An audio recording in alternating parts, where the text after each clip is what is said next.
Coming Home to Pine Haven by Laura Abbott. Chapter 1. Sophia Matthews sat at her desk, her fingers dancing across the keyboard as she typed up a report.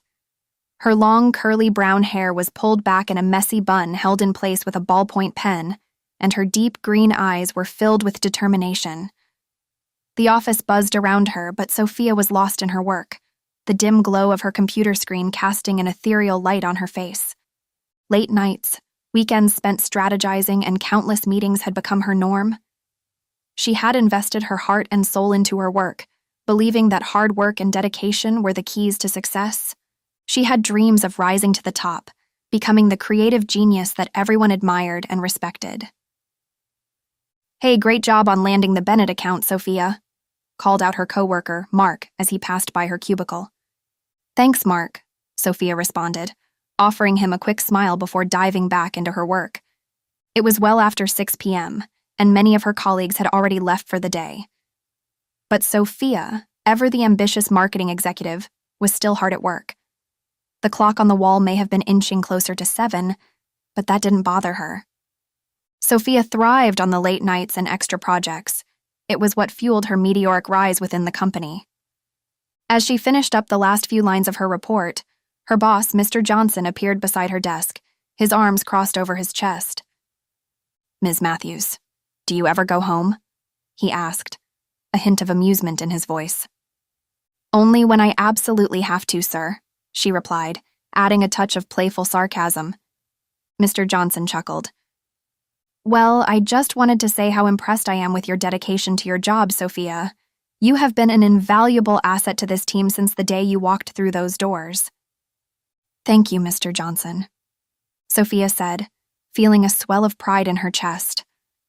Her hard work was paying off, and she knew it. She'd built a life for herself in this concrete jungle, and her career was everything she'd always dreamed it would be.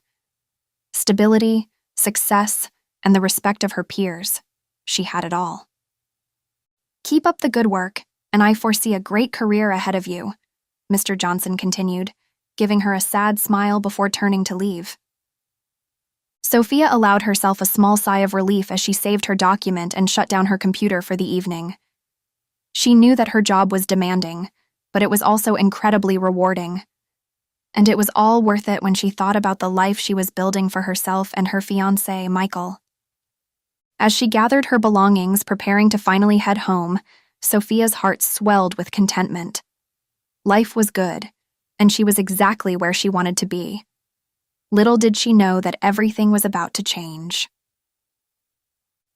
The following morning, Sophia strolled into the office with a confident stride.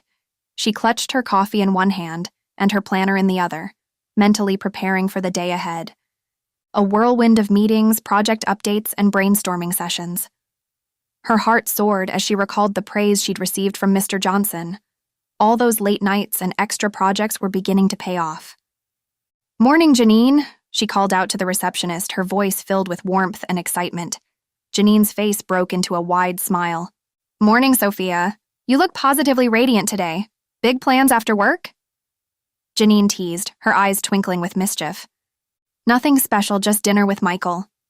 Her cheeks flushed at the mention of her fiancé. "But first, I need to conquer this day." "Go get him, Tiger," Janine encouraged, giving Sophia a playful wink. She settled into her desk, ready to tackle her to-do list with gusto.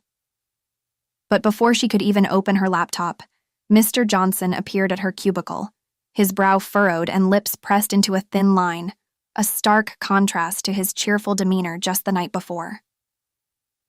"Ah, Sophia, may I have a word with you in my office, please?" he asked, his voice uncharacteristically solemn. "Of course, Mr. Johnson," Sophia replied, her stomach knotting with unease. She followed him into his office and sat down in the chair opposite his desk, her hands gripping her planner tightly. "Listen, Sophia," Mr. Johnson began, his gaze steady but filled with regret. "I don't know how to say this, so I'll be blunt. Due to unforeseen budget cuts, we have to let you go. I'm so sorry." Sophia's heart stuttered and her face paled. Her grip on the planner tightened until her knuckles turned white. "I'm sorry. What?" "I don't understand." she stammered, struggling to process his words. Because based on our conversation last night, believe me, Sophia, this decision was not easy, and it's certainly not a reflection of your performance here, Mr. Johnson explained, his voice heavy with remorse. You're an incredible asset to the team. But unfortunately, we just can't afford to keep you on any longer. The final say came from higher up. Are you sure there's no mistake? Sophia asked, desperation creeping into her voice. Can't we find another solution? I'll take a pay cut if that's what it takes. Mr. Johnson shook his head sadly. I wish there were another way, but the decision has been made. We have to make some tough choices to keep this company afloat, and this is one of them. Sophia stared at him, her eyes wide and glassy with shock. She felt as though the ground had crumbled beneath her, leaving her free-falling into a void of uncertainty. This couldn't be happening. Not now, not after all her hard work and dedication. Thank you for everything, Sophia, Mr. Johnson said softly, his expression filled with sympathy. Good luck with your future endeavors. As she exited his office, her mind raced with a torrent of unanswered questions and fears. How would she break the news to Michael? What would she do now? One thing was clear. Sophia's life had taken an unexpected turn, and she had no choice but to face the unknown head-on. She stumbled out of the office in a daze, clutching a box of her belongings. Her whole world had been pulled out from under her, the future she had so carefully built shattered into a million tiny pieces. How was she going to pay rent? Her bills? For the first time, a kernel of fear took root in her chest. She had always been able to rely on herself. But now... She made it to the subway before the tears came in earnest. People stared as she sank onto a bench, struggling to breathe through her sobs. She had given everything to that job, sacrificed her social life, her hobbies, her friendships, all for the company. And for what? To be tossed aside without a second thought. A familiar wave of doubt and self-loathing rose inside her. She brushed angrily at her tears, hating how weak she felt in that moment. But at least she still had Michael. He would know what to do. He probably had a whole list full of business connections he could put her in touch with. The train arrived with a screech, but Sophia couldn't bring herself to stand. She sat alone on the platform, the ache in her chest nearly unbearable, wondering how she had managed to fail so completely at the one thing that had always defined her. Sophia pushed open the door to her shared apartment with Michael a little earlier than usual. The weight of her job loss pressed down on her shoulders like a leaden cloak, but she was determined to turn things around. With Michael's help, she felt confident they would find a new job for her in no time. Michael? She called out, her voice echoing through the empty living room. Are you home? Silence answered her, and for a moment, she thought he might still be at work. However, as she walked further into the apartment, she heard faint laughter coming from their bedroom. Her heart beat against her ribcage, fueled by both hope and fear. She wanted Michael to share in her determination, but the laughter made her uneasy. Michael? She repeated, her voice cracking slightly as she approached the bedroom door. The laughter stopped abruptly, replaced by an urgent shushing sound. Sophia hesitated for a split second before pushing the door open, her emerald eyes widening in shock at the scene that unfolded before her. Her heart pounded in her chest, the sound reverberating in her ears as she stared at the tangled sheets and the two people who had just shattered her world. Her breath hitched, the air feeling like cold steel against her lungs. "You're home early!" Michael shouted, stating the obvious. But Sophia couldn't even make eye contact with him. She had tunnel vision focused only on the body next to him. As if sensing her eyes on them, her best friend Jessica sat up, a smirk playing on her lips. "Surprised to see me, Sophia?" she drawled, not even bothering to cover herself with a sheet. "How could you?" Sophia choked out, her voice barely audible. "Come on, darling," Jessica said, flicking her blonde hair over her shoulder. "You really didn't see this coming? All those late nights at the office make for an awfully lonely man back at home." Sophia's hands clenched into fists at her sides, the anger beginning to bubble beneath the surface. She looked from Jessica to Michael, who remained silent, unable to meet her eyes. "Michael," she said, her voice trembling but firm. "I can't even begin to comprehend how you could do this to us, but what I do know is that it's over." "Wait, Sophia," he protested weakly, finally looking at her. "Please, let's talk about this." "Talk?" She scoffed, her deep green eyes blazing with hurt and fury. "What is there to talk about? You've made your choice, Michael, and now I'm making mine." She glanced at Jessica, her gaze icy. "And as for you, I hope you're happy with the leftovers because that's all you'll ever be." Without waiting for a response, Sophia turned on her heel and marched out of the bedroom, her head held high despite the stinging tears that threatened to spill over. As she closed the door behind her, she knew that she was also closing the door on a chapter of her life that had brought both joy and pain. It was time to move forward, to find happiness on her own terms, even if it meant starting from scratch.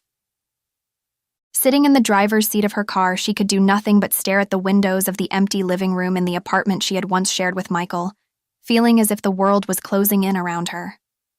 The framed photos that used to adorn the walls were now shattered memories on the floor, remnants of a love that was never meant to last. She took a deep breath and dialed her younger sister's number.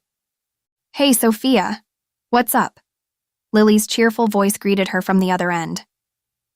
"Hi, Lil," Sophia replied, trying to sound casual but failing miserably. I need to talk to you." "Of course. What's going on?" Concern tinged Lily's voice as she picked up on her sister's distress. "Can I come stay with you for a while?" she asked in a small voice, swallowing her pride and embarrassment. "Of course. You know you're always welcome here. What happened?" "Michael, he cheated on me, with Jessica." Her voice cracked at the confession. "Jessica? Your best friend?" She spat the last two words with venomous contempt. "Oh, Soph, I am so sorry. That jerk and that snake. You want me to drive to the city and let them have it?" "No, it's fine." "It's not fine. You've got to do something." I know, I can't be here anymore. I need a fresh start, and I think coming home might be exactly what I need right now," Sophia explained, her voice wavering. "Absolutely. You'll always have a place here. We'll help you get back on your feet, find a job, whatever you need. Don't worry about a thing." "Thanks, Lily. That means more to me than you know." Sophia wiped away the tears that threatened to fall and managed a small smile. "Hey, you're my big sister. It's my job to look out for you." Lily's voice softened. "Let's make something good out of this mess, okay?" "Okay," Sophia agreed, feeling a flicker of hope amidst the chaos. "I'll pack my things and drive down first thing in the morning." "Great, I can't wait to see you. We'll get through this together," Lily promised. "Thanks, Lil. I love you." "Love you too. Drive safe." She ended the call and stared into the lights ahead until her vision blurred with tears. "Goodbye, city life," Sophia whispered, gazing out the window at the skyline one last time. "Hello, new beginnings." Chapter 2. The small mountain town of Pine Haven greeted Sophia with a familiar yet bittersweet embrace. Majestic pine trees lined the winding roads, their branches reaching out like old friends trying to console her in this difficult time. The scent of pine needles and crisp mountain air filled her senses, evoking memories of her childhood spent exploring these very woods. "Back to square one," she muttered to herself, gripping the steering wheel tighter as her deep green eyes flicked from her rearview mirror to the road ahead. A heavy sigh escaped her lips, laden with disappointment and regret. She had worked so hard to build a life for herself away from this small town, only to return defeated and heartbroken. As her car rumbled across the old wooden bridge leading into the old downtown, she took in the quaint storefronts, each adorned with colorful flower boxes and charming signs. It seemed as though time had stopped in Pine Haven, the town frozen in its picturesque charm. Pulling up outside her family home, Sophia couldn't help but feel a pang of nostalgia. The white picket fence and the familiar creak of the front gate instantly transported her back to her youth. She hesitated for a moment, gathering her courage before stepping out of the car. Surprise! Lily, her quirky younger sister, burst through the front door, long blonde hair bouncing behind her. Her arms were thrown open wide, ready to envelop Sophia in a warm embrace. "Hey, Lil," Sophia managed to choke out, fighting back tears as she hugged her sister tightly. "Welcome home, sweetheart." Helen Matthews appeared in the doorway next, hands on her apron-covered hips. Her graying hair was pulled back in a loose bun, framing her warm brown eyes that sparkled with unshed tears. "Thanks, Mom," Sophia replied, feeling a lump form in her throat. John Matthews, her father, stood silently behind Helen, his salt-and-pepper hair and stoic expression a testament to the man who had weathered many storms in Pine Haven's history.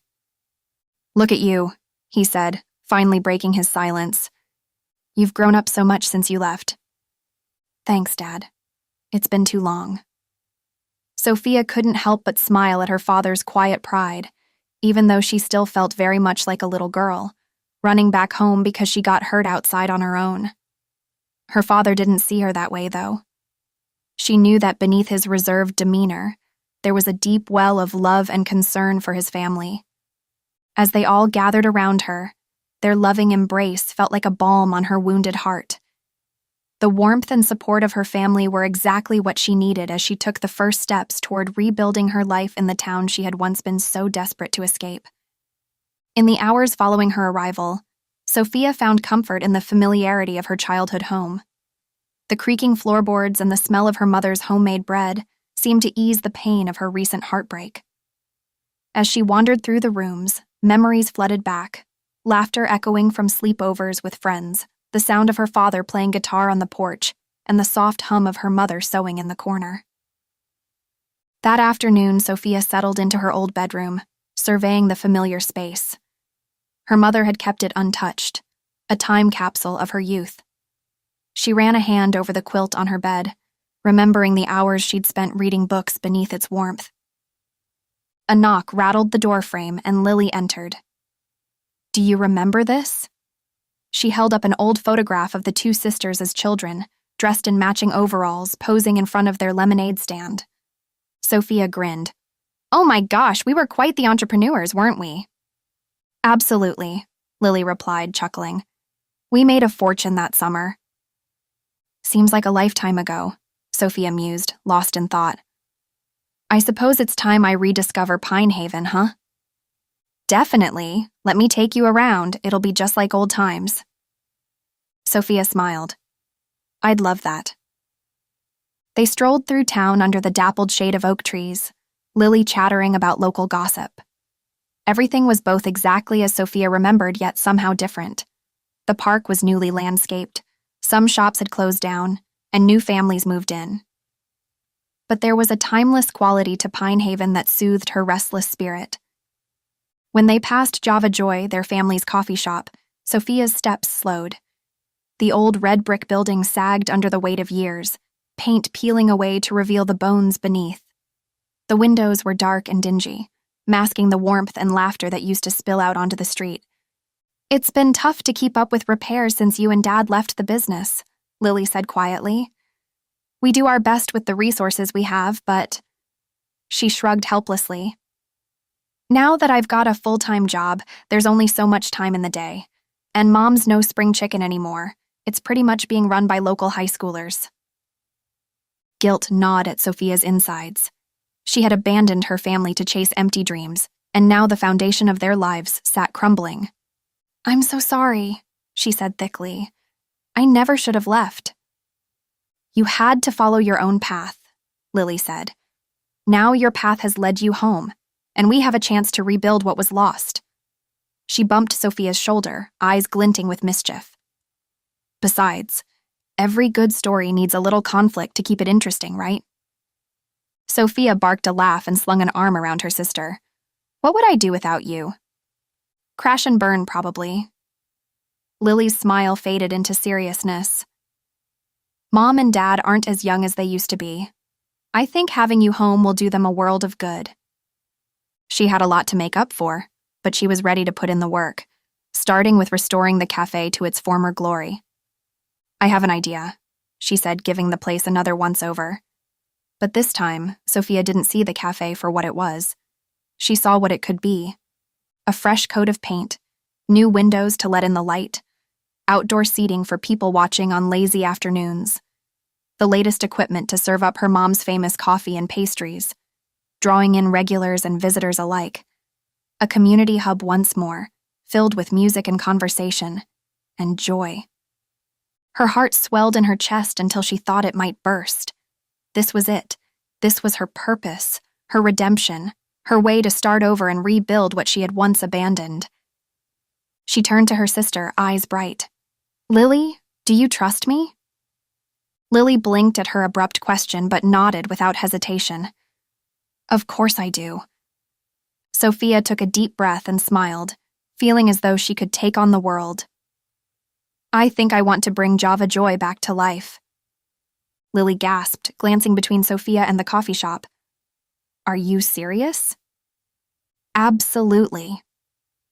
Sophia grinned, already making plans in her mind. "This place was the heart of our family for generations. It's time we restore it to its former glory." "But Soph, do you have any idea how much work that will take?" Lily asked. "The equipment is ancient. The building needs repairs. We'll have to retrain staff." She shook her head. "I don't know if we can pull it off." "We can do anything we set our minds to." Sophia squeezed her sister's hands. "You've kept the doors open all these years. Now let me help you make it thrive again." Lily searched her face as if looking for any hint of doubt, but finding only determination. "Okay," she said, smiling softly at her sister's conviction. "Let's bring Java Joy back to life, one latte at a time." "Deal," Sophia agreed, taking a deep breath as she gazed at the worn sign above the door. There was no turning back now. She was home, and she was ready to rebuild both her life and the beloved coffee shop that had anchored her family to Pine Haven for so long. Sophia pulled Lily into a hug, warmth flooding through her. "This is going to be an adventure." "That's one way of putting it," Lily said wryly. But she was smiling when they headed inside the cafe, armed with a vision for the future and hearts full of purpose. "2 caramel lattes, please," Sophia said to the young barista behind the counter. The girl nodded and went to work, trying her best to navigate the clunky, outdated espresso machine. Sophia looked around, taking in the worn-out furniture and faded wallpaper that adorned the walls of the once-thriving coffee shop. Her heart ached as she remembered the laughter and camaraderie that used to fill the room, the scent of fresh pastries and the sound of the coffee grinder creating a symphony of joy. "Let's make sure the drinks are still delicious, then we can check out what's behind the front counter." "Deal," Lily agreed, "but I'm telling you, it's a mess." "Here you go." The barista handed over the 2 cups with a shy smile, interrupting Sophia's thoughts. "Thank you," Sophia replied, handing one of the cups to Lily. They grabbed a couple of chairs looking out the front windows, the most perfect spot in all of Pine Haven for some good old-fashioned people watching. "So tell me about who is still in town." She asked the question cautiously, hoping Lily would reveal something about her old high school love, Ethan Carter, without her having to ask outright. Lily took a swig of her drink before answering. "Well, you know how it is in small towns. Not much changes. The usual suspects still run the show. The Bradleys still own the hardware store. The Williams family still has the real estate agency, and the McIntyres still run the gas station." Sophia chuckled. "Sounds like everything is still in order." "Yep," Lily agreed. "But there are some new faces in town, too. The Andersons just moved in next door, and I've heard rumors about a new restaurant opening up on Main Street." "Oh, interesting," Sophia said, sipping her latte. She had to do something with her mouth before she asked about the one person she'd tried not to think about since crossing the state line. Her history with Ethan Carter was old news. They'd both moved on years ago, so there was no use digging up the past now. Besides, this was Sophia's chance to start over fresh. "What kind of restaurant is it?" she asked, trying to shake thoughts of Ethan from her mind. Maybe we can check it out sometime. I don't know, but I'm definitely down to give it a try, Lily said. For now, though, we should focus on this place. Sophia nodded, setting down her cup. Right, let's get to work. They headed behind the counter and Sophia started to inspect the equipment. This machine definitely needs to be replaced, she said, tapping the old espresso machine. It's barely hanging on, and the refrigerator is practically prehistoric. Prehistoric might even be an understatement, Lily chimed in with a chuckle. As they moved toward the back of the cafe, they discovered that the storage room had become a chaotic nest of clutter. Boxes filled with old supplies, faded decorations, and broken equipment were stacked precariously against the walls, leaving only a narrow path for them to navigate. Wow, Sophia muttered, her voice tinged with disbelief. I didn't realize things had gotten this bad. Neither did I, Lily admitted, her voice soft. It's fine, she said, trying to convince herself. Everything will be totally fine. All right, let's make a plan, Sophia announced, rolling up her sleeves and grabbing a notepad and pen.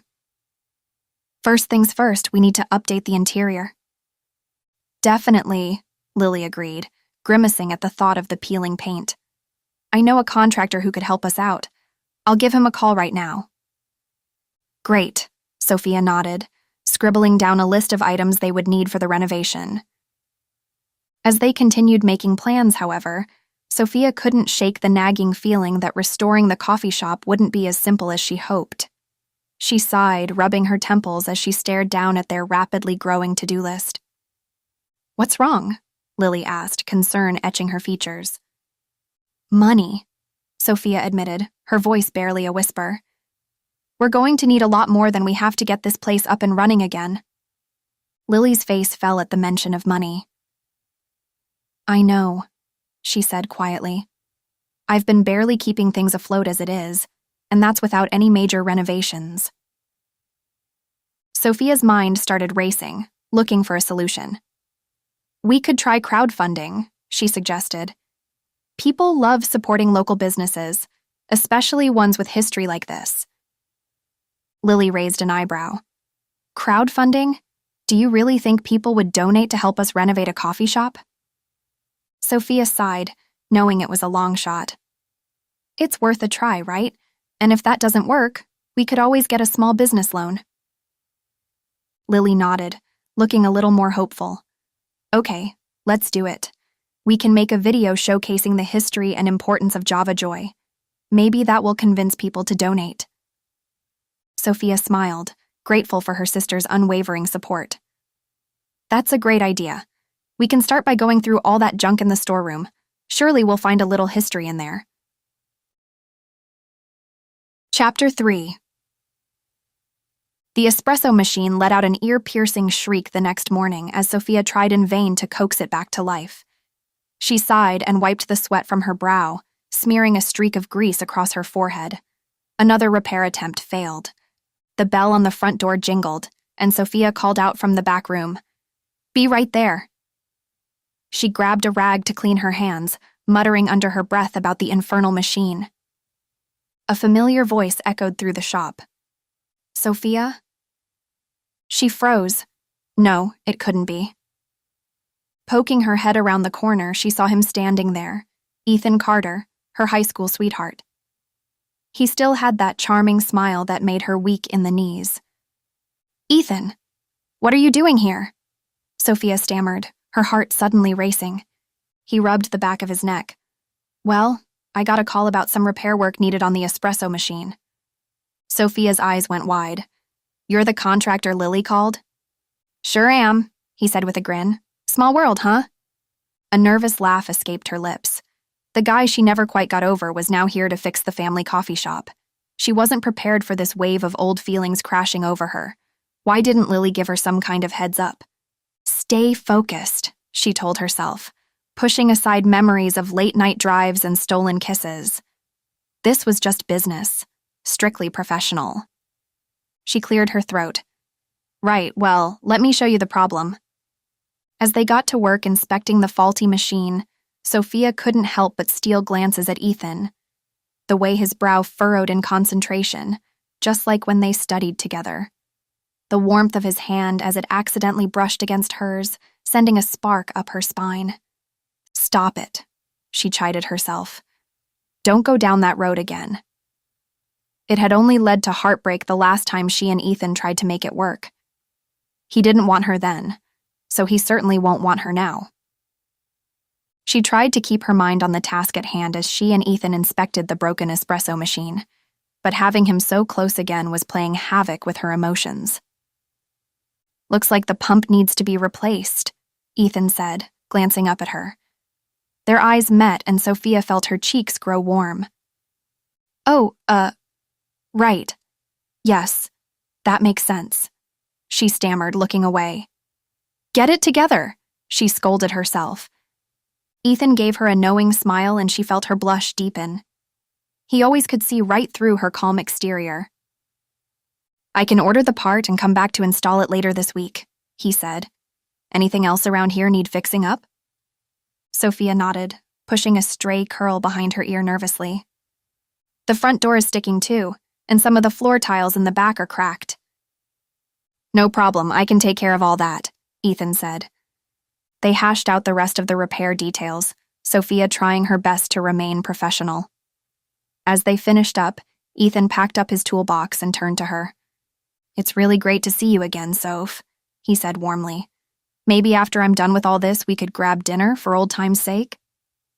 Sophia's pulse quickened at the invitation.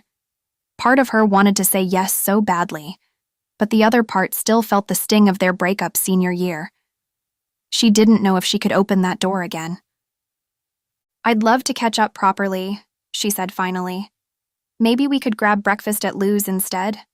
I'm still getting the shop back up and running, so I'll be around." Ethan grinned, his eyes crinkling at the corners in that familiar way she'd always loved. "Breakfast it is, then.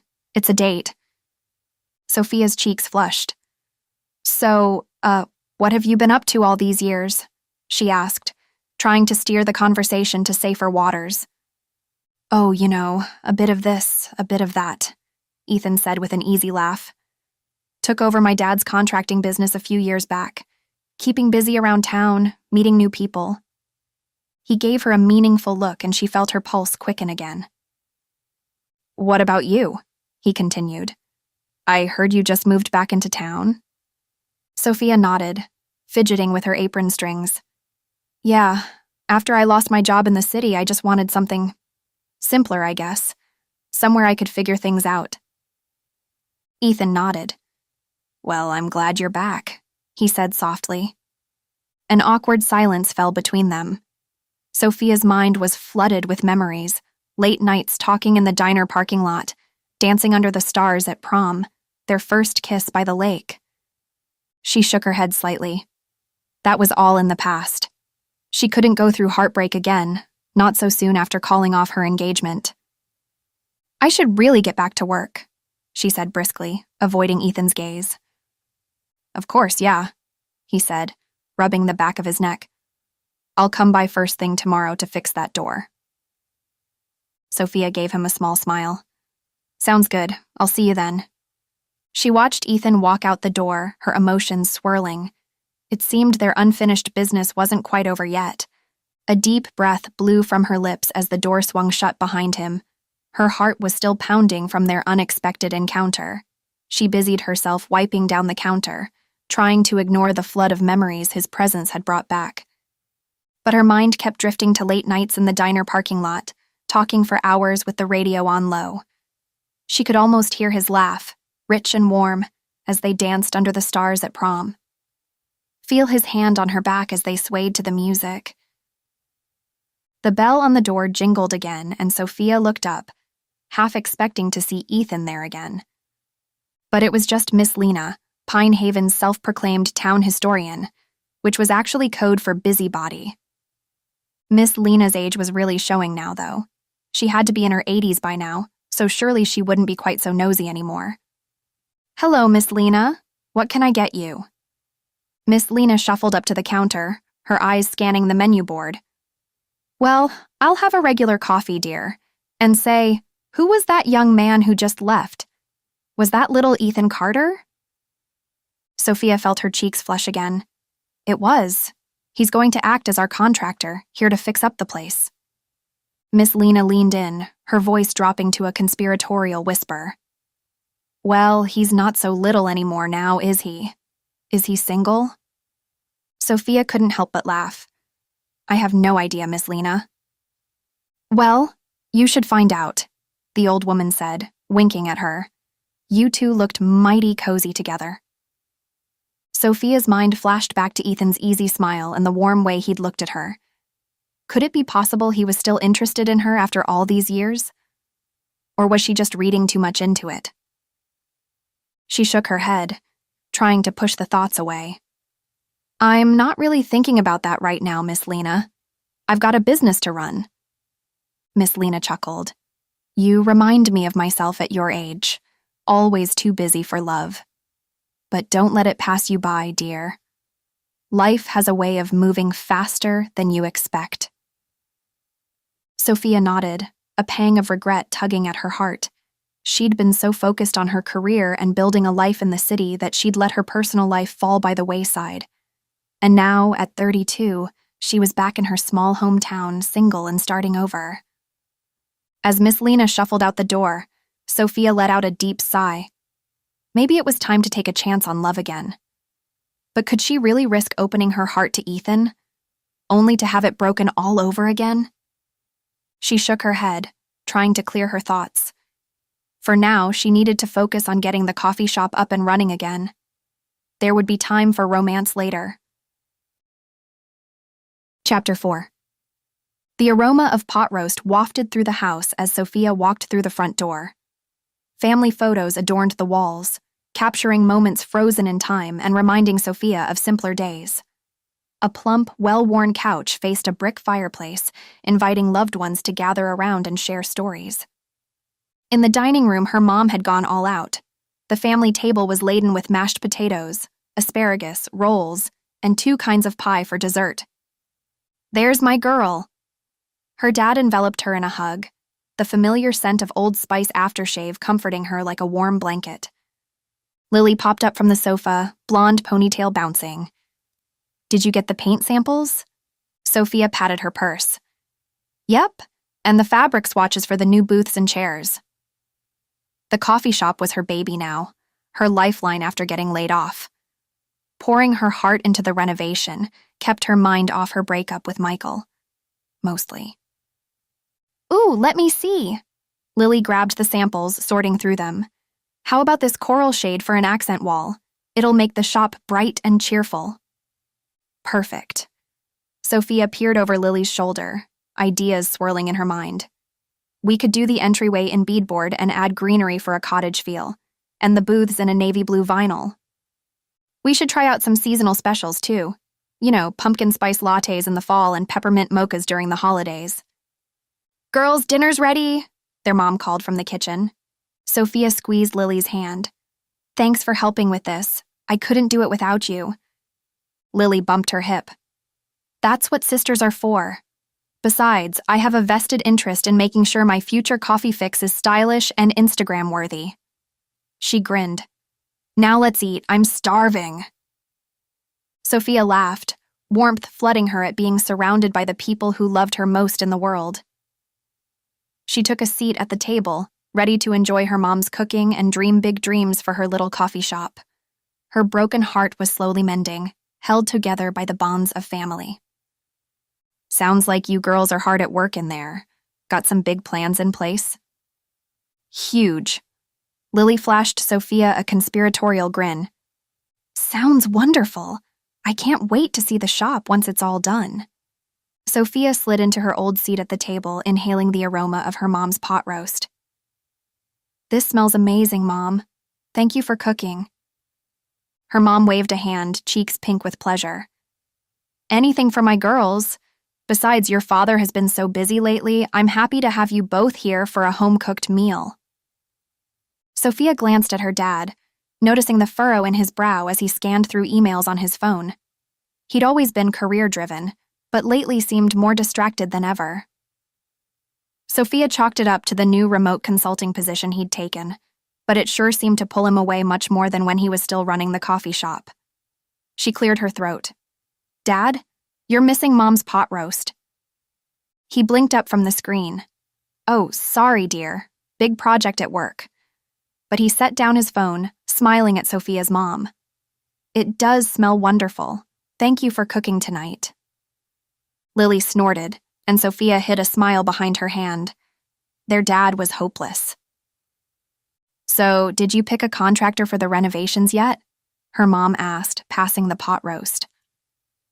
"I think you should go with Bob Claiborne. He did such a nice job on the Andersons' sunroom addition." "We decided to go with Ethan Carter's company instead," Lily piped up, eyes gleaming with mischief. "Did I mention he's built like a lumberjack these days? All muscle and a chiseled jaw. No wonder Sophia wanted his bid." Sophia's cheeks flamed as her parents gasped. Trust Lily to embarrass her as only a younger sister could. "That is not why we chose him, and you know it," she said through gritted teeth. This was going to be a long dinner. Sophia shot Lily a glare, but her sister just grinned and scooped more mashed potatoes onto her plate. "Well, I still think you should have gone with Bob," her mom huffed. "Ethan may have certain assets, but Bob has 30 years of experience, and there's a lot less muddy water between you and Bob." "Ethan's company came highly recommended and has great online reviews," Sophia said. "He gave us a very reasonable estimate, and as far as muddy water goes, it's really not like that. We were basically kids the last time we talked. Things have changed. We're older now. Our past is water under the bridge." "I'm sure that's right," her dad muttered, eyes glued to his phone again. Sophia sighed, poking at her pot roast. She'd chosen Ethan's construction company because his bid really was the most affordable, and his work looked top-notch.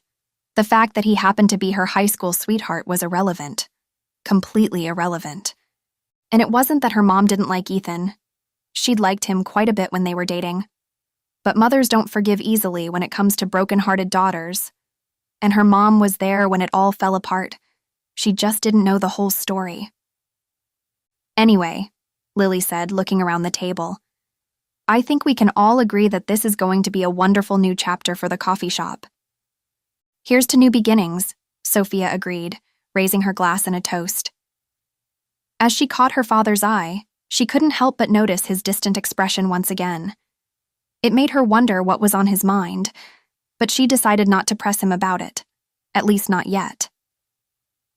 For now, she would focus on the exciting changes ahead for their coffee shop and whatever else the future might hold.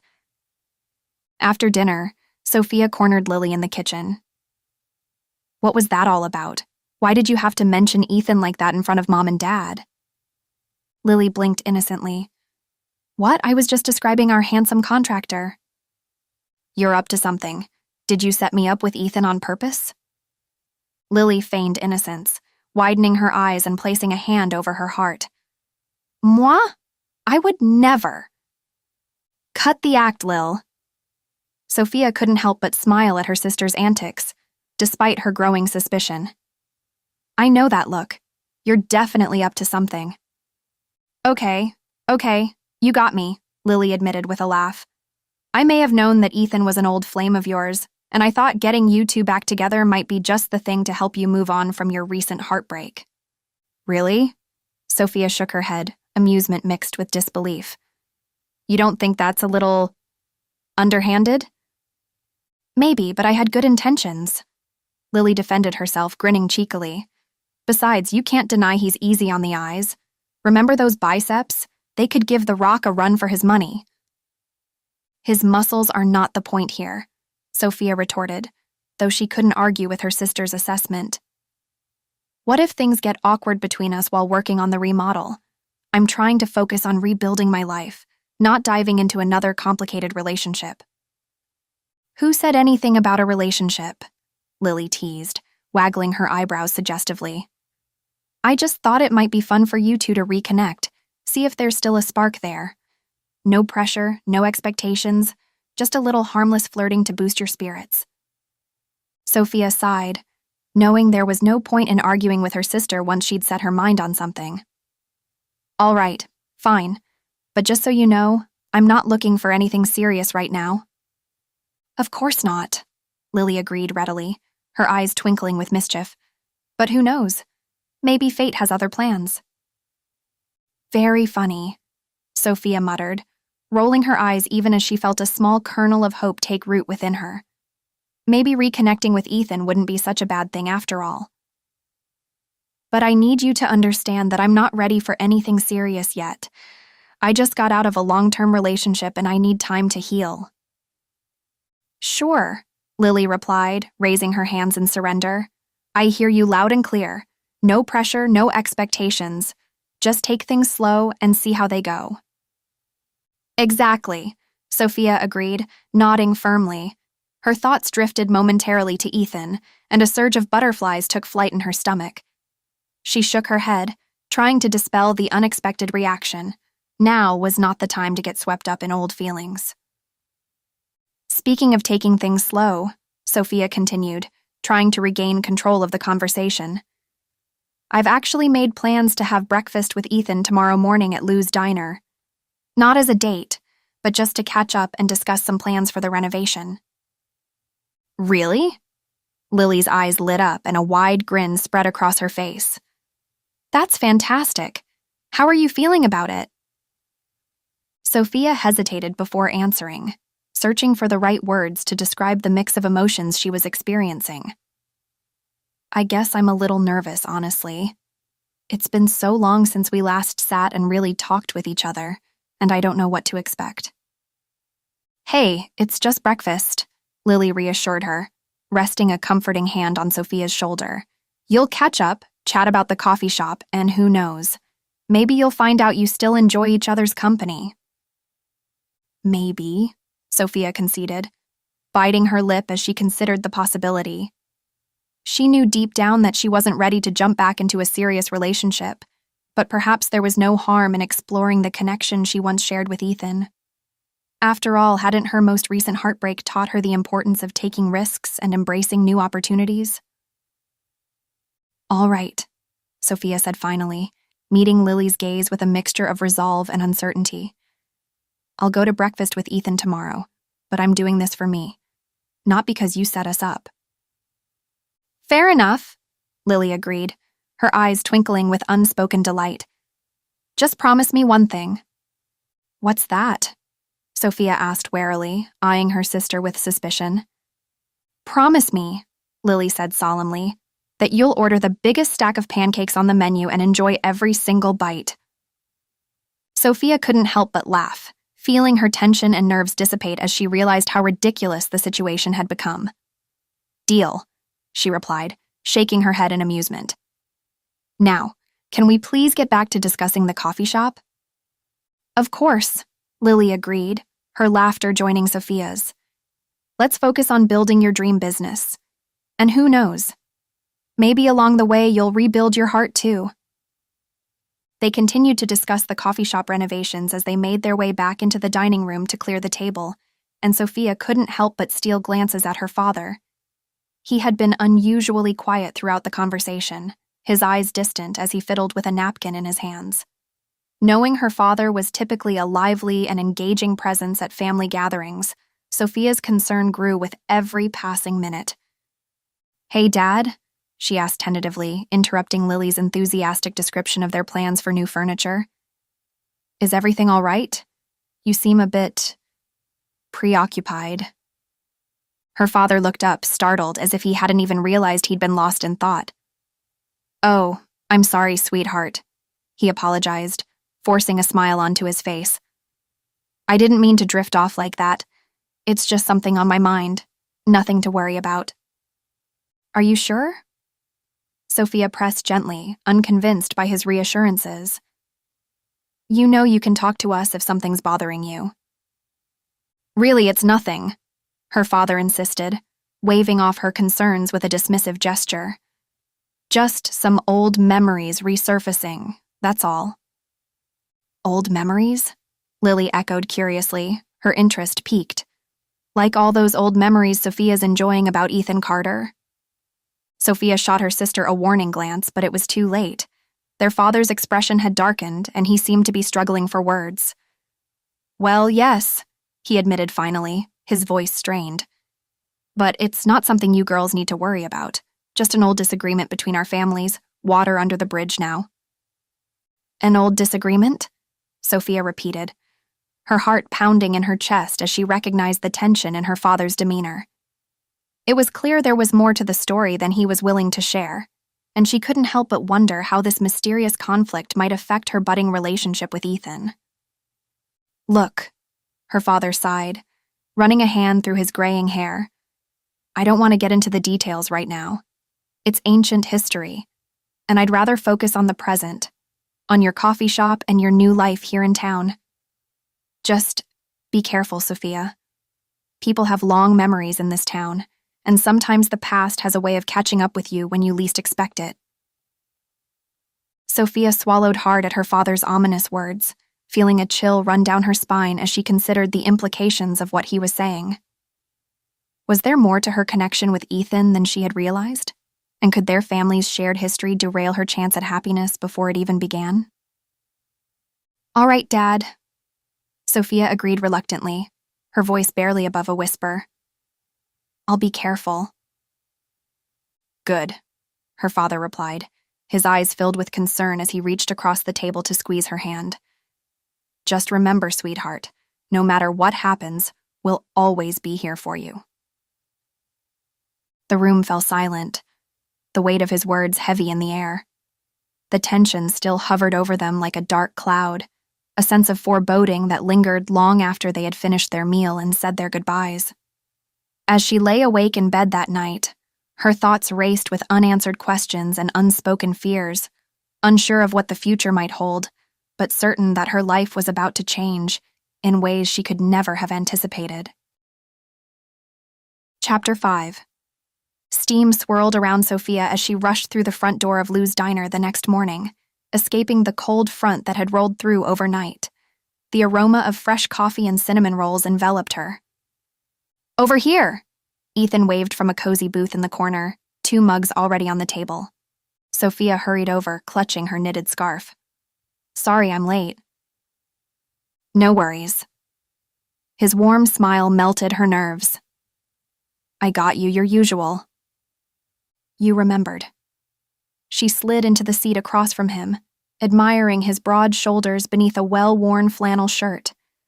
His tousled hair was windblown and still damp from a shower, reminding her of their early morning drives to school together in high school. Of course. You never changed your order in the 4 years we dated. Ethan's eyes glinted with amusement. A blush crept up Sophia's cheeks as she recalled snuggling up against him in this very booth. We spent so much time here, I'm surprised we didn't have a frequent flyer program. Ethan chuckled, the deep sound reverberating through her. We probably would have earned a free trip to Tahiti. I could use a beach getaway. Sophia sighed, thinking of her uncertain future after losing her job and life back in the city. She stared into her mug, avoiding Ethan's gaze. He placed his calloused hand over hers, sending a jolt of warmth through her body. You'll land on your feet, you always do. She smiled up at him, a flicker of hope igniting inside her. In that moment, it was as if the last 10 years had never happened. She was just a small-town girl falling for the boy next door all over again. As they waited for their meals, the conversation flowed easily between them. Sophia found herself laughing more than she had in weeks, grateful for the familiarity that came with being around Ethan again. Remember that time we tried to roast our own coffee beans at your house when we were teenagers? Ethan asked, his eyes lighting up with amusement at the memory. Oh my gosh, yes! We ended up with grounds everywhere and the coffee tasted like mud. Sophia recalled, giggling at the thought. My dad was so mad when he saw the mess we made. Hey, it was a learning experience, Ethan defended playfully. Now I can make a mean cup of joe thanks to that disaster. Glad you could learn something from it. You also taught me to be quite the poet, he said. Remember that English project senior year? Sophia chuckled. Yeah, I remember. You spent more time trying to make me laugh with your ridiculous Romeo and Juliet impersonations than actually working on the project. Hey, I was just trying to bring some life to those old, dusty words, he defended, feigning offense. Besides, you have to admit my, "Oh, Romeo, Romeo, wherefore art thou Romeo?" was pretty spot on. More like a dying cat, Sophia teased, playfully swatting his arm. Ouch! Ethan winced, rubbing the imaginary wound. Your words are like daggers, fair lady. Sophia laughed again, feeling a warmth in her chest that had nothing to do with the hot coffee they were sipping. It felt good to reminisce about their shared past, but it also stirred up emotions she hadn't felt in years. She glanced over at Ethan, who seemed lost in thought as well. Those were some good times, huh? She asked quietly, unsure of how much she should reveal about her current emotional state. Definitely, Ethan agreed, his voice tinged with nostalgia. It's nice to have you back in town, Sophia. I've missed you. Same here, she admitted, her heart skipping a beat at his words. She felt the warmth of Ethan's gaze on her, the corners of his mouth lifting in a subtle smile. Her heart raced, and she couldn't help but remember how that same smile used to make her weak in the knees back in high school. Had it always been this easy between them? Hey, Ethan began, leaning against the table with a playful glint in his eyes. Did you ever think we'd end up working together again like this? She chuckled, shaking her head.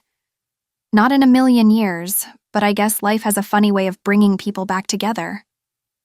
Tell me about it, he agreed, his eyes searching hers for a moment before he looked away. You know, there was always something special between us even back then. Do you think... He hesitated, seemingly unsure of how to continue. Think what? Sophia prompted, curious about where his thoughts were leading. Do you think maybe those feelings never truly went away? Ethan asked softly, his eyes meeting hers once more. She could see the vulnerability in his expression, and it made her own heart feel exposed. Sophia felt a wave of fear wash over her. She quickly forced herself to lean back and take a deep breath, calming her racing heart. She couldn't deny the strong connection they had, but she still wasn't ready for anything more. Her recent engagement had ended in betrayal and heartache, and she wasn't ready to jump into another relationship with Ethan so soon. She cleared her throat, attempting to keep a casual tone. I don't know about that, she said, avoiding his gaze. We both moved on, and a lot has happened since then. But have we really moved on? Ethan pressed, his expression intense. I know I haven't been able to shake the feeling that we belong together. Sophia felt her heart rate pick up again, her mind racing as she searched for a response. She wanted to give him the honesty he deserved, but she couldn't deny the feelings stirring inside her. I don't know, Ethan, she finally admitted, her voice barely above a whisper. You were the one who said you wanted to end things back then. I cared about you then, and I still do as a friend now, but I need time to figure things out. Ethan's face softened and he reached across the table to take her hand. I understand, Sophia, he said. I'm not trying to push you into anything you're not ready for, but I want you to know that I'm here for you, no matter what happens. Tears pricked at the corners of her eyes, touched by his words and his unwavering support. She squeezed his hand, feeling a sense of comfort and security. Thank you. You have no idea how much that means to me, she said, her voice thick with emotion. He smiled at her, his eyes softening. I mean it. I care about you, Sophia. Her heart skipped a beat at his words, and for a moment, she allowed herself to imagine what it would be like to be with Ethan again. But she quickly pushed the thought away, reminding herself that she needed time to heal and figure out what she wanted. Let's just take it slow and see where things go, Sophia said, a small smile tugging at the corners of her mouth. Ethan's grin widened and he leaned back in his seat. Sounds good to me. Let's backtrack then. Tell me something I don't know about you. His eyes held Sophia's, and she found herself mesmerized by the intensity of his gaze. I once ate an entire jar of Nutella in one sitting, she offered, her cheeks flushing at the memory. Ethan chuckled, his dimples appearing like magic. Impressive, he said, playfully raising an eyebrow. And probably not the healthiest choice.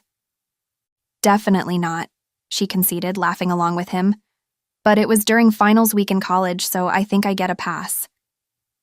Fair enough, Ethan agreed, his laughter subsiding as he studied her face.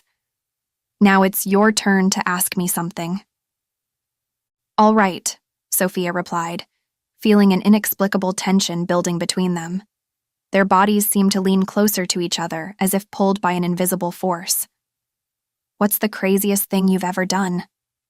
Once, during a summer storm, I went streaking through town, Ethan confessed, his eyes twinkling with mischief. Sophia gasped, her hand flying to her mouth as she stared at him in disbelief. Are you serious? She exclaimed, trying to picture the scene in her head. Dead serious, he assured her. I was dared by my buddies, and well, I've never been one to back down from a challenge. Sophia shook her head, a smile tugging at her lips. You never cease to amaze me. As they finished their meals, Sophia couldn't help but feel grateful for the connection she and Ethan shared. It was like they never really lost touch, and the chemistry between them was undeniable. But she also knew that she needed to be cautious and not rush into anything. She had been burned before, and she didn't want to make the same mistake twice. After paying their check, Ethan leaned across the table and took Sophia's hand in his. I know we both have a lot to figure out, he said softly, his eyes locked onto hers. But I want you to know that I'm willing to wait for you for as long as it takes. Sophia's heart swelled with affection for him. You're really something, Ethan, she said, her voice barely above a whisper. Chapter 6. The sun cast a warm glow on the worn wooden floors of Java Joy. Sophia stood inside her family's cozy establishment, scanning the interior as she mentally took note of the work ahead. Despite the coffee shop's charm, the years had taken their toll, and it was now time to breathe new life into the space. Ladders and drop cloths were scattered throughout the room, along with cans of fresh paint and rolls of wallpaper, ready to transform the once-dated decor into something more modern and inviting. And as good as it felt to finally have a plan in place, Sophia realized that there was a crucial element missing: a new barista to help manage the increased workload once the shop reopened. The stress of overseeing the remodel had left her feeling stretched thin, and she knew she couldn't handle everything on her own. Okay, I've got to hire someone, she muttered to herself, pulling out her phone to post an ad online. Maybe some fresh talent will be just what this place needs. Sophia spent the following days juggling her responsibilities, carefully balancing between supervising the renovations, trying to keep things professional with Ethan, and reviewing applications for the barista position. The weight of these tasks weighed heavily on her shoulders, but she refused to crumble beneath the pressure. Memories of her high-pressure job haunted her, reminding her of the resilience she had developed over the years. Finding the perfect barista is essential, she thought, sipping her coffee as she sifted through resumes. She needed someone who could handle the hustle and bustle of this place, while also bringing a bit of charm to their small town. Indeed, it seemed that a new barista would be the missing piece to Sophia's puzzle, helping her navigate through the challenges of breathing new life into the old coffee shop. As the applications continued to pour in, she knew that her search for the ideal candidate had only just begun. One cool morning as the renovations were nearing completion, Sophia arrived at the shop ready to interview applicants for the barista position. She needed help to handle the rush of customers once the shop opened, but she wanted someone with the right personality and experience. The first applicant was a young college student named Isaac. Though he had experience making coffee drinks, he didn't seem interested in engaging with customers. I just need a part-time job to pay for books and stuff, he said with a shrug. Sophia crossed his name off the list. She needed someone passionate who would make her customers feel welcome. The second applicant, Jennifer, had the opposite problem. She gushed about her love of coffee and desire to spread positivity, but she had never actually worked in a coffee shop or anywhere else. Sophia doubted she could handle the fast-paced environment during peak hours. With a sigh, Sophia checked the time. She only had a few more applicants left before the shop officially reopened, and she was no closer to finding the right hire. The renovation had drained more of her funds than expected, and she couldn't afford another mistake. Just then, the door chimed as her final applicant of the day walked in. Sophia looked up from her notes to see a young woman with bright red hair and a smile that could light up a room. "Hi, I'm Maggie. Are you Sophia Matthews?" Before Sophia could respond, Maggie breezed on. "I heard you were hiring through my friend Jen, who runs the flower shop down the street. I have 3 years of experience making lattes, cappuccinos, and pretty much any coffee drink you can imagine. But more importantly, I love connecting with new people. There's nothing quite like being a part of someone's morning routine and sending them off with a smile, you know?" A smile tugged at Sophia's lips. Maybe her luck was about to change. She stood up and extended her hand. "It's nice to meet you, Maggie. Please, have a seat." Maggie shook her hand enthusiastically. "You too. I have to say I'm a big fan of what you're doing with the place." She glanced around at the half-painted walls and exposed wiring. "It's got great bones. Lots of character." "Thank you," Sophia said. "To be honest, the renovation has been more work than I anticipated, but it's good to hear you appreciate the vision." "Absolutely," Maggie leaned in conspiratorially. "Between you and me, this town could use a little sprucing up. You're bringing some much-needed style and flair." Sophia found herself grinning. She liked this girl's spirit. "So, why are you interested in working here? And why should I hire you over the other applicants?" "A few reasons," Maggie said. "One, I'm fast. During peak hours, I can whip up a dozen lattes like that." She snapped her fingers for emphasis. "Two, I'm a people person. I'll have your regulars chatting and smiling in no time. And 3, I'm looking to settle down in one place. I've been traveling for the last few years. I'd like to reconnect with my roots, and working at a place like this would be perfect." Maggie's enthusiasm was infectious, but Sophia still had her doubts. "This job can be demanding, especially with the renovation. Are you sure you're up for that level of commitment?" "Absolutely," Maggie said without hesitation. "Look, I know I seem like a bit of a free spirit, but I'm ready to plant some roots and commit to a place I care about, and honestly..." She glanced around the shop again. "I just love getting to meet people. There's always something new to learn or an interesting story to hear." Sophia studied Maggie for a long moment, considering. She did seem genuinely excited about the prospect, and she had the right experience. But did she have the dedication to stick with it during crunch time? There was only one way to find out. "All right, Maggie Wilson," she said. "You've got yourself an apron." Maggie's face lit up, and Sophia smiled back, hoping she wouldn't come to regret her decision. "Can you start tomorrow?" "Absolutely." Maggie jumped up and pulled her into an exuberant hug. "You won't regret this, I promise. This is going to be the start of something great." Sophia patted her back awkwardly, unused to such displays of affection from near strangers. But she had to admit, it was nice to see someone so genuinely happy about joining her team.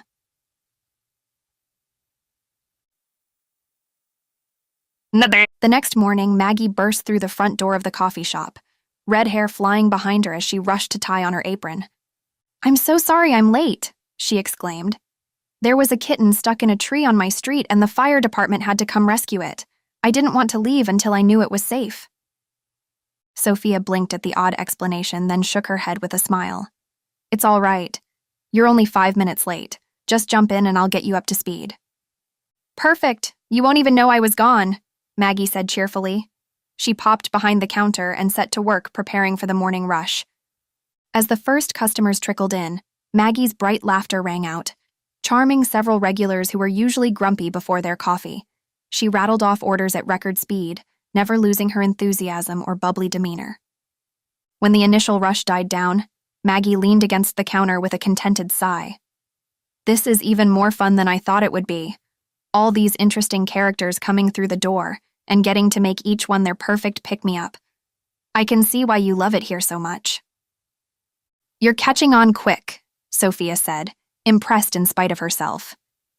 She glanced out the window at the people passing by on the sidewalk, a surge of affection for her cozy town sweeping over her. "This place has a special kind of magic," she said softly. "I'm glad you can feel it too." Maggie bumped her shoulder. Looks like we're going to make a great team, boss. Small town charm, here we come. Sophia bumped her back, an easy smile slipping onto her face. So, I know I'm new here, but it's pretty clear that you're putting some real effort into making this place great. And I have some ideas. Go on.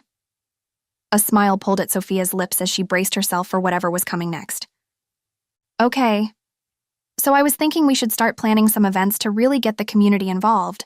Maybe a movie night or a book club or… Whoa, slow down, Sophia laughed. We just reopened. Let's not get ahead of ourselves. But people love this kind of thing, Maggie protested. It's perfect for our cozy, charming space. Come on, live a little. Sophia shook her head, unable to keep from smiling. Maggie's enthusiasm was infectious, even if it did get ahead of itself at times. All right, if you really want to plan something, pick one event to start with. We do need something to offer for our crowdfunding project. Maybe this could be an exclusive tier or something, but keep it small and simple. Yes! Maggie pumped her fist. You won't regret this. I have so many ideas already. As Maggie launched into a lengthy list of possibilities, Sophia felt a surge of gratitude for her friend's support. Maggie had given her the push she needed to start embracing life in her hometown again, and she knew that with her help, Java Joy would become the heart of the community once more. She couldn't wait to see what the future held. Chapter 7. The storeroom was dimly lit, with only a single bulb hanging from the ceiling. Dust particles floated through the stale air as Sophia and Maggie rummaged through stacks of boxes that sat in front of the door that led to the space upstairs above the shop. Goodness, you were right. I can't believe how much junk has accumulated back here over the years, Maggie said, wrinkling her nose at the musty smell. Sophia smiled, brushing a cobweb from her forehead. Well, at least clearing it out will give us something to do while Ethan finishes out the trim in the front. She glanced through the open storeroom door, where Ethan stood on a ladder, chiseling away at the old woodwork. His strong arms flexed with each swing of the hammer, and Sophia felt a familiar flutter in her stomach watching him. Earth to Sophia, Maggie said, snapping her fingers. Am I going to have to separate you two? I know he's an old flame, but we've got work to do. Sophia blushed. Right, sorry. Let's see what else is in these boxes. They sifted through old menus, broken dishes, and other knickknacks from decades past. Just a bunch of junk. I don't think any of this is even in good enough shape to donate. Better to look through it all than to miss something really valuable, though. It's like my granny always said, haste makes waste. We've got plenty of time. Unless you're in a hurry to find out what's behind that creepy old door back there. Sophia laughed. There's nothing creepy back there.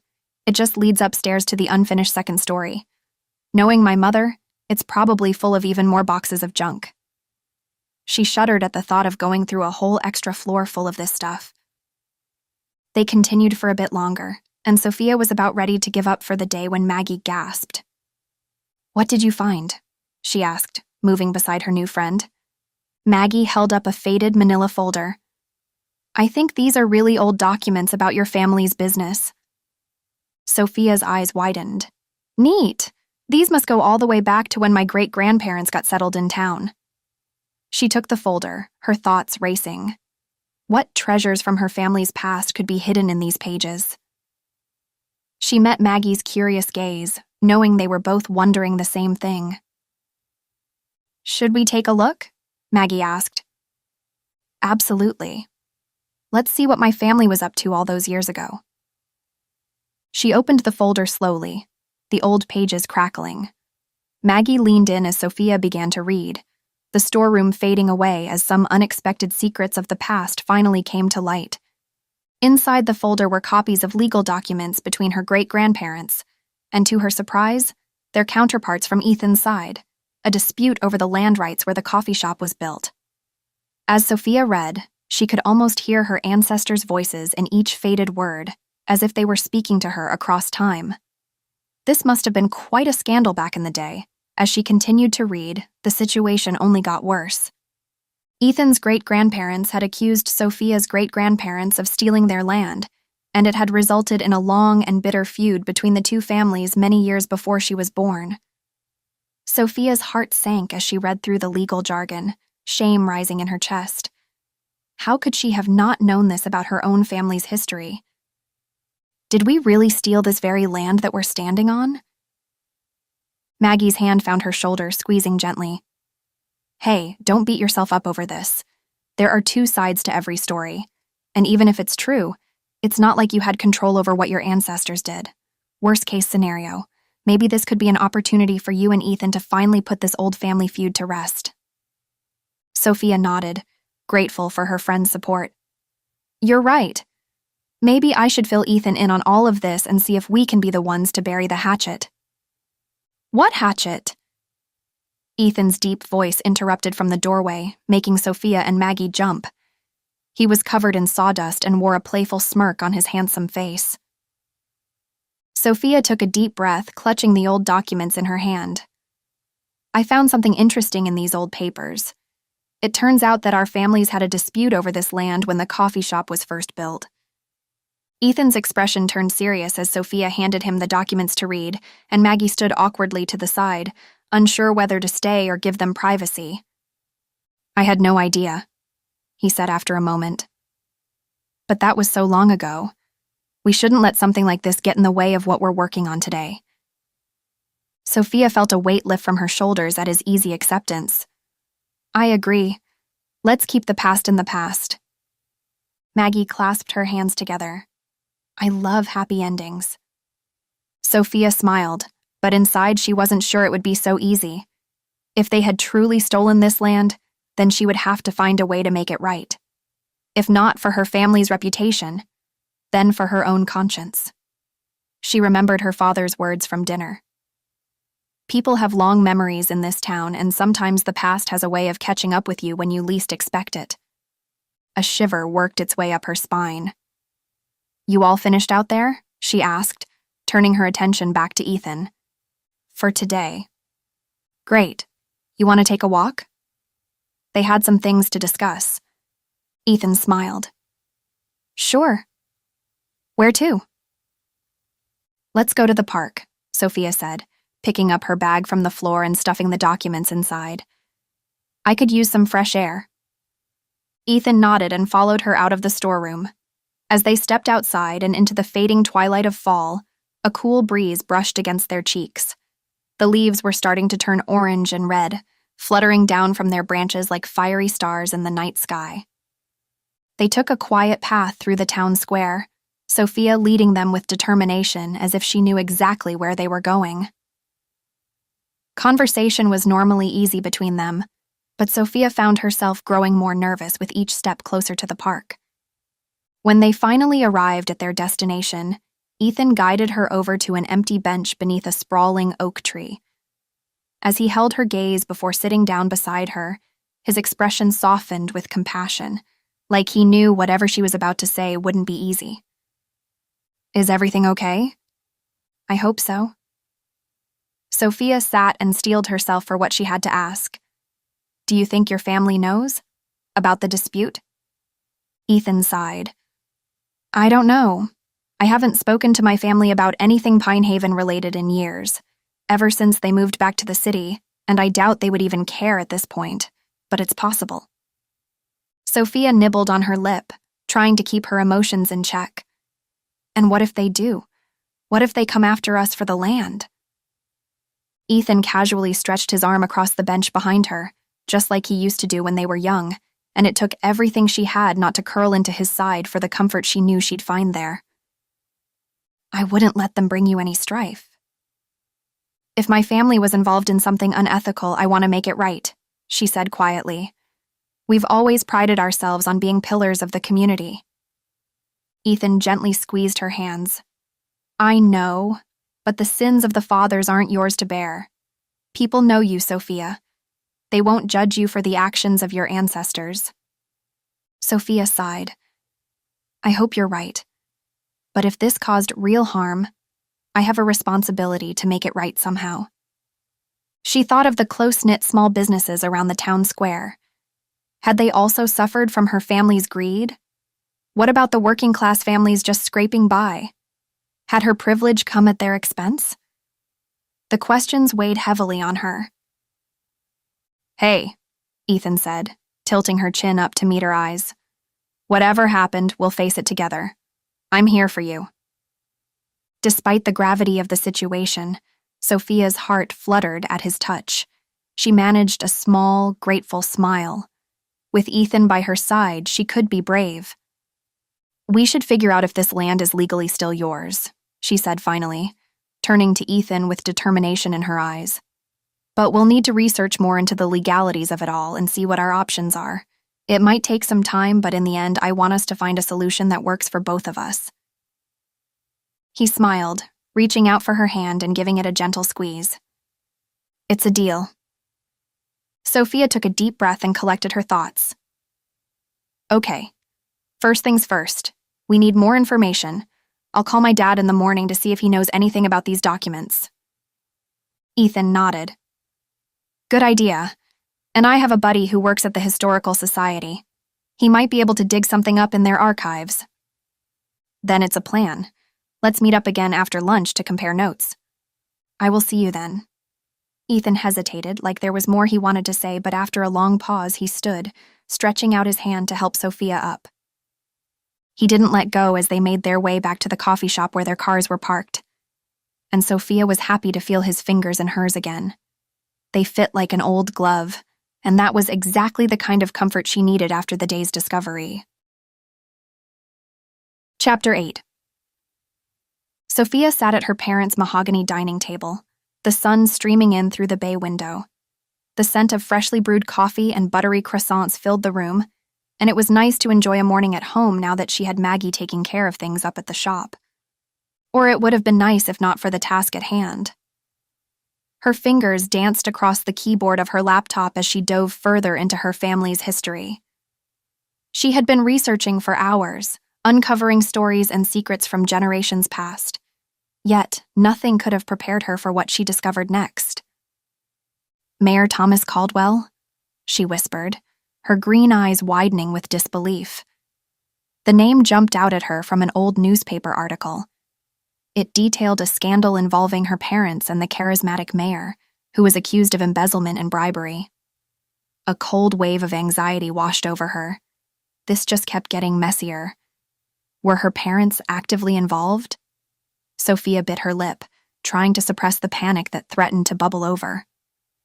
"Is everything okay, sweetheart?" her mother called from the kitchen, wiping her hands on her apron. Yeah, Mom," Sophia replied, forcing a smile. "Just researching some family history." "Find anything interesting?" her father asked, entering the room with a steaming cup of coffee in hand. He set it down beside her, his bushy eyebrows raised in curiosity. "Actually..." Sophia hesitated, her heart pounding in her chest. Should she tell them? Would they be angry or disappointed? She knew she couldn't keep this secret to herself. "I found something about Mayor Caldwell." "Thomas Caldwell?" her father asked, his tone guarded. "What about him?" "Apparently, there was a scandal involving him a while back," Sophia said, her voice wavering. "I found an old article saying he was accused of embezzlement around the time you awarded him those contracts from your consulting gig. I don't know what to think." Silence. Then, "I see." His voice had gone eerily calm. That was a long time ago. Caldwell was never formally charged. "But Dad..." "Leave it be, Sophia." His tone brooked no argument. The past is the past. Do not pursue this any further. Sophia's hands curled into fists, and she closed her laptop with a bit too much force. How could he dismiss this so easily? Didn't he realize this could destroy everything they'd built if it came to light? But she knew that tone. He would not be reasoned with. She had uncovered a truth that was meant to stay buried. The question was, could she live with that? Later that day, Sophia's fingers traced the grooves of the wooden bench as she waited for Ethan in their usual meeting spot at the park. The afternoon sun filtered through the leaves above, casting a dappled pattern on her jeans.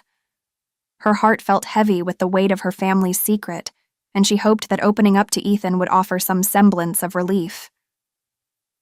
"Hey, you," Ethan said, his voice deep and warm as he approached. He flashed that charming smile that always made her feel weak in the knees. "I got your text. What's going on?" Sophia swallowed hard, meeting his concerned gaze. "Ethan, I need to tell you something. Something I learned about my family while I was researching the land dispute." "Of course. You can tell me anything." His sincerity shone through his brown eyes, making her feel even more vulnerable. But she knew she had to share the truth with him. "Okay, well, it turns out those documents we found in the storeroom are not the only scandal in my family's past. My parents and Thomas Caldwell may have been involved in some illegal activities more recently," Sophia murmured, her voice barely audible. "Wait, you mean our town's mayor?" Ethan asked, his brows furrowing in surprise. Sophia nodded, her stomach twisting with worry. "Yes, it happened years ago, and nobody was officially charged with anything. But when you add it to the land dispute documents, things aren't looking good for my family." She buried her face in her hands. "I'm afraid if we stir the pot and any of this comes to light now, it could damage our family's reputation. I think the coffee shop is at risk, and worse than that, my family's livelihood, my parents' house, everything. If they get charged with some of these crimes..." Ethan reached out and took her hand, his calloused fingers intertwining with hers. "Sophia, I don't care about your family's past. That doesn't change how I feel about you. We all have skeletons in our closets. We can find a way to work through this." As Sophia tried to process Ethan's reassuring words, her gaze drifted from his comforting eyes to Miss Lena, who was sitting on a nearby bench. She seemed to be absorbed in her knitting, but Sophia couldn't shake the feeling that she might have overheard their conversation. "Thank you," Sophia said quietly, trying to focus back on him and the support he was offering. "I just hope everyone can be as understanding as you are." "Did you say something to Miss Lena about your research?" Ethan asked, noticing the direction of Sophia's gaze. "No, I haven't mentioned anything to her." "Why?" Ethan leaned in closer and lowered his voice. "She seems to be paying a lot of attention to our conversation." Sophia glanced at Miss Lena again, this time catching the elderly woman with her ears perked up, eyebrows raised, and her knitting needles momentarily paused. "Miss Lena?" Sophia called out hesitantly, trying to gauge the woman's reaction. "Ah, Sophia, dear. And Ethan." Miss Lena feigned surprise, as if she hadn't been eavesdropping. "I didn't see you there. What a lovely day for a chat in the park." "Indeed it is," Ethan replied, his tone guarded. "What brings you here today, Miss Lena?" "Oh, just my usual knitting, soaking in the sun and enjoying the peaceful atmosphere," she answered with a smile that didn't quite reach her eyes. As Sophia studied Miss Lena's face, she noticed the slight twinkle in her eyes, a knowing look that suggested she understood the gravity of the situation they were discussing. Panic began to bubble in Sophia's chest. That old woman might look harmless, but Sophia knew what kind of a gossip she was. "Miss Lena," Sophia said, her voice wavering slightly. "Did you happen to overhear what we were talking about earlier?" "Dear, at my age the hearing isn't what it used to be," Miss Lena replied with a kind smile. "But don't you worry. I'm sure whatever you youngsters discuss doesn't concern an old lady like me." "Right, of course not." Sophia tried to sound convincing, but she couldn't ignore the nagging feeling that Miss Lena knew more than she was letting on. "Anyway," Ethan interjected, trying to shift the focus away from their earlier conversation. "How's your latest knitting project coming along, Miss Lena?" "Slowly but surely, Ethan. The arthritis doesn't help, but it keeps me busy," she said, resuming the steady rhythm of her knitting needles. Sophia watched Miss Lena for a moment longer, her heart pounding, before turning to Ethan. "Maybe we should head home," she suggested quietly, still feeling uneasy despite Miss Lena's seemingly harmless demeanor. "Or better yet, Ethan proposed, squeezing her hand gently. Why don't we forget about all this for one night and go on a proper date? A proper date? Sure. You know that thing people do sometimes, like where I pick you up and we go to a restaurant or a movie or something? I'll probably shower so I don't smell like sawdust for a change. Maybe there will be flowers. I'll be on my best manners, I promise. He made a cross over his heart, which made the playful grin on his face all the more endearing. A proper date, she repeated. Her answer should be a resounding no. She was still fresh off of an engagement, for goodness sakes. But when he looked at her like that, okay. Ethan's grin stretched a mile wide. Okay, tomorrow night? I will see you then. Miss Lena, I hope you have a pleasant evening, Sophia called out as they walked away from the bench. You too, dear, Miss Lena replied, her eyes never leaving her knitting project, the ghost of a knowing smile playing on her lips. Chapter 9. The bell above the door chimed as Maggie, Lily, and Sophia entered Graceful Threads, a charming local boutique on the main stretch of downtown Pine Haven. The cozy scent of vanilla candles enveloped them, along with the warm hues of amber and gold that adorned the shop's interior. Racks of clothing in an array of colors and styles lined the walls, while tables displayed a variety of accessories to complete any outfit. All right, ladies, Maggie announced with a grin, rubbing her hands together. Operation Make Sophia Dazzle on Her Date is officially underway. Lily giggled, looping her arm through Sophia's. We'll have you looking like $1,000,000 in no time. Please, Sophia rolled her eyes playfully. I just need a nice outfit, not a complete makeover. Leave it to us, Soph, Maggie assured her, her bright red hair bouncing as she strutted over to a rack of dresses. First up, this little number. She held up a vibrant purple dress that was, quite frankly, a bit too short for anyone's taste. Are you trying to make me look like an eggplant? Sophia laughed, shaking her head at her friend's outrageous choice. Fine, Maggie relented, returning the dress to its place on the rack. But I still think you'd rock it. As they continued browsing the boutique, they stumbled upon some fun and quirky finds: a hat shaped like a pineapple, a pair of sunglasses adorned with tiny sunflowers, and even a purse shaped like a teacup. Maggie tried on each item with enthusiasm, causing laughter to erupt from her friends. Okay, seriously, Lily said, catching her breath between chuckles. Let's find you something perfect for your date with Ethan.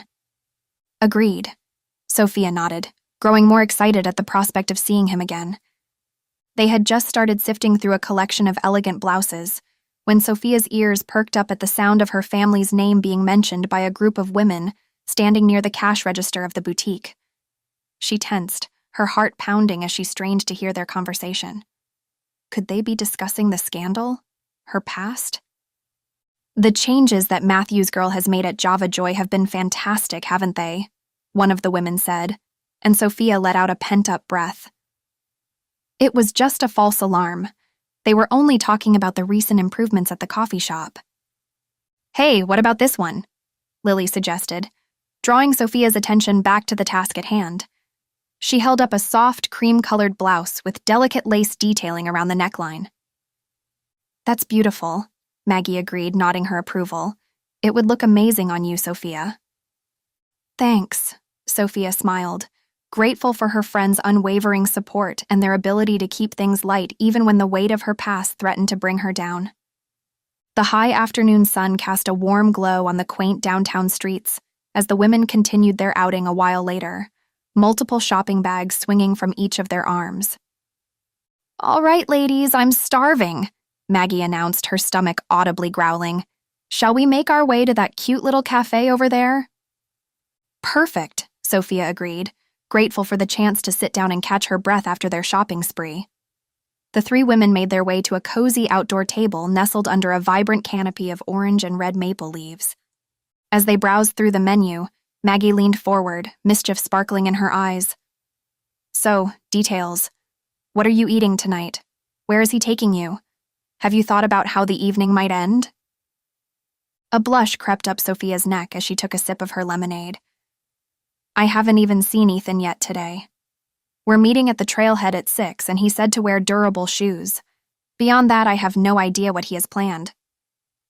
Ooh, a hike under the stars. Lily clasped her hands together dramatically. How romantic. Sophia wrinkled her nose, though a smile tugged at the corners of her mouth. You two are going to dissect every moment of this date, aren't you? Absolutely, Maggie grinned. After all the time we spent picking out the perfect outfit, we're invested now. Sophia hesitated, stirring her iced tea absent-mindedly. She knew her friends meant well, but the thought of dating again after her recent breakup made her heart race with anxiety. I don't know, guys. I appreciate your support, but I still don't know if this is a good idea. She twisted her napkin in her lap, a knot forming in her stomach. What if it's a disaster? I'm not sure I'm ready to trust someone new after. She trailed off, but she didn't need to say the name. They all knew who had left her with scars that had only just begun to heal. Lily scooted her chair closer and squeezed Sophia's hand. Ethan isn't him. You've known Ethan for as long as I have, and he's one of the good ones. Kind, patient, honest to a fault. She's right. Maggie nodded. Just take things slow. Have fun and don't forget why you're really here. For you. If at the end of the night you realize it's too soon, that's okay. But you'll never know if you don't give it a chance. Sophia gazed at her friends, heart swelling with gratitude. They were right. She couldn't hide away forever. And if there was any man in this town she could trust, it was Ethan. And there's no pressure, Lily said gently, reaching across the table to pat Sophia's hand. We just want you to be happy, and we think Ethan could be really good for you. But it's ultimately up to you, sis. Listen, Maggie interjected, her voice serious but kind. It's okay to feel scared, but you can't let fear hold you back from experiencing life and love. You're stronger than you give yourself credit for, Sophia. Remember when we were kids? Lily chimed in, a nostalgic smile on her face. We used to say that love was like diving into the deep end of the pool, not knowing if we'd be able to swim back up for air.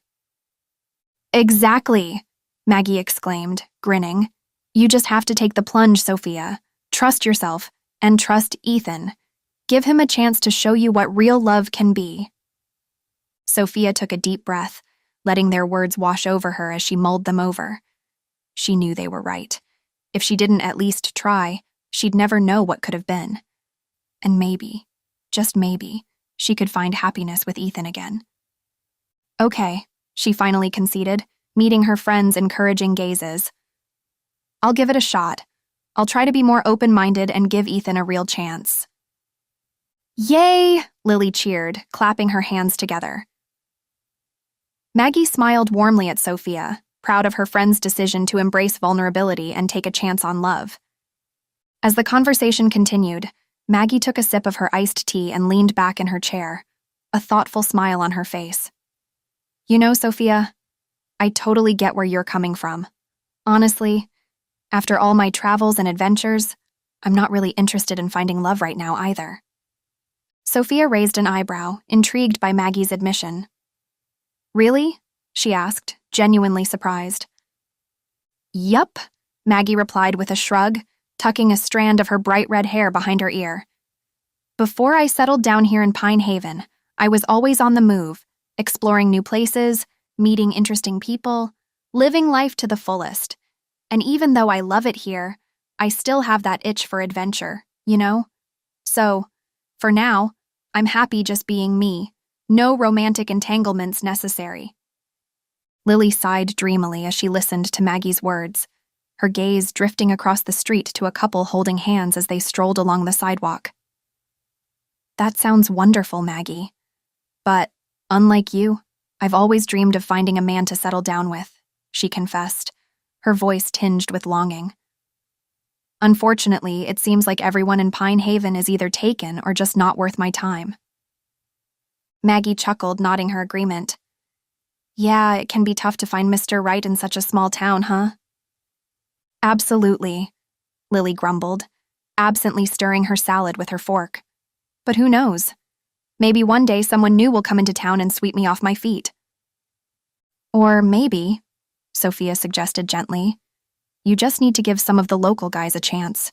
You never know what might happen if you look past first impressions. Lily considered her sister's words, her eyes filled with uncertainty. Maybe, she murmured, though she didn't sound entirely convinced. Speaking of new people, Maggie said, her eyes fixed on something across the street. She pointed at a nearby building with a sold sign posted prominently in the window. It looks like we're going to have some new neighbors soon. Lily leaned forward, squinting at the distant storefront. Oh, you're right. I wonder what kind of shop it'll be. Maybe it's a bookstore, Sophia suggested, her heart lifting at the thought. She'd always loved getting lost in the pages of a good book, and the idea of having a cozy little bookstore in town was appealing. Or a bakery, Lily exclaimed, her eyes lighting up. I would love to have fresh pastries every morning. Or maybe, Maggie chimed in, her face assuming an overly dramatic expression, it's a secret lair for a dashing international spy who's decided to retire in our humble little town. Really, Maggie? Sophia laughed, shaking her head at her friend's wild imagination. Hey, you never know. Maggie shrugged, winking at them. But the point is, Pine Haven is always changing. New people come and go all the time, so don't give up hope just yet, Lily.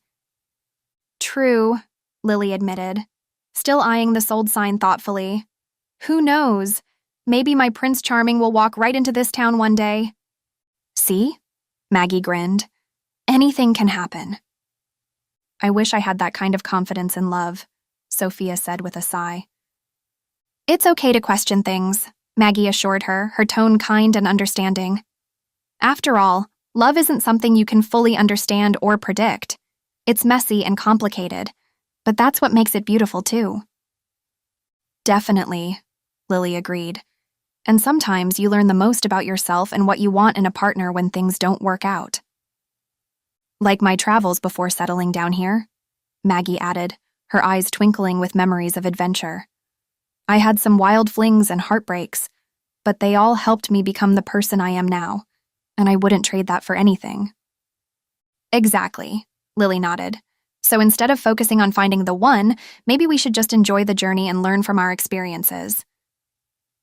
Spoken like true philosophers of love, Sophia said, smiling fondly at her friends.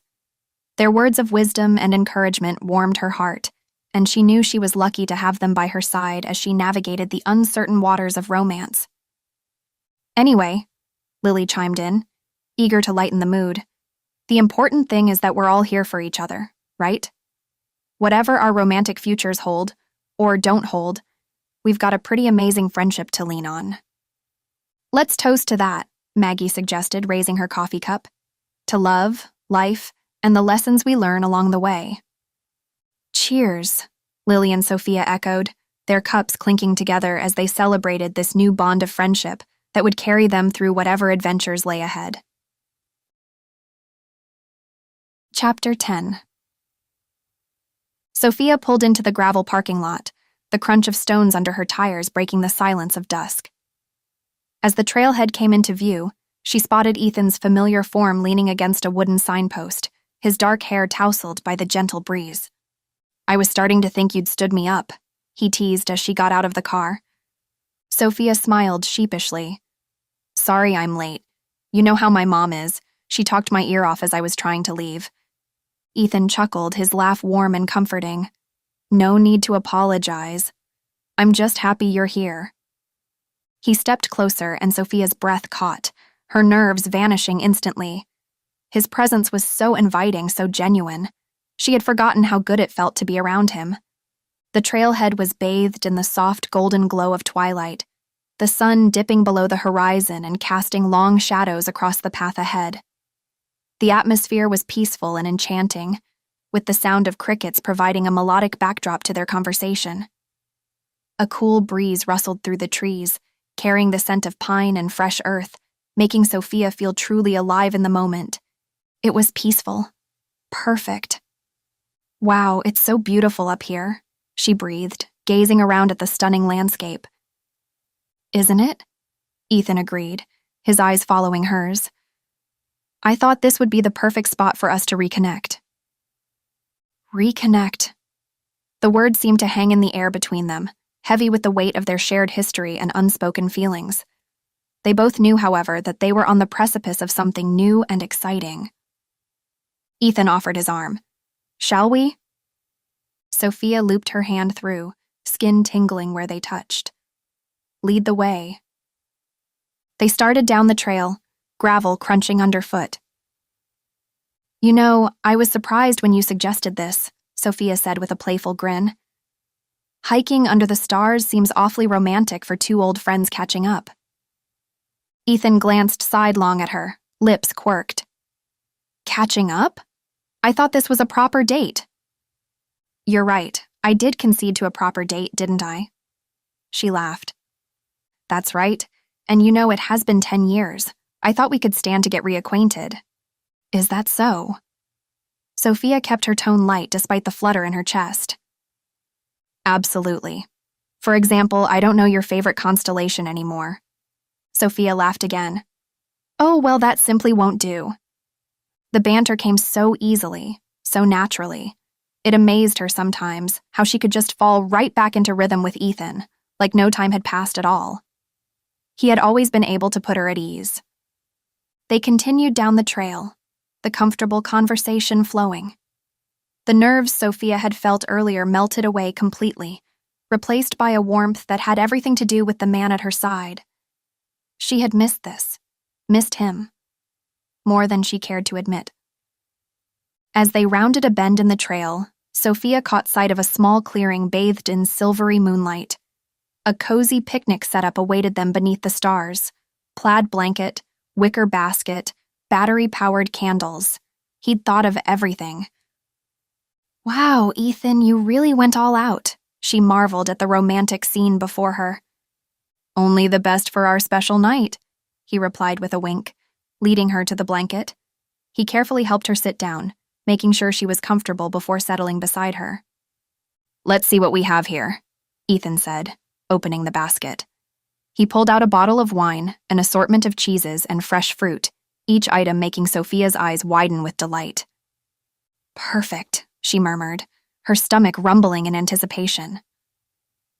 Almost forgot something, Ethan added, reaching into the basket once more and producing a thick, warm blanket, in case it gets too cold. Sophia smiled appreciatively as he draped the extra blanket over their shoulders, allowing them to snuggle closer together while they sipped wine from disposable cups and sampled the delicious spread. Look at the stars, Ethan whispered after a while, his gaze drawn upward. The sky overhead was a tapestry of shimmering celestial bodies, painting the dark canvas with twinkling points of light. Wow, it's breathtaking, Sophia agreed, her eyes tracing the constellations above. That one looks like a lion, she pointed out playfully. The truth was, she didn't know anything about constellations, and she doubted Ethan did either. Ah, Leo, Ethan nodded, smirking as he played along. Fierce and regal just like you. Is that so? She raised an eyebrow, unable to suppress a laugh. Well then, Mr. Charming, what constellation would you be? Me? He pretended to ponder for a moment, tapping his chin thoughtfully. I'd say Orion, the great hunter. Orion, huh? Sophia teased with a smile. More like the great flirt. Guilty as charged, Ethan chuckled, his warm brown eyes twinkling in amusement. Their laughter filled the air, light-hearted and carefree, as if their past heartaches had been washed away, leaving only the undeniable attraction between them. Above them, Sophia traced the constellations across the inky sky with her finger, her thoughts growing more sincere. I always loved stargazing with you, she said softly. Ethan's eyes were tender. Me too. A comfortable silence settled between them. The woods were hushed except for the occasional hoot of an owl. Sophia shivered as a breeze rustled the trees. Noticing, Ethan shifted closer on the blanket. Here. He wrapped an end tighter around Sophia's shoulders. She leaned into him, head coming to rest in the crook of his neck like it was the most natural thing. Like no time had passed at all. Despite everything that's happened lately, I'm really glad we're here together, Sophia confessed, her voice softening. Me too, Ethan echoed, his hand finding hers beneath the blanket. It's like fate brought us back together for a reason. Maybe it did, Sophia mused, her eyes meeting his, her heart swelling with hope and affection. For now, they let the past stay where it belonged, behind them. Instead, they focused on the present moment, savoring the closeness, the laughter, and the undeniable connection that bound their hearts together under the vast, starlit sky. Sophia took a sip of her wine, the warmth of the liquid contrasting with the cool breeze that rustled the leaves around them. You know, she began, setting her plastic cup on the blanket. I've been thinking a lot about my future lately. Really? Ethan asked, his brow furrowing in concern. What's on your mind? I think it's time for me to move out of my parents' house, for one thing, Sophia admitted, her green eyes meeting his. I love them, but I need some space, not just physically, but emotionally too. When I picked up and left the city, I'd only planned to stay here for a few days. But now I don't want to go back. Pine Haven has always been my home. A smile spread across Ethan's face, the corners of his eyes crinkling with genuine happiness. I'm glad to hear that. There's something special about this town, isn't there? There really is, Sophia agreed, picking at a grape absent-mindedly. So I was thinking, after the grand reopening of Java Joy, as long as business continues to stay strong, maybe I could find a place of my own here. Actually, I have an idea. Ethan leaned in closer, his voice filled with enthusiasm. You know the space above the coffee shop? You already own it, so why not convert it into a living space? There are several other storefronts downtown that have second-floor apartments. Some owners even rent them out for extra income. Sophia's eyes widened and she considered the possibilities. The more she thought about it, the more excited she became. That actually sounds perfect, but I'd need help remodeling the space. I don't even know where to begin. Hey, you're looking at the local contractor, Ethan said with a grin, puffing out his chest playfully. I'd be more than happy to help you with that. And who knows, if you don't like it, you could always rent it out and find another place. What? Ethan, that's way too generous. Sophia touched his arm. You've already done so much for me since I've been back. I want to, he insisted. It's no trouble, really. I'd love to help you get settled here. As much for me as for you. I like having you back in town. Sophia's eyes welled up with unshed tears, touched by the kindness in his offer. With Ethan's help, she could create a place that truly embodied the warmth and charm of Pine Haven. A place where she could finally put down roots and build a future for herself, maybe even with him. Thank you, she whispered, her voice thick with emotion. I can't tell you how much this means to me. Anything for you, he replied earnestly, his brown eyes softening as they locked onto hers. As the night deepened around them, their conversation continued, filled with laughter, heartfelt moments, and a shared excitement for the new chapter unfolding before them.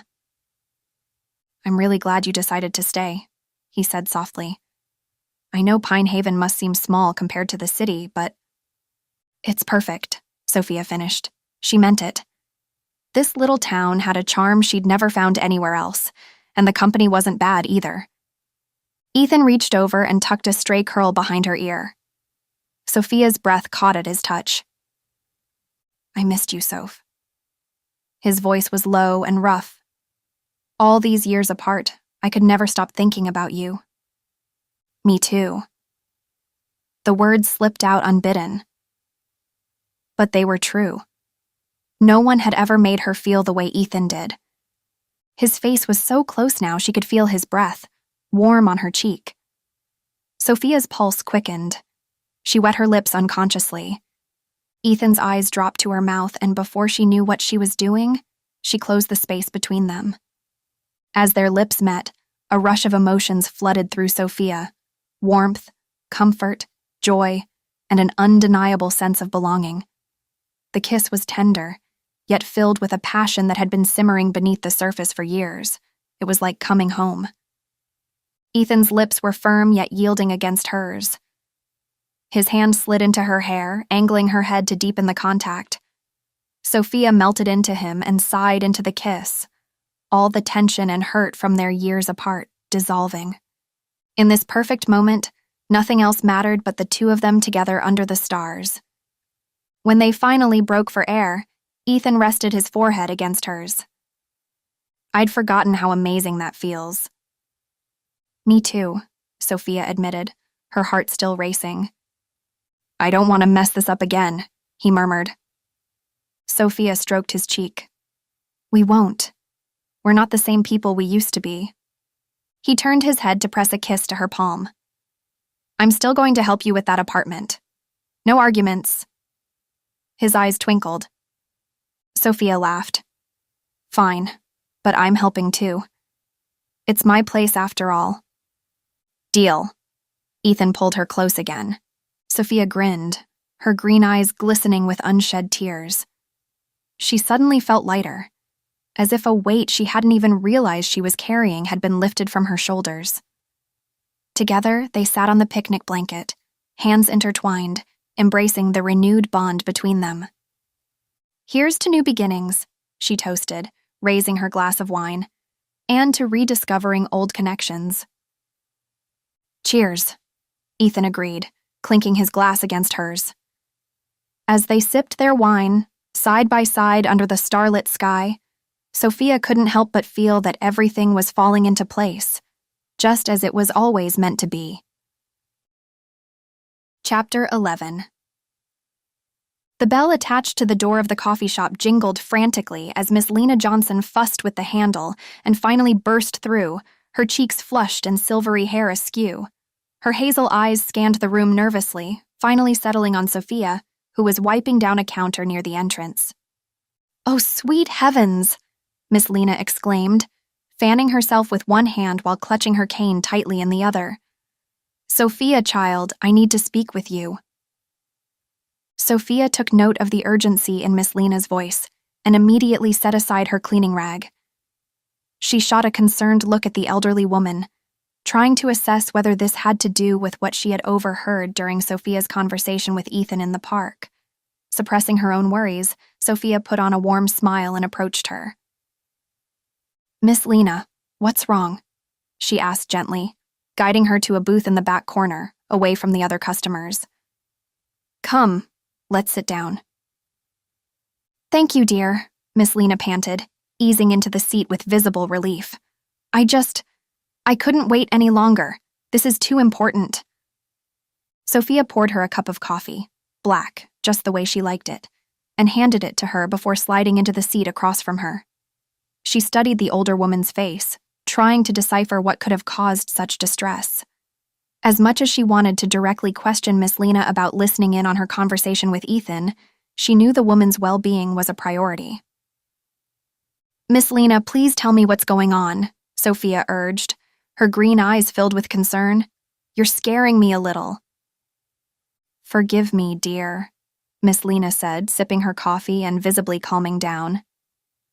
"I didn't mean to startle you. It's just that I've uncovered something that might change everything for you and your family given your recent discovery."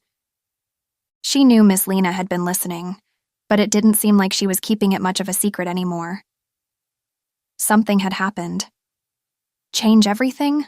Sophia repeated, her heart rate increasing as she tried to wrap her mind around Miss Lena's words. "What do you mean?" "Let me explain. It's about the Caldwell family, their past actions, and how it might impact your family's future and the entire town." Sophia's eyes widened as she considered the implications of that revelation. She knew Miss Lena had a reputation for being in everyone's business, but that also meant the elderly woman was usually right on the money when it came to local matters. The recent discoveries she'd discovered about her family history was still shrouded in mystery, But if the Caldwell family had some skeletons of their own? Please go on, Sophia urged, leaning forward and clasping her hands together on the table. Her previous caution was replaced by an intense curiosity.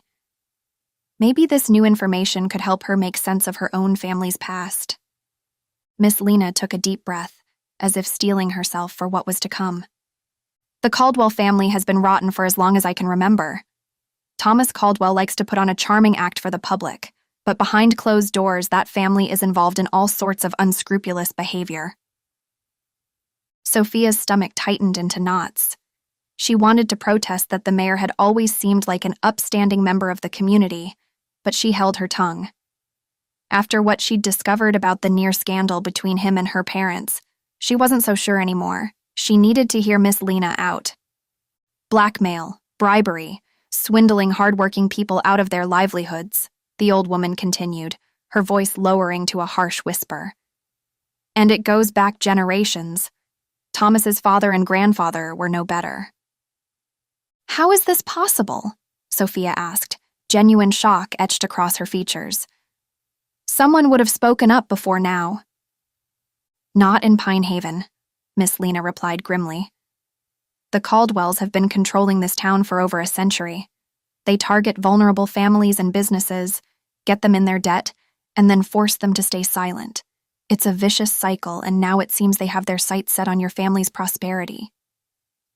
Sophia slumped back against the booth, her mind reeling. The pieces were starting to fall into place. Her family's constant financial struggles while she was growing up, her father's desperation to find work outside of the coffee shop a few years back, and the sudden appearance of the Caldwell family in her life. It was all starting to make sense now. But what can we do? Sophia asked, a hint of hopelessness creeping into her voice. If what you're saying is true, they have all the power. We can fight back, Miss Lena declared, a fierce determination in her eyes. We can band together. You, your family, and the rest of us in Pine Haven who have been victimized by the Caldwells. We can take our town back.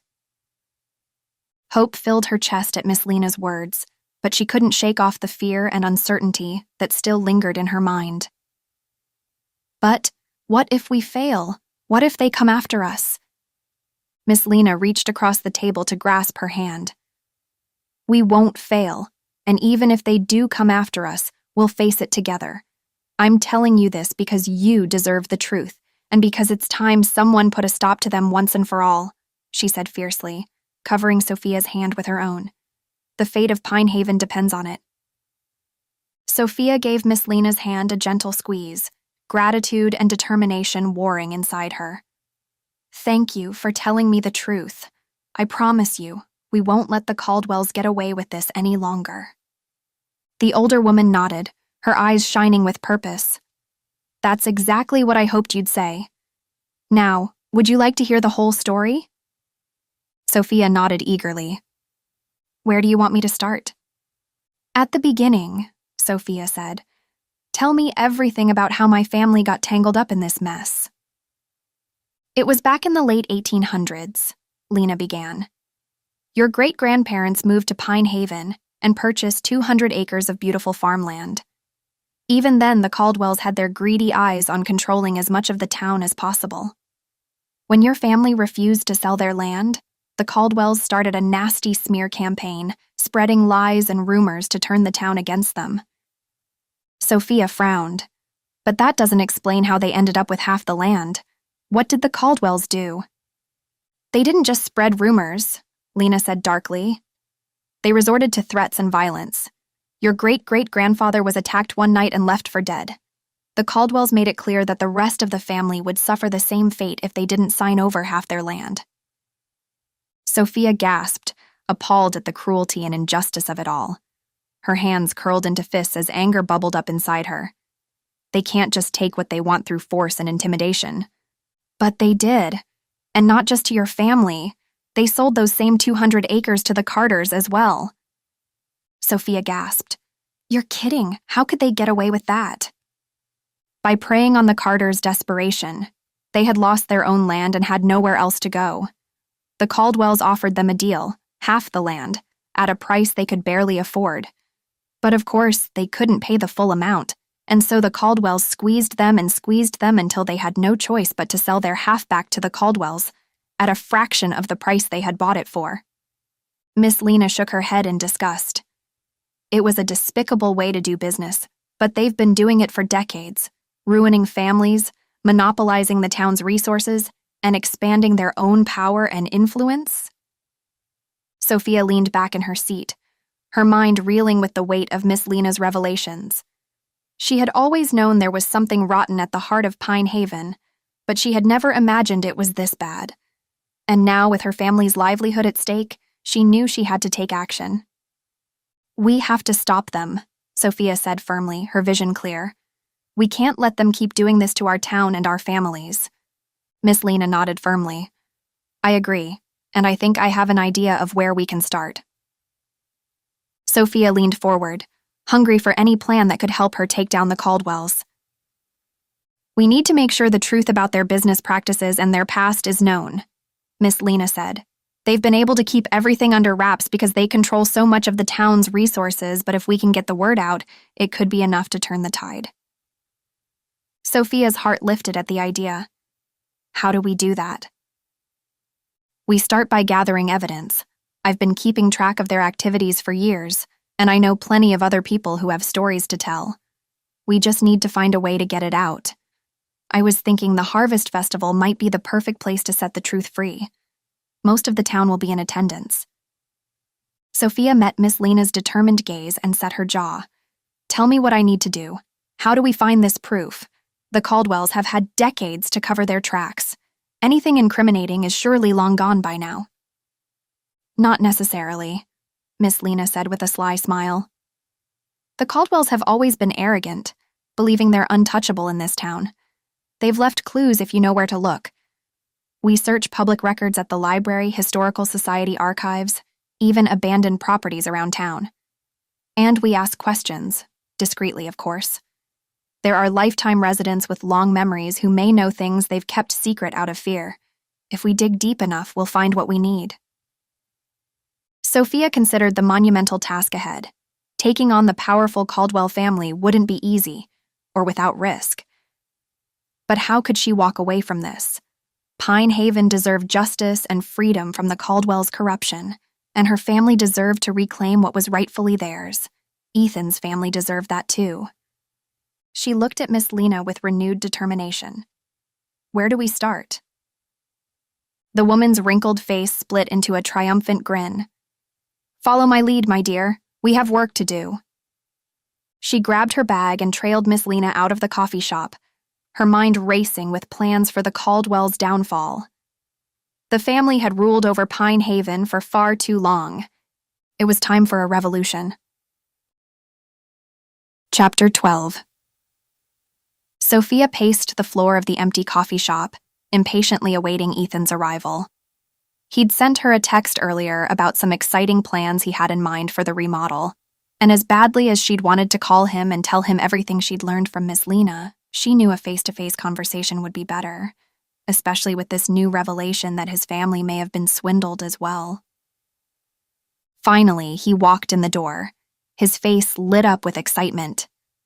"Hey, Sophia," he said, giving her a quick hug.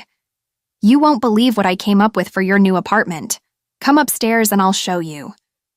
Without waiting for her answer, he grabbed her arm and dragged her up the stairs to the unused space above the coffee shop. His excitement was contagious, and soon Sophia found herself too caught up in his enthusiasm to slow him down with the bad news. It could wait a few minutes.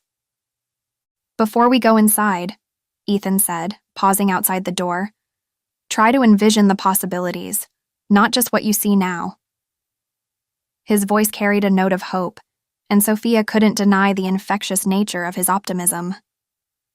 "Okay," she replied, taking a deep breath and preparing herself for the unknown.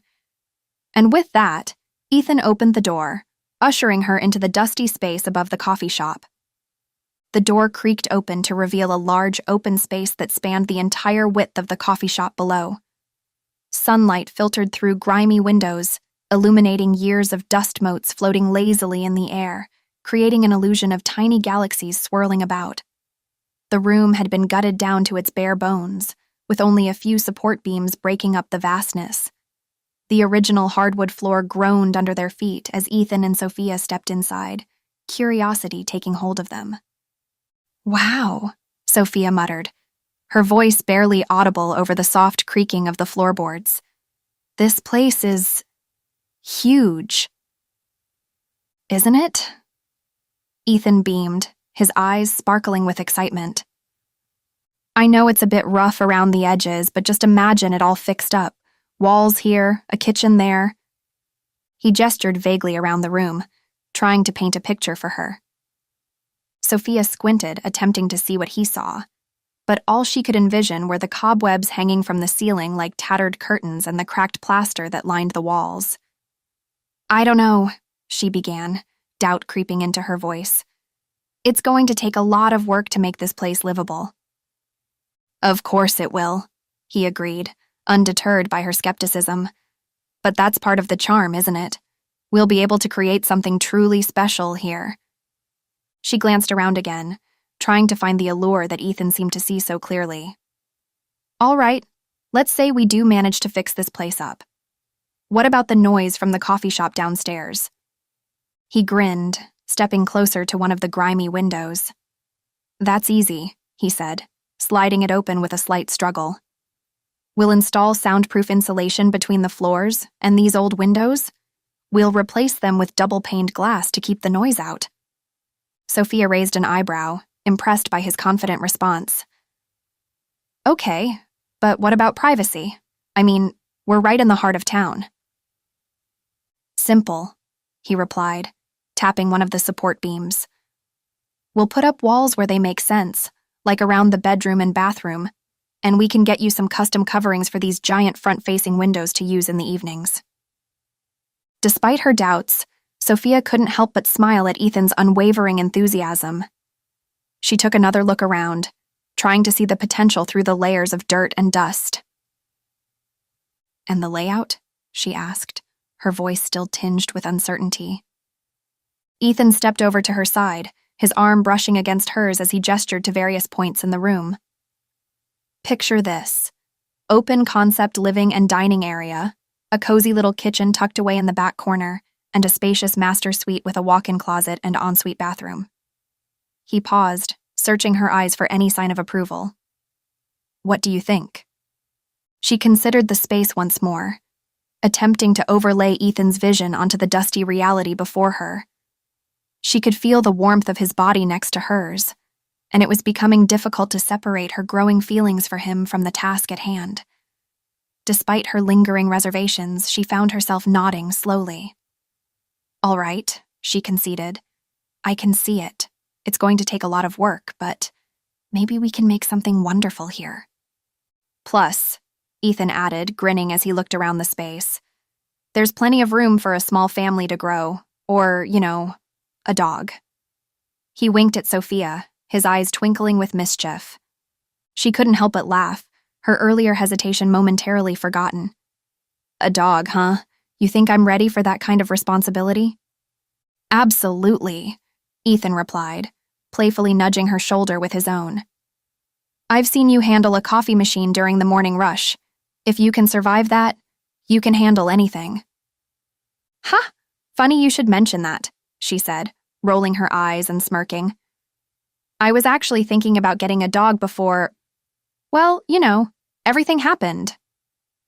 "Well, between you and me, I think little Fido will be much happier here in Pine Haven than with that jerk you left behind in the city." Ethan's face softened, his gaze warm and sincere. "Just imagine a little pup running around playing with toys, maybe even stealing your socks." He chuckled, enjoying the image he had created. Sophia found herself smiling at the thought, her heart swelling with affection for both the idea of a dog and the man standing beside her. As their laughter died down, an unspoken tension lingered between them, their eyes locked together in a moment of vulnerability and connection. "All right," Sophia said, finally breaking the silence. "Let's say I'm on board with this vision of yours. What's the first step in bringing it to life? Ethan took a deep breath, his chest rising and falling as he considered the question. First things first, we'll need to clear out all this dust and debris. Then we can start planning the layout and design. Really make this space your own. Sounds like a plan, she agreed, her voice barely more than a whisper. His kindness was almost overwhelming. How did she get so lucky to fall back into Ethan Carter's arms? She didn't deserve a guy like him. Great, he said, his voice equally hushed. He took a step closer, his eyes never leaving hers. I'm really looking forward to working on this project with you, Sophia. Me too, she replied, her heart beating faster in her chest. Me too. The tension in the room was palpable, and Ethan's eyes seemed to search for something within her own. She felt a magnetic pull towards him, as if an invisible thread was drawing them closer together. The dusty air of the apartment above the coffee shop danced around them like golden specks caught in a sunbeam. Can I? Ethan began, his voice barely audible as he tentatively reached out to brush a stray curl away from her face. His touch sent a shiver down Sophia's spine, and she found herself unable to do anything but nod in agreement. They leaned in closer until their foreheads were almost touching, and Sophia felt the warmth radiating from his body. She closed her eyes and inhaled the scent of coffee and cedarwood that clung to his clothes, savoring the moment before it passed. Their lips met softly with a tenderness that left her breathless. The kiss was sweet, sincere, and everything she wanted. And Sophia felt herself falling even faster for this man. But fear soon won over, and she quickly took a step back, cutting the moment short.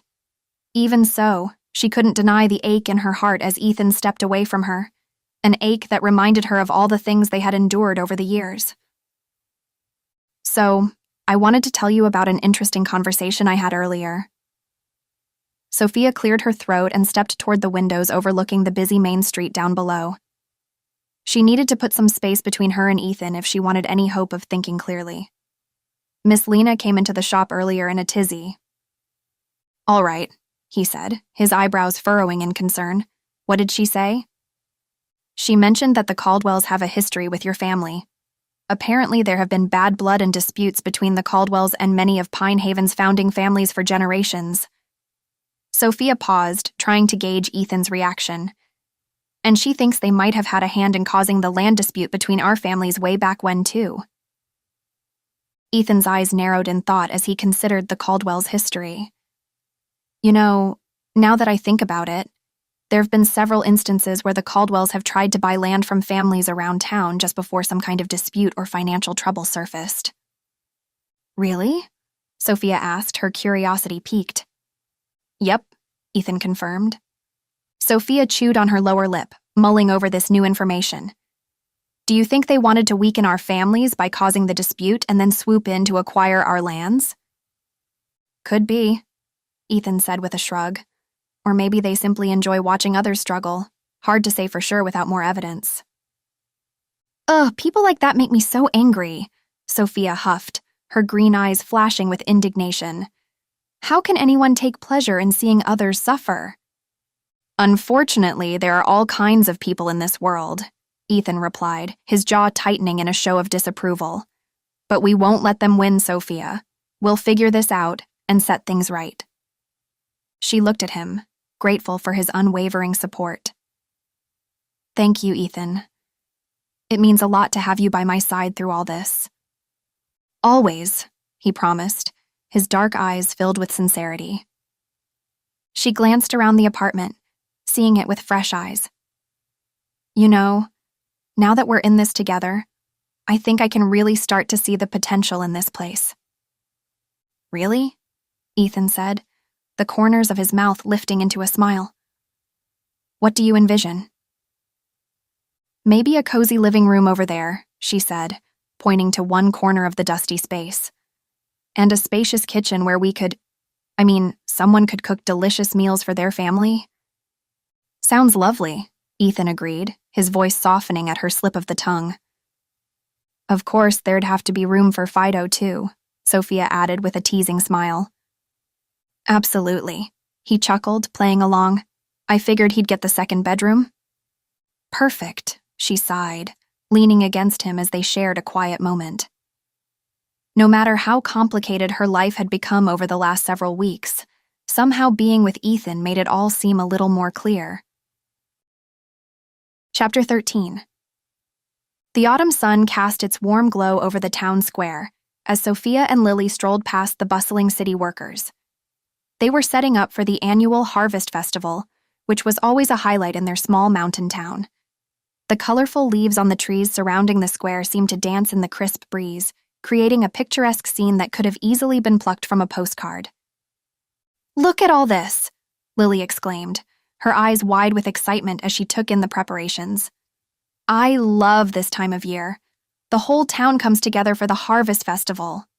Sophia nodded, though her gaze drifted to the stage being assembled, its wooden planks like bones rising from the earth.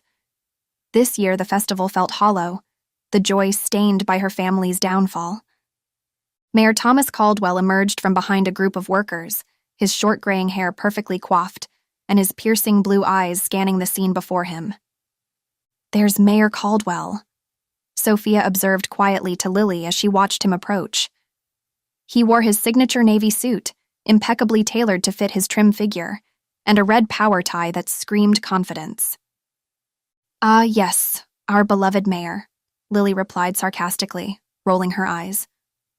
Mayor Caldwell spotted the sisters and raised his hand in greeting, a practiced smile plastered across his face.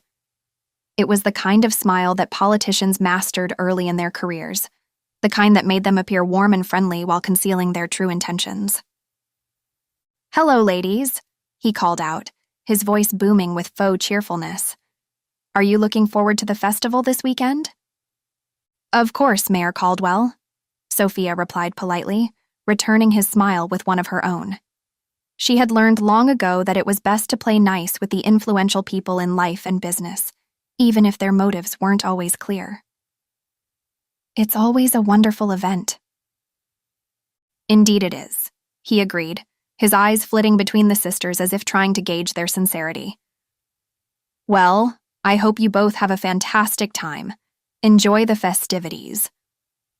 With that, Mayor Caldwell gave one last wave and disappeared back into the crowd, leaving Sophia and Lily to continue their stroll through the square. "Ugh, that man," Lily muttered under her breath as soon as he was out of earshot. "He's so fake. I don't understand how people don't see right through him." Sophia sighed, her thoughts drifting to the recent troubles she'd faced. She knew all too well that appearances could be deceiving, and that sometimes the most charming people hid the darkest secrets, but she didn't want to dwell on any of that now. "Let's shift gears. Did I tell you that Ethan's planning to renovate the apartment above the coffee shop for me?" Lily's eyes widened, her curiosity piqued. "Really? What does he have in mind?"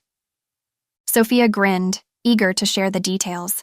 He mentioned an open concept space, adding a breakfast nook by the window, and even installing a skylight over the bed. Can you imagine how lovely that would be?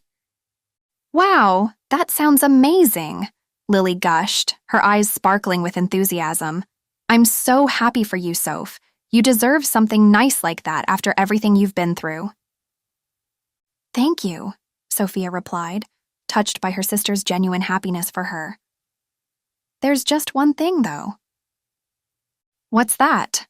Lily asked, sensing her sister's hesitation. "Ethan wants to surprise me with the finished product, so he's asked me to stay away while he works." Sophia bit her lip, her excitement momentarily overshadowed by a flicker of concern. "I trust him, but it's hard not knowing what's happening right overhead, you know?" Lily nodded, understanding her sister's need for control, especially after the turmoil she'd faced recently. "Yeah, I get it, but maybe this is a good opportunity for you to practice letting go a little. Trust Ethan. He knows what he's doing, and I'm sure he'll make your place beautiful." "Maybe you're right," Sophia conceded, her gaze snagging momentarily on the warm glow of the festival lights. It's been a long time since I've let anyone in like this." "Hey," Lily said gently, placing a reassuring hand on Sophia's arm. "You've got this, and you've got me, always."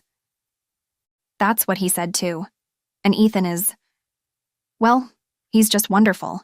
He's kind and patient, and he makes me laugh like no one else can. Exactly, Lily exclaimed, throwing her hands up as if she'd just proven an irrefutable point. You deserve this, you know. After everything you've been through, the layoff, the breakup, it's time for you to find happiness again. Thank you, Sophia said softly, touched by her sister's genuine love and concern. But deep down, she couldn't shake the nagging worry that gnawed at her, even amidst all the warmth and joy of the festival. Hey, what's wrong? Lily asked, noticing the slight furrow in Sophia's brow. You're not having second thoughts about Ethan, are you? No, it's not that, Sophia admitted, taking a deep breath and gathering her thoughts. It's just, I want to take things slow with him. I don't want to rush into anything or mess this up because I didn't give myself enough time to heal and figure out who I am without someone else defining me, you know? Of course, Lily nodded, her expression softening with understanding. It's important to feel whole on your own, too, so take your time. Just remember that Ethan is a good man. He'll be patient and wait for you if that's what you need. Sophia smiled, grateful for her younger sister's wisdom and encouragement. Thank you, Lil. You are wise beyond your years, you know it? Hey, that's what sisters are for, right? Lily replied with a wink, looping her arm through Sophia's as they continued their leisurely stroll toward the library that sat at the heart of Pine Haven. Finally, they reached it, a charming two-story brick building nestled between an old-fashioned barber shop and a quaint flower shop. The library's facade, adorned with ivy climbing its walls, called to mind the image of a secret garden hidden within the bustling town. Vibrant flower beds surrounded the entrance, welcoming visitors with their fragrant blooms. Here we are, Sophia murmured as they stepped through the heavy oak doors, instantly greeted by the familiar scent of aged paper and polished wood. Ah, Sophia! A voice rang out from behind the large circulation desk, catching their attention. And Lily, what a pleasure to see you both. Miss Lena shuffled towards them with surprising speed for someone her age.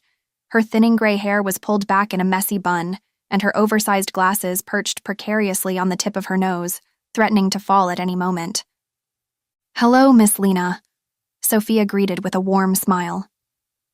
I hope you don't mind me bringing a guest. I just figured Lily has as much a right to this information as I do. Think nothing of it, dear. Miss Lena waved off the thanks with a flutter of her hand, her bony wrist adorned with an eclectic mix of beaded bracelets. Now follow me. I believe I have just the resources you need. As they trailed behind Miss Lena through the maze of towering bookshelves, Sophia couldn't help but marvel at the vast repository of knowledge that surrounded her. In this sacred space, the weight of countless stories and histories seemed to hum beneath her fingertips, whispering secrets in every dusty corner. Here we are, Miss Lena announced, stopping before a row of leather-bound volumes labeled Town Archives. She reached for one of the larger tomes, struggling slightly under its hefty weight before handing it over to Sophia. This should contain everything we need: town records, newspaper clippings, personal accounts, the works. Sophia accepted the book with reverence, feeling the gravity of the information it held within its pages. As she opened the cover, she caught a glimpse of her own reflection in Miss Lena's glasses, a woman on the brink of uncovering vital pieces of her family's past. She and Lily began to flip through the pages while Miss Lena went to gather some other documents, and before they knew it, they were buried in old papers. Ah, here we are, Miss Lena said, pulling out a yellowed newspaper clipping from one of the many folders she had spread across the table. She handed it to Sophia with a wink. This should pique your interest. Sophia studied the article, her eyes widening as she read the bold headline. Local businessman accuses Matthews family of fraud. The piece detailed how Jeremiah Caldwell, the grandfather of Mayor Caldwell, had publicly accused Sophia's family of swindling funds from the town treasury. Jeremiah was quite the character, you see, Miss Lena explained, her voice low and conspiratorial. Always looking for ways to boost his own reputation, even at the expense of others. He spread rumors all around town about your great-grandfather, practically turning everyone against him. Is there any truth to these accusations? Lily asked, her brow furrowing in concern. None whatsoever, Miss Lena replied dismissively, waving her hand as if swatting away an annoying fly. Just another case of Caldwell bravado, trying to make themselves seem more important than they really are. I can't believe it. Well, there's more. With a theatrical flourish, she produced a magnifying glass from her pocket, holding it up to her eye and squinting through it. You see, I don't just have an eye for detail. I have two, she declared, letting out a cackle that had both Sophia and Lily chuckling along. Let's see, Miss Lena continued, scanning the documents with her trusty magnifying glass. Ah, here's something interesting. A letter from the town council, dated around the same time as the newspaper article.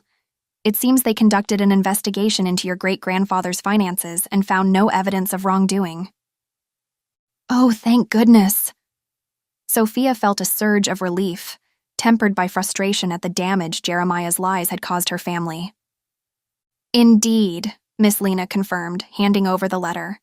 Unfortunately, it seems the truth wasn't enough to undo the harm caused by the rumors, but at least you can take solace in knowing your family's good name was never truly tarnished.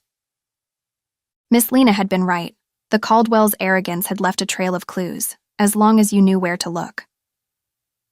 And here, she said, sliding a newspaper article across the table, this discusses the mysterious fire that destroyed half of Main Street back in 1952. The Caldwells used it as an excuse to seize control of prime real estate to build some of their business properties. Sophia's eyes narrowed as she scanned the article. It says the cause of the fire was never determined. Convenient, don't you think? Very, Lena said darkly. Rumor has it the Caldwells paid off the fire chief to report it as an accident, even though the blaze was seen starting in multiple places along Main Street. Arson, Sophia said, to force business owners to sell at a loss so the Caldwells could expand their empire. She shook her head in disgust. They've been corrupt from the start. Oh, it goes back further than that, dear, Lena said. But this is a good piece of evidence. We'll need irrefutable proof of their misdeeds if we want justice to be served. Thank you, Miss Lena, Sophia said sincerely, touched by the older woman's support. Think nothing of it, dear, Miss Lena replied, her eyes twinkling behind her glasses. Just remember, the truth has a funny way of coming out, one way or another, and when it does, this town will rally behind you. With that thought bolstering her spirits, Sophia prepared to get back home and start working on an airtight case to put Mayor Caldwell in his place. As they stepped out of the library, they felt the crisp autumn air on their faces, carrying with it the scent of freshly fallen leaves. The late afternoon sun painted a golden hue over the picturesque town square, but neither sister could fully appreciate the beauty as the weight of their newfound evidence clouded their thoughts. Can you believe it? Lily whispered, her eyes wide with disbelief as she clutched the documents tightly in her hands. The Caldwells. I mean, we always knew they were up to no good, but this is something else. Sophia nodded, her jaw set with determination and frustration. It's maddening how they've manipulated people for so long, but now we have proof, Lil. We can finally clear our family's name and regain our rightful ownership of the coffee shop. Are you scared? Lily asked softly, seeking reassurance from her older sister. Terrified, Sophia admitted, her green eyes glistening with unshed tears. But I won't let that stop me. Our parents deserve justice, Ethan's family too, and probably many others. That's right they do, Lily said fiercely, her grip on the papers tightening even more. We'll face this together, Soph. You know I'm here for you, no matter what. Thank you. I don't know what I'd do without you. As they walked down the cobblestone streets, passing by colorful storefronts and friendly townsfolk waving hello, the sisters couldn't help but wonder how the revelation of the Caldwell family's deceit would shake the very foundations of their tight-knit community. Get ready, Mayor Caldwell, Sophia whispered under her breath, her eyes narrowing with steely determination. The truth is coming, whether you like it or not. Chapter 14. Sophia stood by the entrance of the old playground, her long, curly brown hair bouncing with excitement as she waited for Ethan to arrive. It was exactly as she remembered it. The creaky swings, the faded hopscotch squares on the blacktop, the big oak tree they used to climb. She smiled as Ethan parked the truck. "Hey, stranger," Ethan greeted her with that charming smile of his as he approached the park's entrance. His dark hair was tousled from the wind, and there was an inviting warmth in his eyes as he playfully asked, "What brings you here?" "Surprise!" Sophia exclaimed, barely able to contain her enthusiasm. "I thought we could spend the day revisiting some of our favorite places from high school. A trip down memory lane, if you will."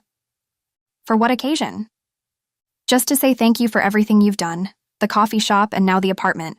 Plus, you've welcomed me back to Pine Haven and made me feel right at home again. So I thought I'd plan a fun day for us, starting here at the park." Ethan grinned, his dark eyes crinkling at the corners. "I love it, though I don't know if I can still fit through that tire swing."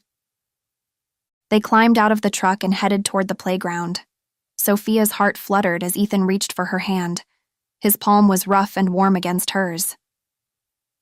"Hey, remember when we used to race each other to the swings?"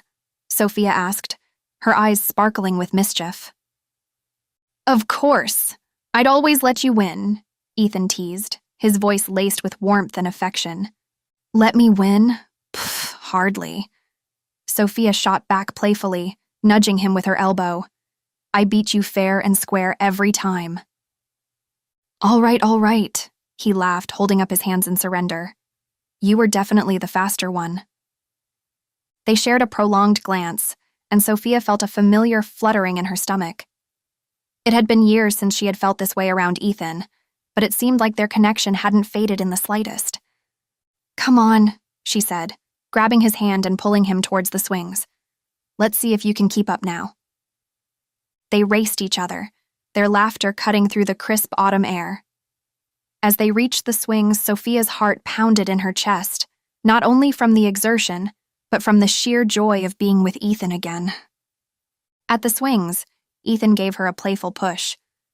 "Bet I can still go higher than you." Sophia pumped her legs. "In your dreams, Carter." Their laughter echoed across the empty playground. For a moment, Sophia felt 17 again, light and free, and falling for the boy on the swing beside her. Afterward, they walked to Lou's Diner for milkshakes and cheese fries. Sophia slid into their old booth by the window. "Strawberry, right?"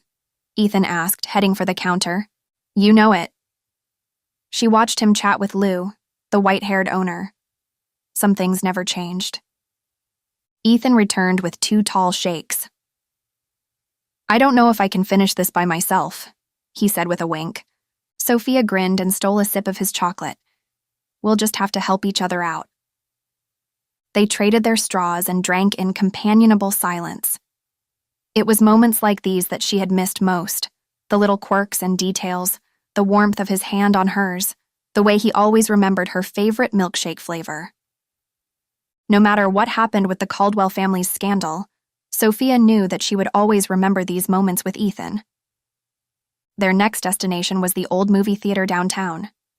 Its marquee had seen better days, but the charm of the small-town cinema was still intact. "Wow," Ethan said as they entered the dimly lit lobby. "Feels like stepping back in time." "Right? I couldn't resist including it on our trip down memory lane," Sophia replied, her green eyes gleaming with excitement. They settled into their seats, holding hands as the lights dimmed and the projector flickered to life. As a classic film played on the screen, their fingers intertwined and nothing else mattered but their stolen glances at each other and shared whispered comments, just like the old days. After the movie, they walked out of the theater with Ethan's arm around Sophia's waist. She leaned into him, enjoying the warmth of his embrace. "That was amazing," Ethan said, a smile on his face. "I forgot how much I loved that movie." "It was pretty great," Sophia agreed, feeling a sense of contentment that she hadn't experienced in a long time. "But not as great as the company. I'm glad we came." They walked in comfortable silence for a few blocks, enjoying the cool evening breeze and the sound of their footsteps on the pavement. As they turned down a familiar side street, Sophia felt Ethan's grip on her waist tighten. I'm not sure I'm ready to call it a night just yet. Then don't. Let's head back to the park for a bit. As twilight approached, they found themselves under the familiar shelter of the high school bleachers, a place where they had shared countless stolen kisses back in the day. The air was thick with anticipation as they stood mere inches apart, their breaths mingling in the cool evening breeze. Here we are again, Sophia whispered, her heart racing in her chest, just like old times. Only better, Ethan murmured, his hand grazing her waist ever so lightly. Their lips hovered tantalizingly close, their eyes locked as they stood stone still in a passionate embrace.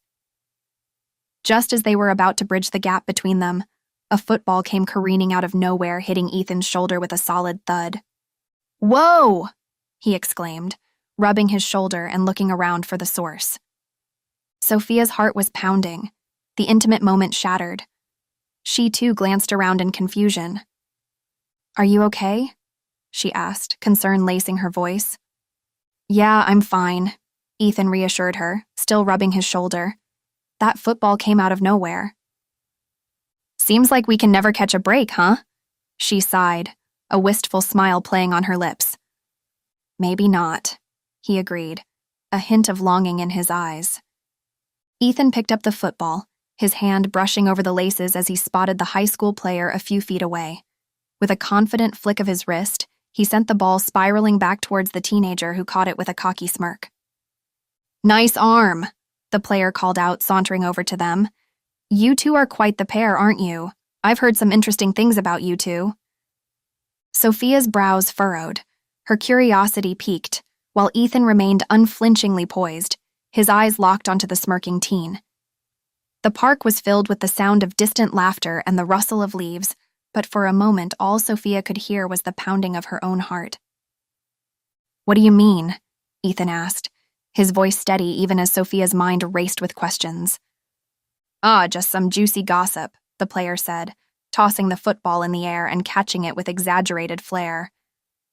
Something about secret rendezvous and broken hearts, feuding families, theft, you know. Rumors have a way of getting twisted, Sophia interjected, her voice betraying a hint of defensiveness. She tried to read the boy's face, searching for any signs of sincerity or cruelty. Surely this kid didn't know anything about the Caldwell scandal, did he? Maybe so, the player shrugged, but people around here love a good scandal, don't they? Sometimes they love it more than the truth, Ethan replied, his jaw tightening as he clenched his fists at his side. Their small town thrived on gossip, but this felt different. More personal, more intimate.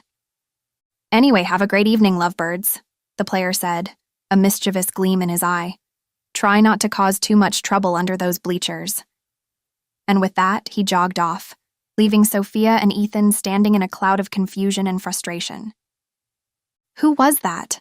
Sophia asked, still processing the encounter as her green eyes followed the retreating figure of the football player. I'm not sure, Ethan admitted, but it doesn't matter. Let's not let some high school kid ruin our night. She knew he was right. They should just let it go. But what if the kid really did know something? There was only one person who would care to stir anything up now, and it would mean bad news. Because if Mayor Caldwell had somehow caught on to her little investigation into his past, he would do anything it took to stop her from dragging him and his family's secrets out into the open. Chapter 15. Sophia expertly swirled the steaming milk in a stainless steel frothing pitcher, her eyes locked on the glossy white liquid as it thickened and doubled in volume. The aroma of freshly ground espresso beans filled the air, a scent that had become both familiar and comforting since her return to Pine Haven. With a satisfying hiss, the steam wand fell silent, and Sophia poured the velvety foam over a double shot of espresso, finishing the latte with an impressive Rosetta design.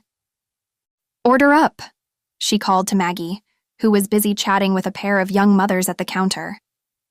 They were dressed in trendy athleisure wear, their strollers parked beside them, casting furtive glances toward Sophia as they whispered conspiratorially. Is it true? One of them asked Maggie, her eyebrows raised inquisitively. True? Is what true? Sophia interjected, her curiosity piqued by their hushed exchange. The women looked mortified that Sophia had caught wind of their conversation.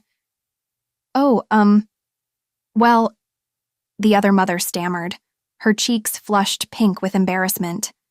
There are these rumors going around town about your family and this coffee shop. What kind of rumors? Sophia pressed, her brow furrowing with concern. Apparently, the first woman began cautiously. People are saying that the Matthews family didn't actually own the land when they built the shop, that it was all done illegally, and the truth only came out when you guys pulled permits for the remodel. Which looks great, by the way, the second woman chimed in, attempting to lighten the mood. I mean, I love the new seating area, and those pendant lights are just to die for. Thanks, Sophia replied absently, her mind reeling from the allegations. Rumors? There was only one person she thought could be starting rumors like that. Mayor Caldwell must have caught word about their investigation into his past scandals, and now he was turning the negative attention back toward her. She had to give him credit. It was smart to get out in front of it and paint the Matthews family as the bad guys in all of the town's eyes before they released the truth about him and his own family. Outrage bubbled up inside Sophia like the steaming foam on the latte she had been making. She whipped out her phone and tapped a quick message to Lily. Rumors swirling about our family. Apparently we built the coffee shop on stolen land? Seriously? Maggie said, shaking her head as she handed the young moms their drinks. People will say anything to stir up drama in this town. Sophia glanced out the front window of the coffee shop, her eyes narrowing as she spotted Mayor Caldwell directing a group of workers setting up decorations for the Harvest Festival. The bright colors of the fall-themed banners only served to fuel her anger. Ugh, look at him, acting like he owns the place. Sophia ground her teeth together, unable to tear her gaze away from the mayor's smug expression. Hey, Maggie chided playfully. Don't let him ruin your day. We've got customers to serve, remember? Besides, even if these rumors are true, it's not like they can just bulldoze the place overnight. Sophia's phone buzzed with a reply from Lily. On my way. Fine, Sophia muttered, forcing herself to turn away from the window. She went back to work, pouring another latte with a practiced hand, but her thoughts were consumed by the accusations against her family. Where's Lily? She wondered aloud several minutes later. She should have arrived by now.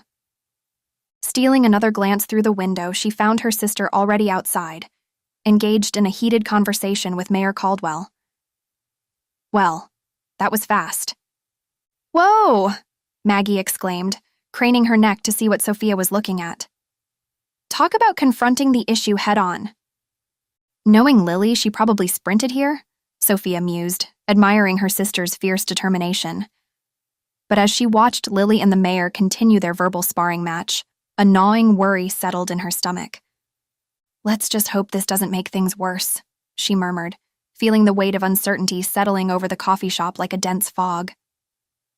Lily marched into the coffee shop a few moments later, Mayor Caldwell following closely behind her. The bell above the door jingled noisily, announcing their arrival. Sophia looked up from the espresso machine and felt her heart race as she saw the mayor's stern expression. Miss Matthews, he said, his voice cold and formal. I must speak with you immediately. The guests in the coffee shop whispered among themselves, their eyes darting between Sophia and the mayor. She could feel the heat creeping up her neck as all eyes turned to her. Of course, Mayor Caldwell, Sophia replied, her voice wavering slightly. She wiped her hands on a nearby towel and approached him, trying to exude a confidence that she didn't entirely feel. Your sister here has been making quite a scene, the mayor began, gesturing towards Lily. And I think it's time we address these records about your family's land. He spoke loudly, purposely allowing his voice to carry so that all of her patrons would hear his lies. What a snake. Yes, Mayor. Let's discuss these falsified records.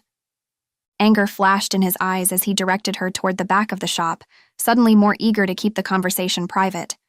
We know the truth.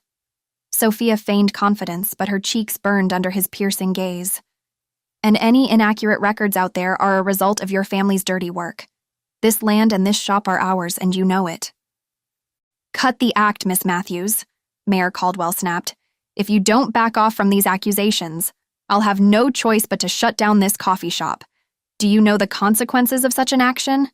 The loss of your family's livelihood? The reputation of your family in this town?" Sophia stood her ground, refusing to cower to his threats. "We're not intimidated by your scare tactics, Mayor. We won't let you silence us. It's time the truth came out about your family's shady dealings." "You don't know what you're getting yourself into," he warned, leaning in close to her face. "You have no idea the kind of power I wield in this town. If I wanted to, I could make your life a living hell."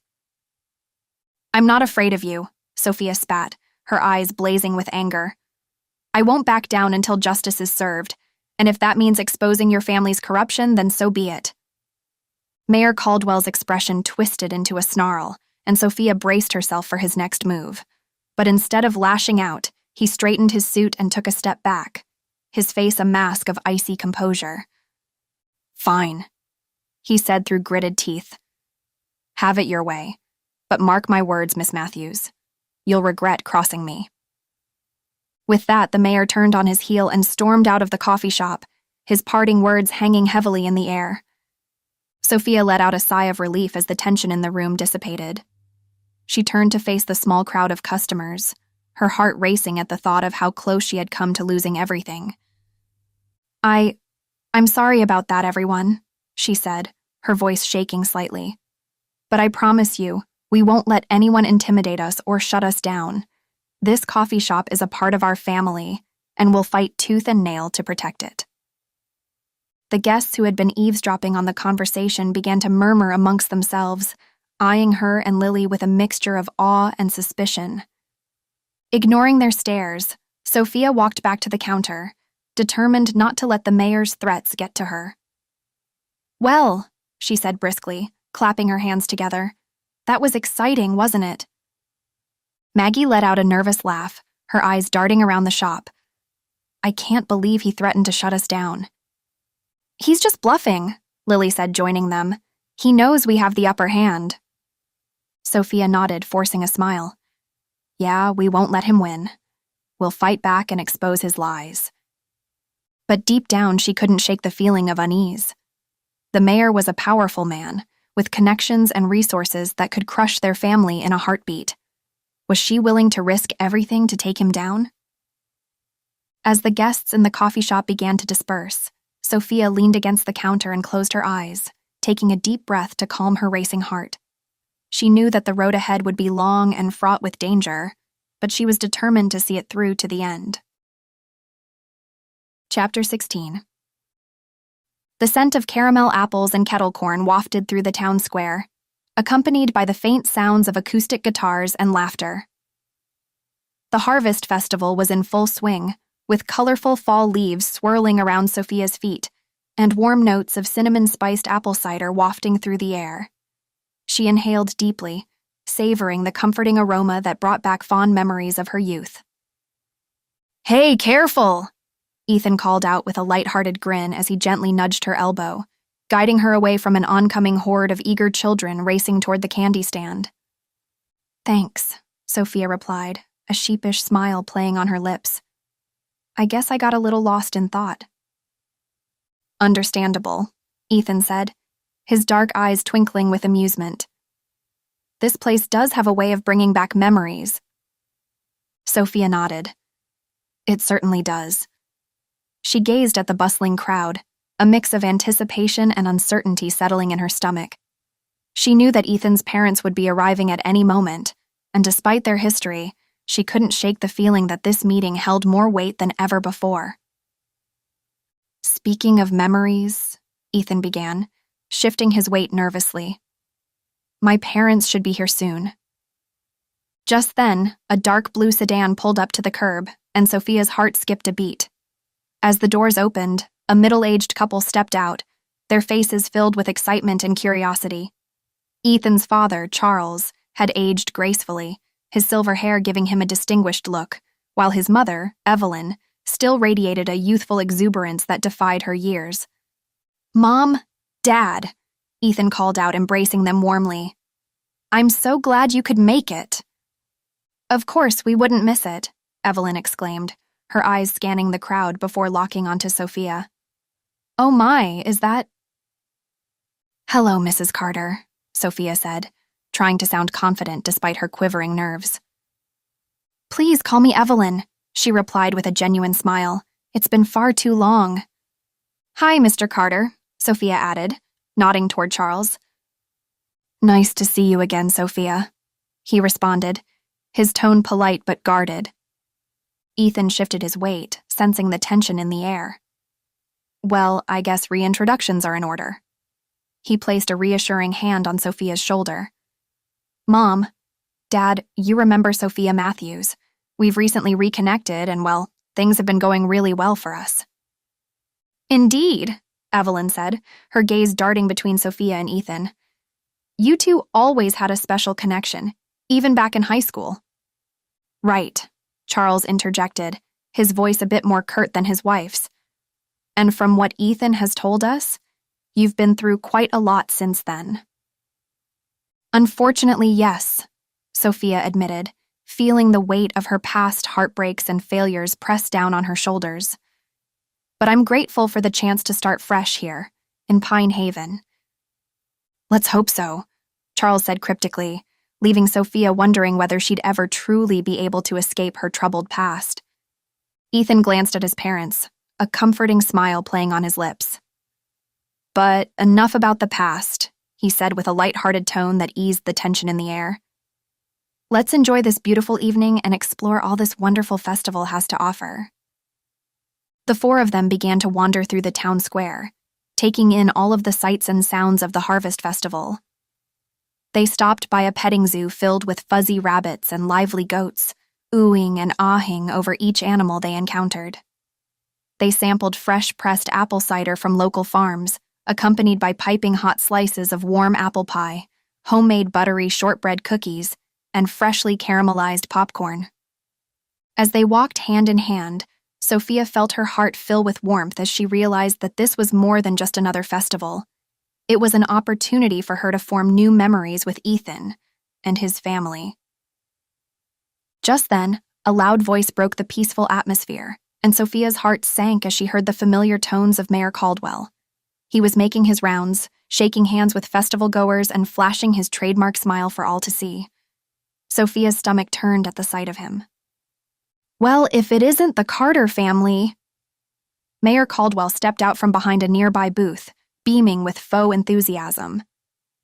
He shook hands with Charles and Evelyn before turning to Sophia and Ethan, his lips twitching into an insincere smile. "I heard you would be back in town tonight," he continued, flashing Sophia a sinister look. "I figured it would only be a matter of time, with all the rumors floating around." "Rumors?" Evelyn glanced first at her husband, then at Ethan for some kind of explanation, but Caldwell kept right on. "Miss Matthews didn't tell you? It seems some new documents turned up while your son was remodeling the coffee shop for her, and that land it sits upon seems like it could, in fact, belong to your family." He raised his brows. "What are you talking about?" Charles demanded. "Come on down to the city hall on Monday, and I can show you what we've turned up. Let's just say it could be very lucrative for you." He winked. "Well, I must really get on and greet the rest of the town. Please enjoy your evening, and we'll chat soon, Charles." As soon as Caldwell left, Sophia's anger boiled up inside her. She knew he was playing dirty, but she never expected him to go this far. "What's going on?" Evelyn asked, her voice shaking with confusion. Sophia took a deep breath, trying to keep her composure. "Mayor Caldwell is trying to scare us, that's all." "Scare us how?" Charles demanded, his eyes narrowing. "He's claiming that our coffee shop sits on land that belongs to your family," Sophia explained, forcing a smile. "It's just a ploy to try and get us to back down from an investigation into his family's past." Ethan's grip on her hand tightened, and Sophia felt a surge of gratitude. She knew that she could count on him to stand by her side, no matter what. "It's ridiculous," he said, his voice filled with conviction. We have documents to prove that the Caldwells have been manipulating this town and toying with its families for decades. Real dirty stuff. And he knows what we've found. So now he's trying to stir up drama between us and intimidate Sophia into backing down. Well, it's not working, Charles said with a tight grin. I think we all know that this town has been more or less taken hostage by that man and his greedy family, and I, for one, would love to see him finally pay for his crimes. He paused for a moment before continuing. But I can't say that I'm surprised that this is his next move. He knows that Sophia is onto him, and he's hoping that she'll be too scared to follow through with her plans. Sophia nodded, her mind racing with all the possibilities. I've been thinking about it, and I know how this town could really benefit from change, but I want to do it the right way. Her eyes burned with determination. And I think tonight is the night, but first we have to find Miss Lena. Chapter 17. Sophia stood in the warm glow of the Harvest Festival, her heart pounding with determination. She glanced over at Ethan, his dark hair illuminated by the twinkling fairy lights that adorned the town square. He looked strong and capable, just like she remembered from their high school days. Are you ready to confront Mayor Caldwell? Ethan asked, his voice steady and reassuring. More than ready, she replied, her green eyes flashing with resolve. We've been waiting for this moment too long. I know Miss Lena has been gathering evidence to help us, so we need to find her first. Right, Ethan agreed, nodding towards a group of townspeople near the apple cider stand. I think I saw her talking to the Andersons earlier. Let's go. As they wove through the crowd, Sophia's mind raced with thoughts of her family's future, her father's secrets, and the Matthews name that had been tarnished by Mayor Caldwell's manipulations. The faint scent of cinnamon and pumpkin filled the air, but Sophia barely noticed as her focus remained on their mission. Miss Lena! Sophia called out as they approached the frail elderly woman. Her sharp eyes darted toward them, recognizing their purposeful stride. Ah, Sophia, dear. Miss Lena greeted warmly, her voice quivering slightly. And Ethan, I was hoping you two would find me tonight. Miss Lena, we know you've been helping us gather evidence against Mayor Caldwell, Sophia said urgently. Do you have everything we need? Indeed, I do, the older woman replied, her eyes sparkling with mischief.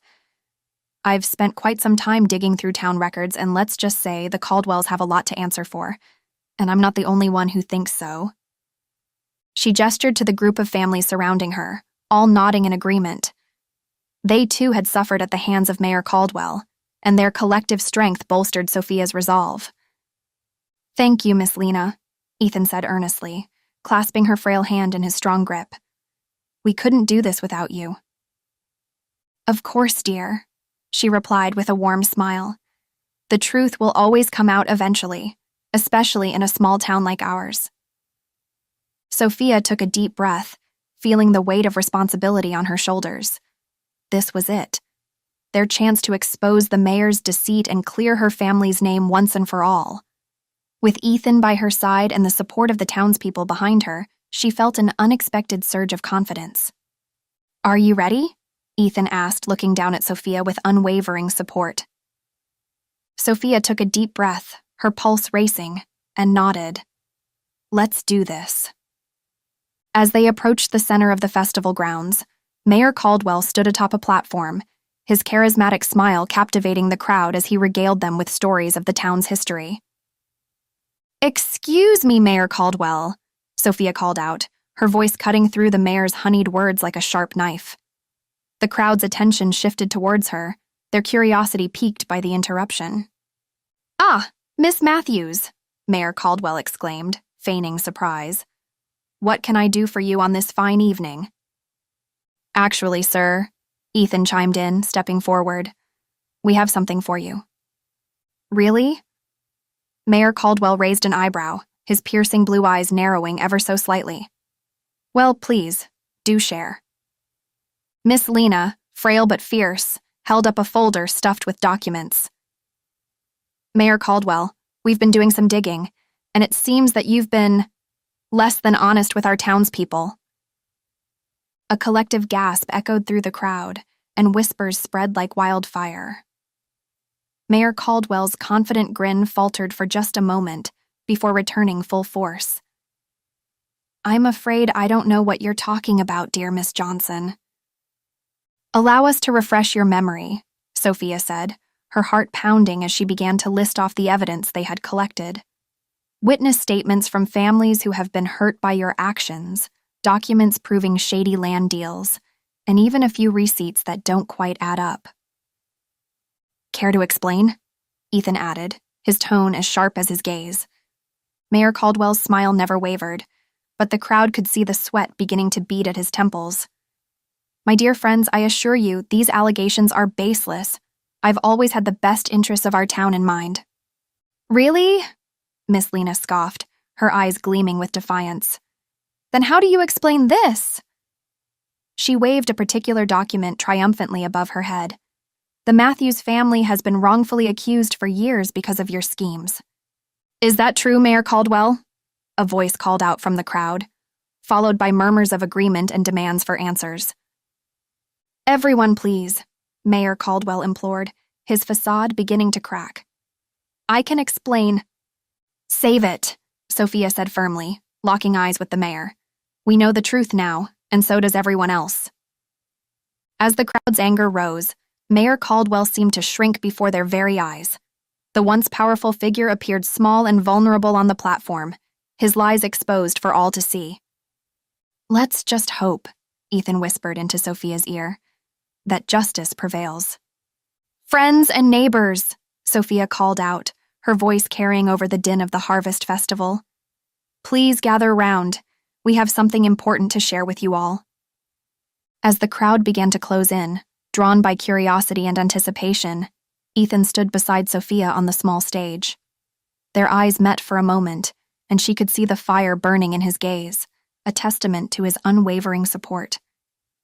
"Many of you know that my family and others in this town have suffered at the hands of Mayor Caldwell," Sophia began, her tone strong and confident.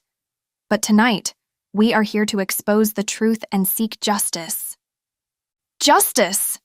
someone echoed from the crowd, followed by a chorus of agreement. "Thanks to Miss Lena and many others who have come forward, we've gathered witness statements and evidence proving Mayor Caldwell's corruption." Ethan held up the thick folder filled with documents, causing murmurs of shock and disbelief to ripple through the crowd. "Mayor Caldwell has built his career on the backs of honest, hardworking people, like my father and Mr. Carter," Sophia continued, her eyes glistening with tears. "It's time for us to stand together and demand change." "Change!" the crowd shouted, their voices rising in a crescendo as they chanted the word together. "Let's send a message to Mayor Caldwell that we will not be silenced any longer," Ethan roared, pumping his fist in the air. The townspeople cheered wildly, their passion and determination palpable. But just as the energy reached its zenith, a hush fell over the crowd. Sophia noticed an elderly man making his way to the front, clutching an old, weathered document. As he handed it to Ethan, his voice trembled with emotion. "I'm sorry, but I believe there's something you should see." Ethan unfolded the paper, his brow furrowing as he scanned its contents. Sophia tried to gauge his reaction, her heart hammering in her chest. "According to this," Ethan said slowly, "the land that the Matthews family and others have been fighting for technically does belong to my family, the Carters." The crowd gasped, and Sophia felt a cold wave of shock wash over her. In their quest for justice, how had they overlooked this major detail? Ethan's jaw clenched, but he managed a reassuring smile. "Don't worry, we'll figure it out," he whispered. "Together." But Sophia shook her head. She looked out into the crowd, and then back to Ethan. Despite his kindness and generosity, she knew what she had to do. "No," she said firmly. "We put Mayor Caldwell in his place, and that was the goal." She paused for a moment, steeling herself before continuing. "The land is yours, Ethan," Sophia said quietly, "and I'm sure you'll do with it what's right, according to the law as it's intended." Ethan opened his mouth as if he wanted to say something, but instead he simply nodded in agreement. Sophia stepped away from him and the platform, her heart heavy with mixed emotions. She had done what was right, but it didn't make the outcome any easier to bear. Lily immediately jumped to her side as Sophia stepped back into the crowd, and together they made a solemn exit from the Harvest Festival grounds. The two sisters walked in silence for a few moments before Lily finally spoke up. "That was really brave of you," she said softly, squeezing Sophia's arm. Sophia gave her a weak smile and nodded in acknowledgement. "I'm glad we set things right for Pine Haven. Now I need to figure out how to set things right for myself." Chapter 18.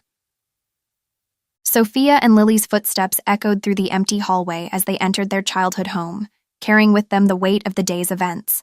The usually vibrant wallpaper seemed dull, reflecting their somber mood. Sophia paused at the entrance, her deep green eyes filled with sorrow, while Lily bit her lip to hold back tears. "Everything has changed, hasn't it?" Lily's voice trembled as she looked around the familiar space.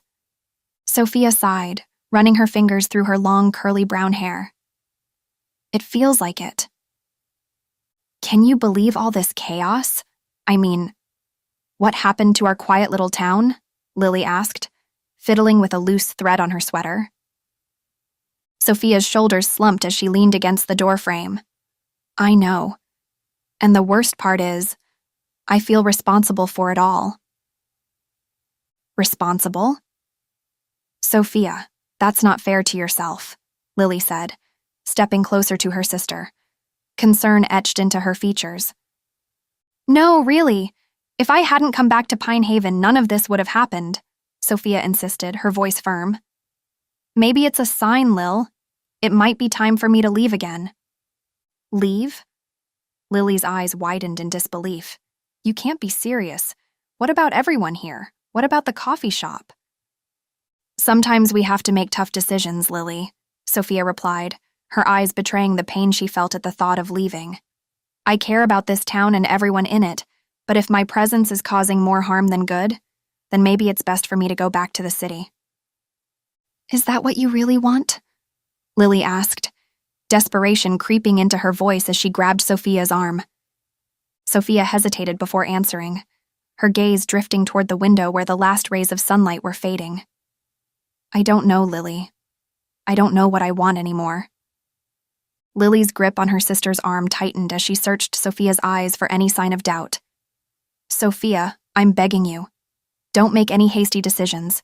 You belong here with us. We need you more than ever now." "Maybe, let me think about it," Sophia whispered, her voice cracking under the weight of her emotions. "Promise?" Lily asked, her eyes pleading. "Promise," Sophia replied, forcing a smile onto her face as her heart ached at the thought of leaving Pine Haven behind. She paced back and forth in the cozy living room, her fingers gently running along the spines of the books on the shelves that had been her refuge growing up. Her thoughts were racing, and she couldn't shake the feeling that she needed to escape from Pine Haven as fast as possible. Lily sat on the couch, her legs tucked under her, watching her sister's every move with concern. "Girls!" Helen called out from the kitchen, her petite figure framed by the warm glow of the room as she entered with a tray of steaming mugs of cocoa. "I think it's time we sit down and talk about this." "Mom," Sophia sighed, taking a mug from the tray and cradling it in her hands for comfort. "I've made up my mind. I need to leave." "Sit down, Sophia," Helen said gently but firmly, her brown eyes locking onto her daughter's green ones. She patted the seat next to her, waiting for Sophia to comply before continuing. "Sweetheart, I understand that you're feeling overwhelmed by everything that's happened, but leaving Pine Haven isn't going to solve everything. You're needed here, more than ever." Sophia shifted in her seat, feeling the weight of her mother's words sink in. "But what about the coffee shop?" she asked, her voice barely above a whisper. "It doesn't even belong to us. What am I supposed to do here now? I look like a fool." Helen took a deep breath, reaching out to take Sophia's hand in hers. "We'll figure something out, love. We can't let this town fall apart, and we can't let you leave without a fight." Sophia blinked back tears, feeling the warmth of her mother's hand as a sense of belonging washed over her. I don't want to fight. That land belongs to Ethan's family, and I don't even think I can face him after all of this. I don't know if I'm strong enough, she admitted. It seemed that her bad luck and failed attempts at a career had followed her straight from the city and into Pine Haven. History sure had a way of repeating itself. Helen squeezed her hand tightly. You are stronger than you think, Sophia, and you have your sister and me and the whole town behind you. We'll get through this together. Sophia nodded slowly, though she knew the fight was over. She'd done what she'd set out to do. The coffee shop was flourishing again. No matter who owned it, Mayor Caldwell was put in his place, and ownership of the land was rightfully restored. She had no doubt that Maggie would do a fine job of running the shop, and it was all in good hands with Ethan and his family having ownership. There was simply no need for her here anymore. She'd thought that coming home would help her find her purpose, but here she was floundering again. Drama and life crises seemed to follow her around like a lost puppy lately. She needed a fresh start. The sound of the front door creaking open announced her father's return, and Sophia glanced up from her contemplation. Her father entered the room with an air of purpose, his salt and pepper hair slightly disheveled as if he'd been running his fingers through it in deep thought. He caught Sophia's eye and took a seat next to Helen, reaching for his wife's hand. I just got back from the festival, and boy, you girls sure got this little town worked up, he said with a small smile. So you heard the news then, about the coffee shop? Lily asked. I did, and I've been thinking, John said, his voice steady, yet filled with gentle determination. I know how important the coffee shop is to our family, but the Carters deserve to keep what is lawfully theirs. I'd offer to purchase it outright, but land values have soared in recent years, and frankly, we just don't have the funds for that right now. So I propose we find a different solution that benefits both families. What do you have in mind? Sophia asked, curiosity coloring her tone. John cleared his throat, adjusting his glasses before meeting her gaze. Well, instead of fighting over the ownership of the coffee shop, we could lease it from Ethan's family. We'll keep the business running, and both families will benefit from its success. Sophia chewed on her bottom lip, considering her father's proposal. Her green eyes flickered between her parents and Lily, who all watched her expectantly. It was true that the coffee shop meant a lot to her. It held some of her fondest memories growing up, but she couldn't shake the feeling that it might not be enough. Thank you, Dad, she said at last, her voice wavering with uncertainty. That's a great idea, and I'll be sure to run it by Maggie tomorrow. But as for me, I don't know if it's what I need right now.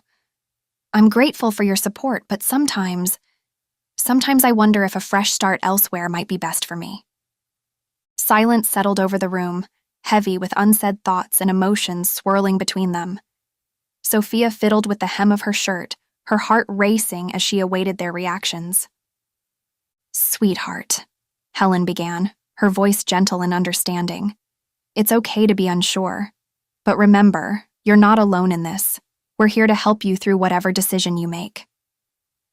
Thanks, Mom, Sophia replied, the lump in her throat making it hard to speak.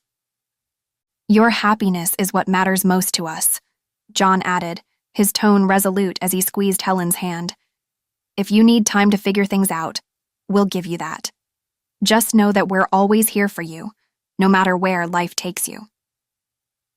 Sophia looked at her family, their love and support shining in their eyes, and felt a surge of gratitude. While Pine Haven held a special place in her heart, she knew that she needed to find her own path. And with her family by her side, she was ready to face whatever challenges lay ahead. With the quiet hum of determination, Sophia began to pack her things.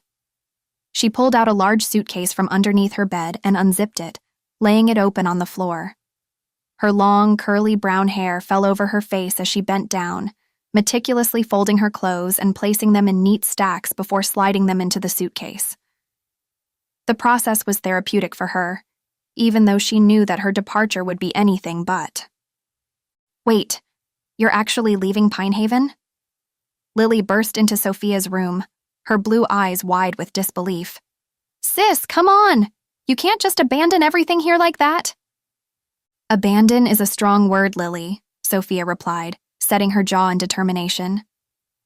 "I've thought this through. I need to start fresh somewhere else, away from all the drama and chaos." Lily crossed her arms over her chest, her long blonde hair swaying as she shook her head. "You know, just because things are tough right now doesn't mean you should give up so easily. Besides, what about the coffee shop? And Ethan? Leasing the coffee shop from the Carters might be the best solution for both families, and that's not giving up," Sophia reasoned, trying to maintain her composure. "As for Ethan, well, he'll understand if I need to go." "Is it really worth it?"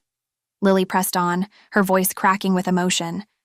"To leave behind your family, your friends, and everything you've built here?" "Sometimes it's necessary, Lil," Sophia answered softly, her green eyes glistening with unshed tears. "My life has been turned upside down, and I'm struggling to find my footing. Maybe being somewhere new will help me figure out who I am now." "Or maybe it'll just leave you feeling more lost than ever," Lily countered, a pleading tone creeping into her voice.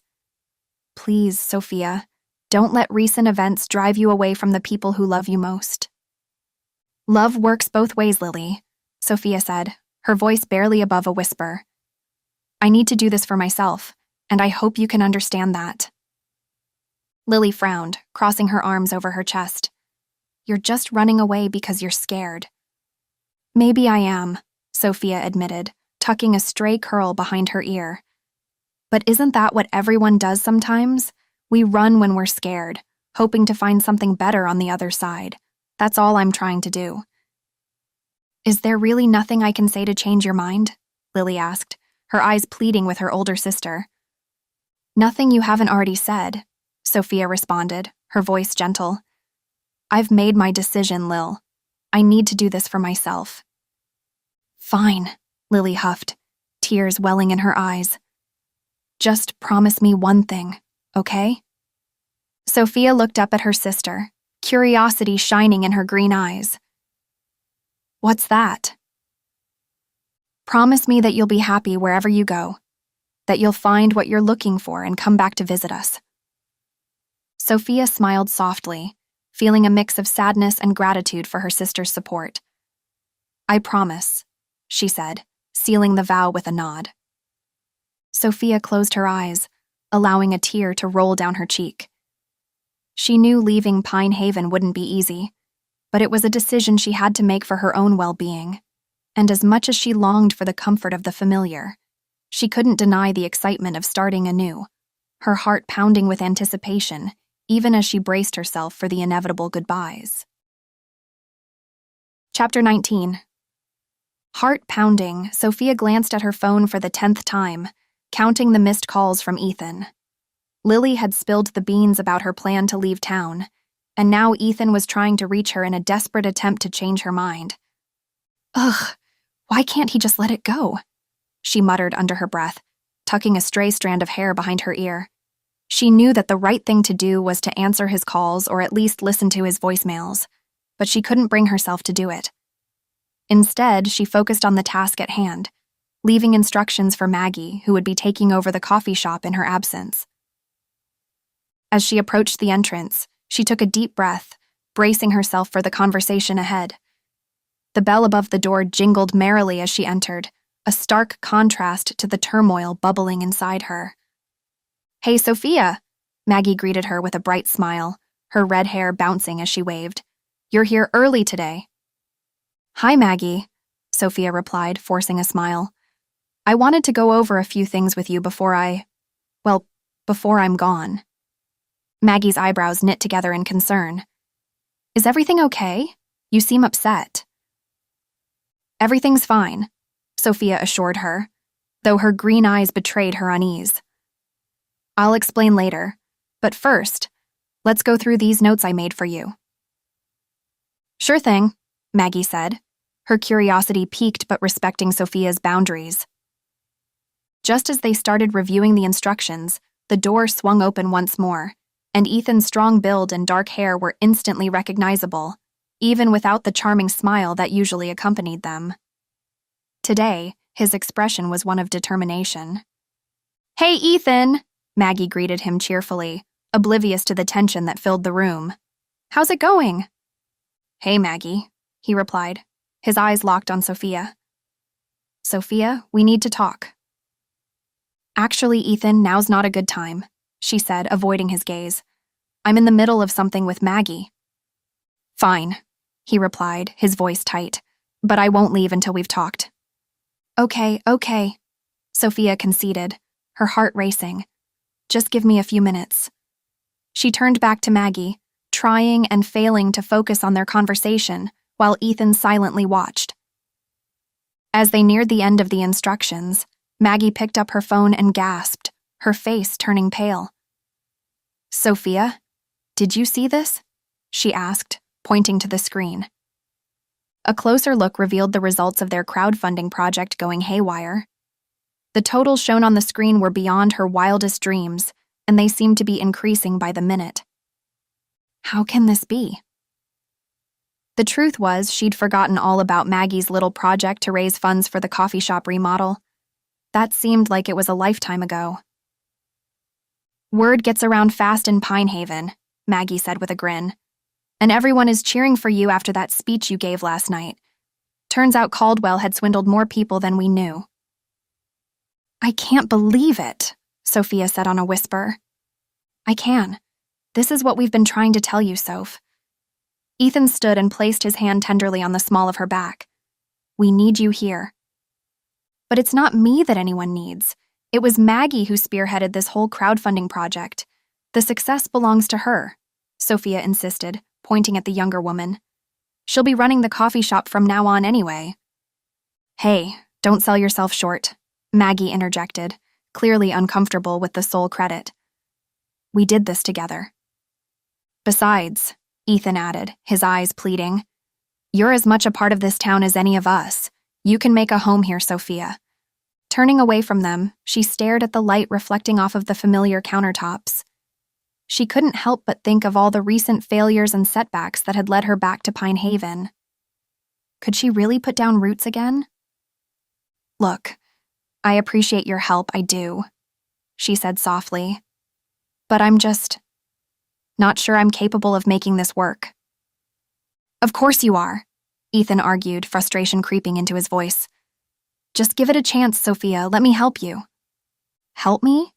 she asked, incredulous. "You know what happened the last time we tried to make something work." Her words hung in the air between them like a suffocating cloud. Ethan winced, clearly remembering their past. "That was years ago, Soph. We've both grown since then. We tried going our own ways, and look how well that worked for us. I was an idiot to let you go. I should have chased you down that day. I would have stayed if you'd only asked. I was too afraid. I didn't want you to resent me for holding you back from your dreams in the city. But I'm not afraid to ask you to stay this time. Please don't let fear ruin our chance at happiness again." Sophia hesitated, feeling her heart tugging her in two directions. On one hand, she desperately wanted to believe Ethan's comforting words. Yet on the other, she couldn't shake the fear that kept resurfacing from her past. How could she trust anyone again after everything that had happened in her life recently? "Look, Ethan," she finally said, her voice wavering. "I'm scared. Scared that our relationship is doomed, that I'll end up hurt again. I don't know if I can do this." "Trust me," he urged, his eyes searching hers for any sign of hope. "I won't let you down, not this time." As Sophia looked into Ethan's sincere gaze, she knew she had a difficult decision to make. But the lingering shadows of her past were hard to shake. "All right, let me show you something," Ethan said, trying a different approach. He led her to the back of the shop and stopped at the wooden door, which had been refinished and looked as good as new. Sophia knew what lay on the other side. "Here," he said, twisting the knob and gesturing toward the stairs leading up to the apartment. "I've been working on this for a while now. It's perfect for you, and it's a fresh start." Sophia followed him up and stared at the beautiful space before her, her green eyes wide with surprise. The sun shone through the large windows, casting a warm glow over the hardwood floors and exposed brick walls. It was an inviting sanctuary away from the bustling town below. "Consider it a solution to our problem," Ethan continued, hopeful. "A place where you can feel safe and in control. No more doubts, no more fears." Sophia felt a rush of gratitude towards Ethan, but also a pang of guilt as she realized what he was offering her. She shook her head slowly, refusing to accept his gift. "Ethan, I can't take this. I don't deserve it." "Of course you do. You're strong, resilient, and talented," he insisted passionately. "You've just hit a rough patch, that's all. This is your chance to bounce back, Soph." "Look, I appreciate the offer," Sophia replied, her voice barely above a whisper. "But I can't accept it. My past mistakes, they keep pulling me down. I'm afraid to trust anyone, even you." "Your past doesn't define who you are now," Ethan countered gently. "You have every right to be cautious, but don't let it control your future. Don't let it stop you from living your life." "Maybe you're right," Sophia conceded, her heart aching with uncertainty. "But accepting this apartment feels like I'm taking advantage of you. I need to figure out things on my own. I can't keep relying on others to fix my life." Ethan's face fell, disappointment evident in his dark eyes, but he nodded slowly, understanding her need for independence. "If that's what you want, Sophia, I'll respect your decision."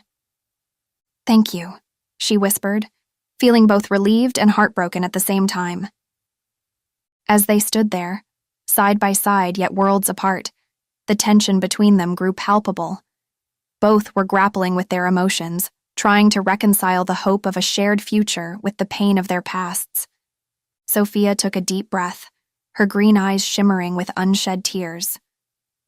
"I think I've made things worse for everyone since coming back to Pine Haven," she admitted, her voice trembling. "Instead of helping, it feels like I've caused more harm than good." Ethan looked at her, his own emotions mirroring the pain in Sophia's eyes. "You have no idea how much you've done for this community. You've given so many people hope and something to believe in." "Maybe," Sophia replied hesitantly, unconvinced by his words. She sighed deeply, trying to gather her thoughts. "But I can't shake the feeling that things were better before I came back. Maybe I should return to the city, restore some semblance of normalcy for everyone here." Ethan stiffened, his heart clenching at the thought of her leaving Pine Haven. "Sophia," he implored, "you don't have to go. We can work through this together. I'm here for you." She offered him a sad smile, appreciating his dedication, but knowing deep down that this decision was hers alone to make. "I need to do this, Ethan," she explained, her resolve growing stronger by the minute. "If I can make amends for my mistakes and find peace with my past, maybe then I can truly be happy and give my all to this town and our relationship." "You really think leaving Pine Haven will fix everything?" he challenged, his voice tight. She raised her chin defiantly, green eyes meeting his dark gaze. "I need to make things right, Ethan. I've made too many mistakes here." "Everyone makes mistakes, Soph.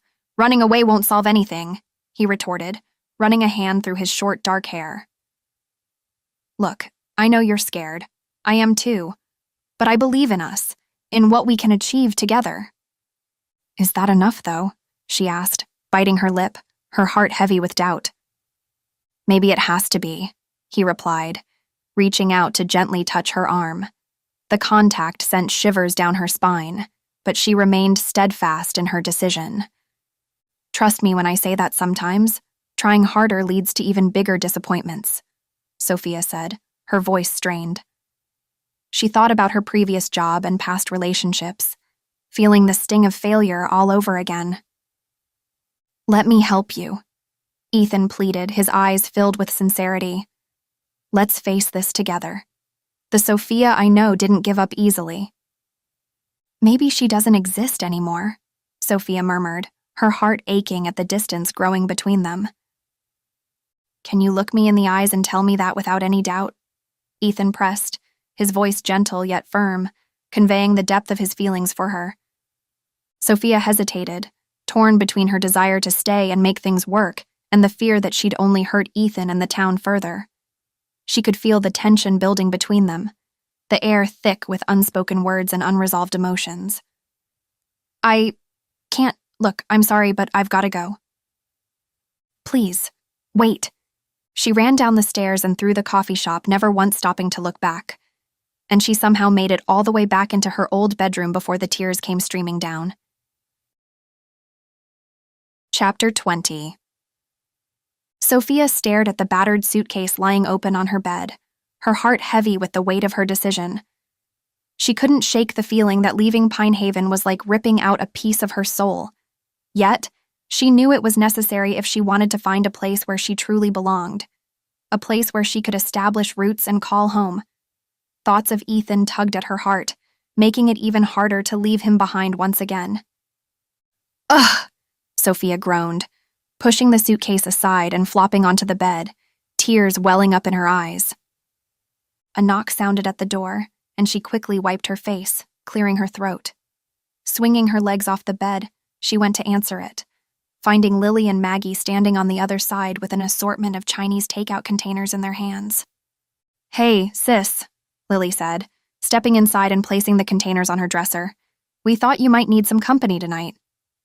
"Make that company with food," Maggie chimed in, a mischievous grin on her face as she held up a carton of Kung Pao chicken. "The best kind." "Thanks, guys," Sophia replied, wiping a stray tear from her eye and managing a small smile. "Let's dig in," Maggie announced, her cheerful tone lifting the mood in the room.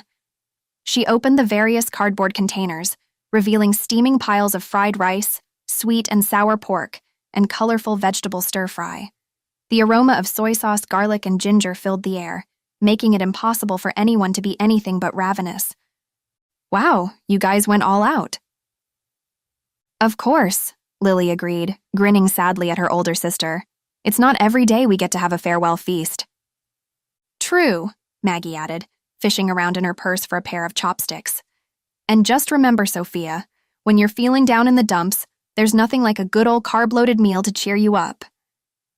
"Thanks, Maggie," Sophia replied, laughter bubbling up inside her despite the turmoil of emotions she was experiencing. "I'll keep that in mind." As they settled down on the floor, forming a triangle around the containers of food, the three friends began to eat and chat about lighter topics. But it wasn't long before Lily and Maggie turned their attention back to Sophia's situation. "Listen, Soph," Lily said gently, looking at her sister with a mix of concern and sadness in her eyes. "We know how hard this is for you, especially with Ethan." "Leaving him behind again must be so tough," added Maggie, her voice full of sympathy. Her body language mirrored her words as she leaned forward and placed a comforting hand on Sophia's arm. Sophia sighed and stared into her container of chicken, feeling tears prickling her eyes once more. "Yeah, it is," she admitted quietly. "But I just have to keep reminding myself that it's for the best." "Of course," Lily agreed, her tone soft but adamant. "And we want you to know that we respect your decision. As much as we'd love for you to stay here in Pine Haven, we won't try to convince you otherwise." Her facial expression was one of sincerity, eyebrows slightly raised and lips pressed together in a tight smile. It obviously pained her to let her sister go. "Thank you, Lily," Sophia replied, touched by her support. "That means a lot to me." "Hey," Maggie chimed in, her tone suddenly lighter and more playful. "You know what always makes me feel better when I'm down? Lo mein." She held up a container of steaming noodles, wiggling it enticingly in front of Sophia's face. "It's like the ultimate comfort food." Sophia couldn't help but chuckle at Maggie's enthusiasm, momentarily forgetting her heartache. "Well, when you put it that way, how can I resist?" "Exactly," Maggie beamed, passing the container to Sophia. "Plus, don't forget we've got that grand reopening party at the coffee shop tomorrow. You're not going to want to miss that, are you?" Her voice was hopeful, clearly hinting that she wanted Sophia to attend. Sophia hesitated, her smile fading slightly as she considered the implications of staying in Pine Haven for another day. Her racing thoughts clouded with uncertainty. She bit her lip and glanced between Lily and Maggie. "I don't know, guys," she started, her voice wavering. "I mean, I really should be hitting the road first thing tomorrow. The sooner I leave, the sooner I can start building my new life somewhere else." Lily reached over and squeezed Sophia's hand reassuringly. "We understand, Soph. But just think about it, okay? One more day won't make much difference in the grand scheme of things, and it might be nice to have one last hurrah with the people who care about you. You brought the coffee shop back to life, and we want to celebrate that." Sophia looked into Lily's eyes, seeing the love and support reflected there. With a deep breath, she nodded slowly. "All right," she finally agreed, her tone softening. "I'll stay for the party, but then I really do have to go." "Yay!" Maggie clapped her hands together, beaming at Sophia. "Trust me, it's going to be a blast. Thanks for giving it a chance, Soph." "Of course," Sophia replied, managing a small smile. "Great. I better head out and make sure everything is ready for tomorrow," Maggie said, hopping up from her seat. She gathered the empty takeout containers, humming cheerfully. "I want this party to be perfect." "We know you'll make it amazing, Maggie," Lily assured her, grinning. "Thanks, Lil. All right, I'm off. See you two lovely ladies tomorrow," Maggie called over her shoulder as she headed for the door. Her red hair bounced with each step, reflecting her infectious energy. "Bye, Maggie," Sophia and Lily chimed in unison, waving as their friend disappeared through the doorway. The room fell quiet for a moment, the laughter and chatter of the past hour leaving a warm afterglow. Sophia took a deep breath, contemplating her decision to stay one more day and savoring the camaraderie and love that Pine Haven had given her during her time here. She would miss it. "Okay," she whispered to herself, bracing for the bittersweet emotions that were sure to come. One more day.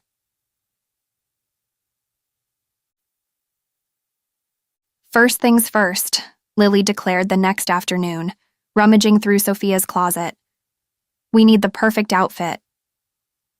Sophia watched as Lily pulled out various dresses, holding them up to examine their potential. She wanted to be as excited about the evening as Lily was, but her stomach still ached with the bitter taste of goodbye. "I still think this might have been a big mistake." "What's a mistake? Staying another day?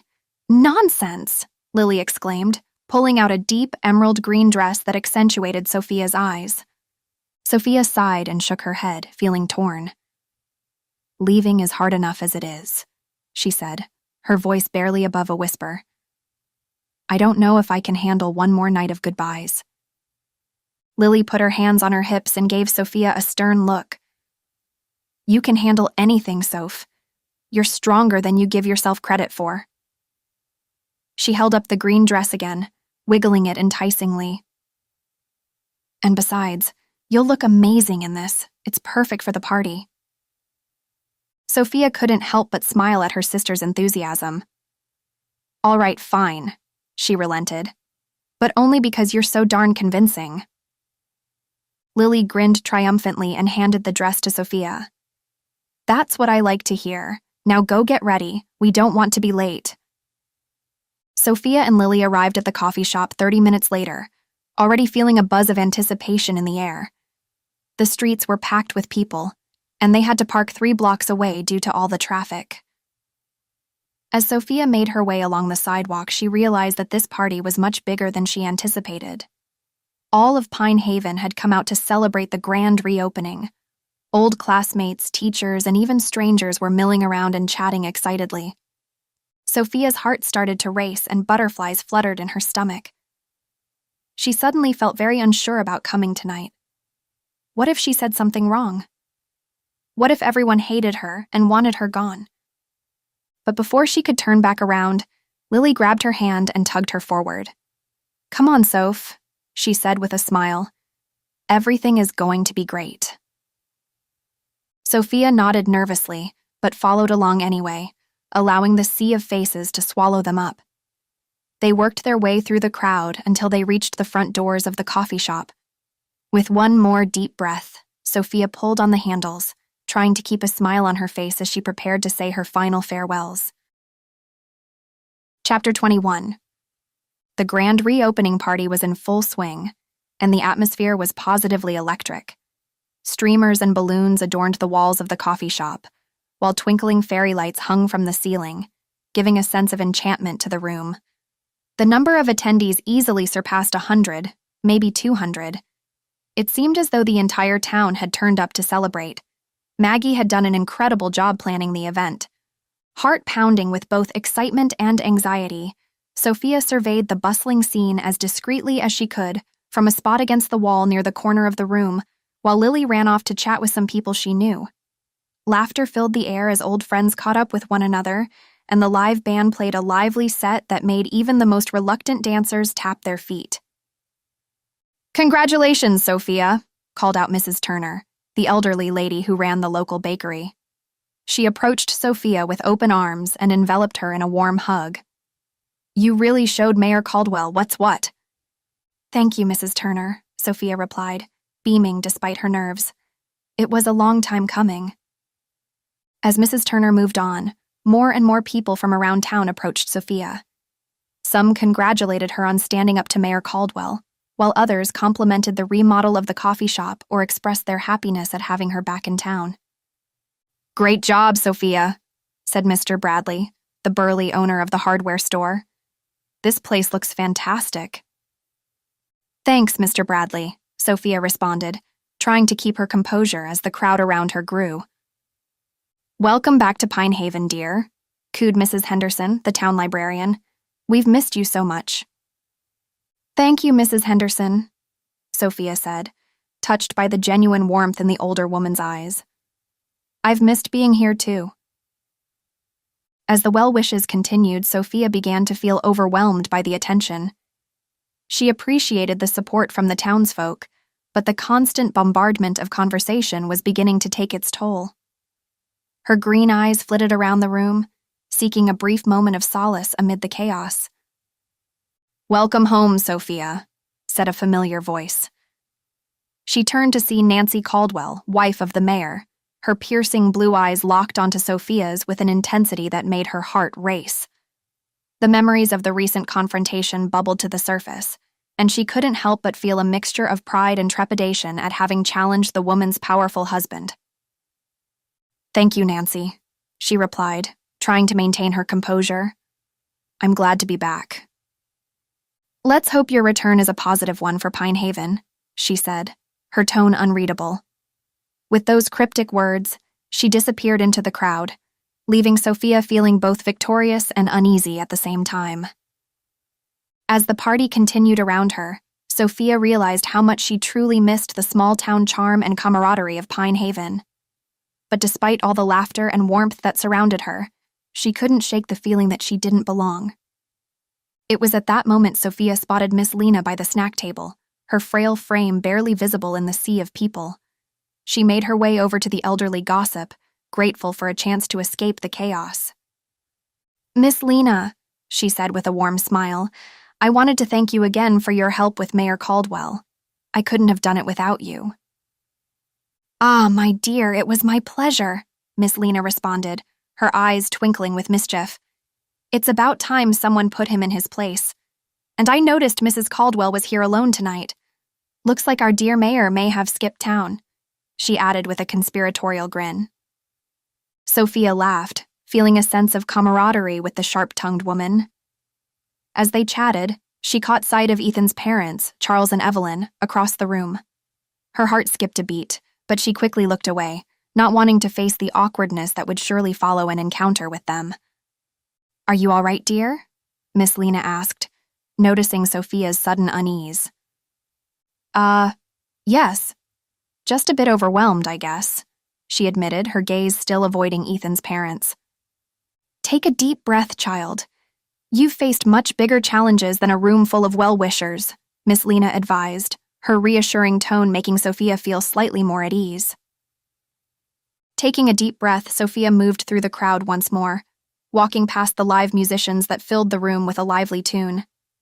The cheerful music only added to the whirlwind of emotions she was experiencing.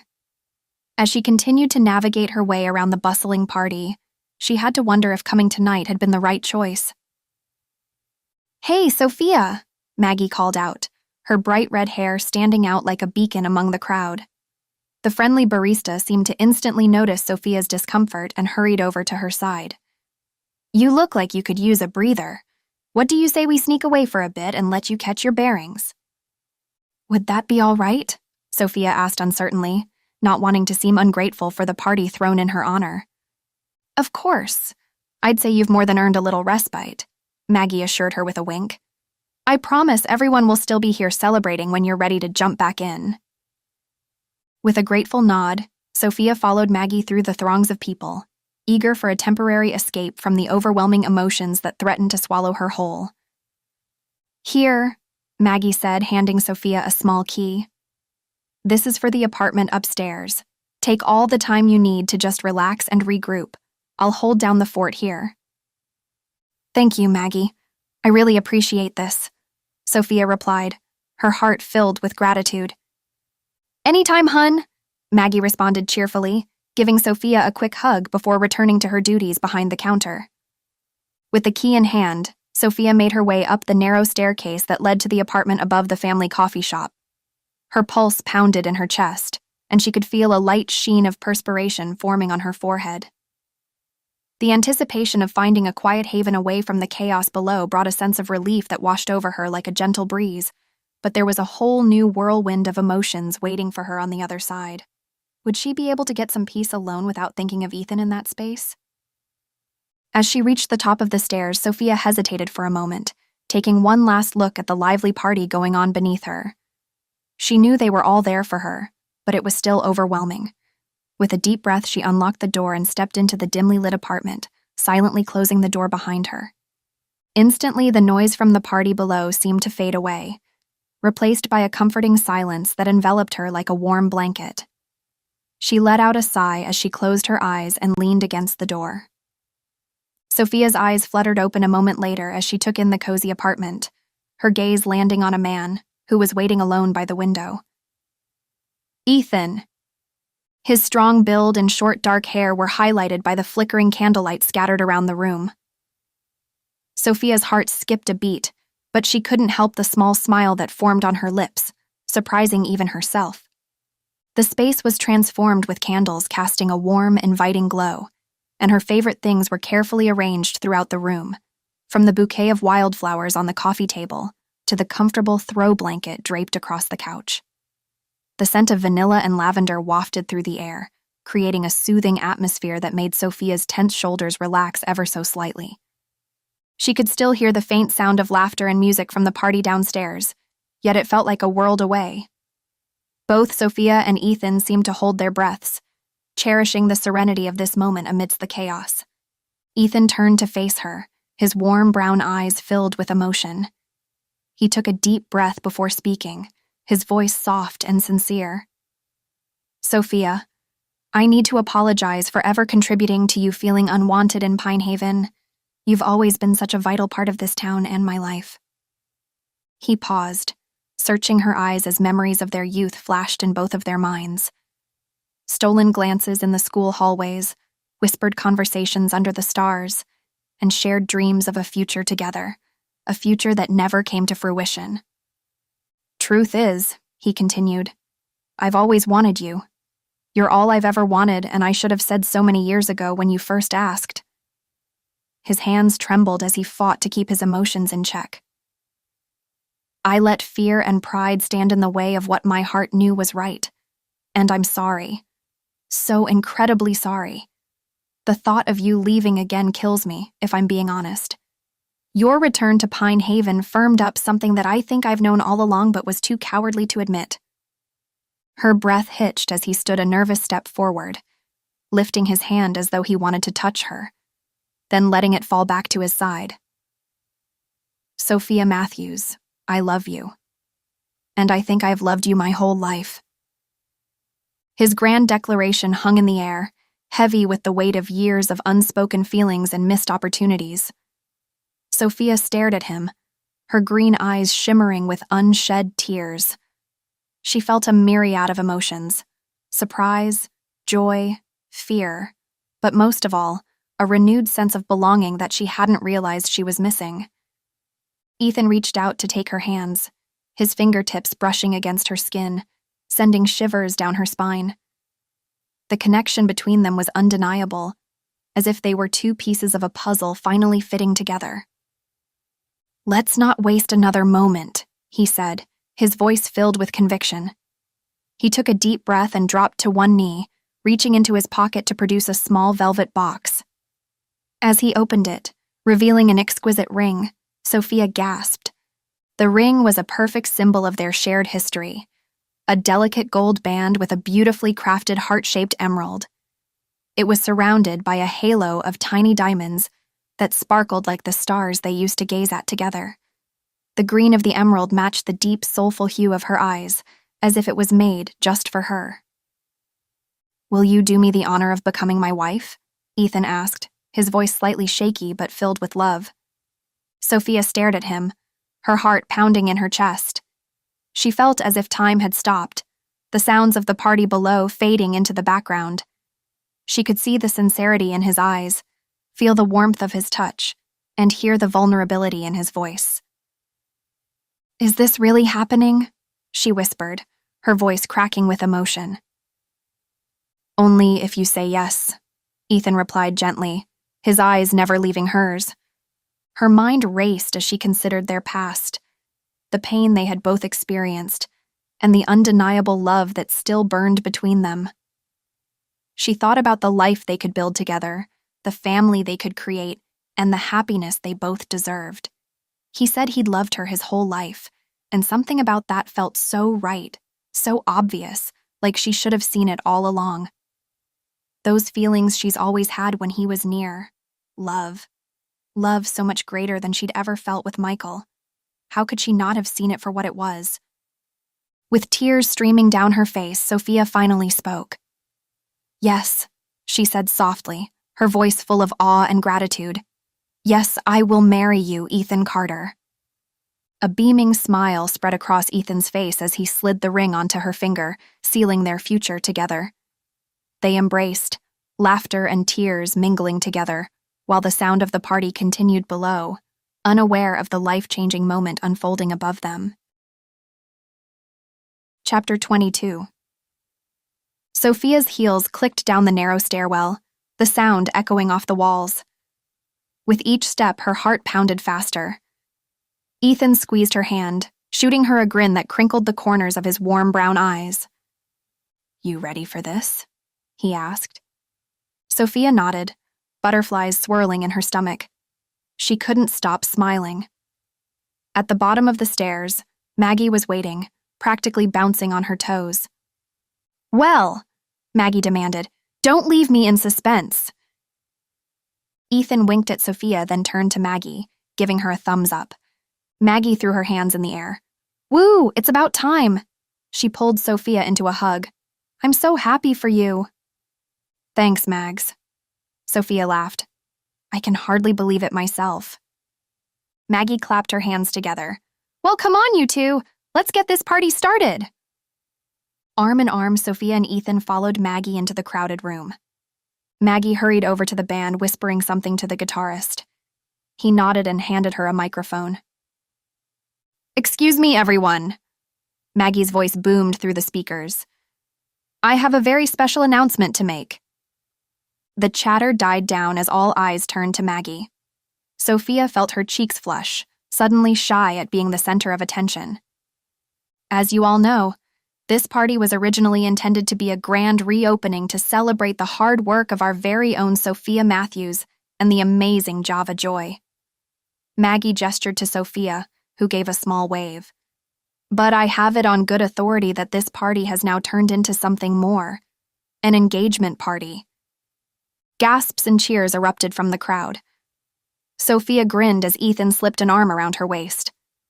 "That's right, folks. After many years apart, Sophia and her high school sweetheart Ethan are finally making it official," Maggie continued. More cheers and applause. Sophia was enveloped in hugs and well wishes from her friends and neighbors, people pulling her and Ethan in opposite directions to shower them in kind words. "Congratulations. We're so happy for you. It's about time." Sophia's heart swelled with joy. She caught Ethan's eye from across the room and they exchanged giddy smiles. She made her way back through the crowd to Ethan, who immediately pulled her into an embrace. "Can you believe this is really happening?" Ethan murmured, his face nuzzling into her hair. Sophia sighed contentedly. "It feels like a dream, but the best kind of dream." She gazed up at him, thinking how handsome he looked with his warm brown eyes and lopsided grin. The same grin that had made her weak in the knees back in high school. Some things never changed. "I love you," Ethan said softly. "I've never stopped loving you." "I love you too," Sophia whispered, "with all my heart." Their lips met in a tender kiss, a promise of the life they would share. Sophia's heart was so full she thought it might burst. The sound of someone loudly clearing their throat interrupted their moment. Maggie stood there, hands on hips, eyebrow raised in mock sternness. "All right, you two, save it for the honeymoon." She held out her hand. "Now let me see that ring." Sophia laughed and offered her left hand. Maggie and several other women oohed and awed over the simple yet elegant setting Ethan had chosen. "Have you set a date yet?" asked Lily's friend Nina. "We haven't gotten that far," Ethan chuckled. "Well, if you need any help planning, count me in," Nina said. "I love weddings." As more people came by to offer their congratulations and advice, Sophia was grateful for this moment. Surrounded by so much love and support, she knew that she had finally found her way home. Sophia's parents made their way through the crowd, beaming with joy. "Oh, honey, we're so happy for you," Helen said, embracing her daughter. "You've chosen a fine young man," John added, shaking Ethan's hand firmly. "Welcome to the family, son." Ethan's own parents, Charles and Evelyn, were not far behind. Evelyn immediately pulled Sophia into a warm hug. "I've always thought of you as a daughter," she said. "Now it will be official." Charles clapped Ethan on the back. "You've got yourself a gem there. Don't ever let her go." "I won't, Dad. I promise," Ethan replied. Sophia looked around at their parents, her heart swelling. She had always dreamed of finding this kind of love, a marriage where both sides of the family embraced each other with open arms. Now here they all were, celebrating together. The scent of freshly baked goodies wafted through the air. Sophia spotted a long table laden with cookies, cupcakes, and other treats courtesy of the local bakery. Another table held carafes of coffee, an assortment of teas, and glasses of lemonade. Simple yet elegant decorations adorned each table, along with vases bursting with wildflowers picked from the meadow just outside of town. And in the center of the dessert table sat a dazzling two-tier cake. The frosting was pale gold, and edible glitter had been artfully placed to form the words, "Congratulations, Sophia and Ethan." She nudged Ethan gently and nodded to the cake. "How many people were in on this?" He winked. "Everyone." "And what if I had said no?" she asked, trying to hide her smile. "There's a backup cake that says, 'Better luck next time, Ethan.'" She had to laugh at that. The first of a lifetime of laughs to come with this man she would soon get to call her husband. Sophia's musings were interrupted by the upbeat tempo of a new song starting up. The band tucked away in the corner of the venue began playing something lively and familiar. Couples drifted towards the makeshift dance floor, swaying and spinning to the music.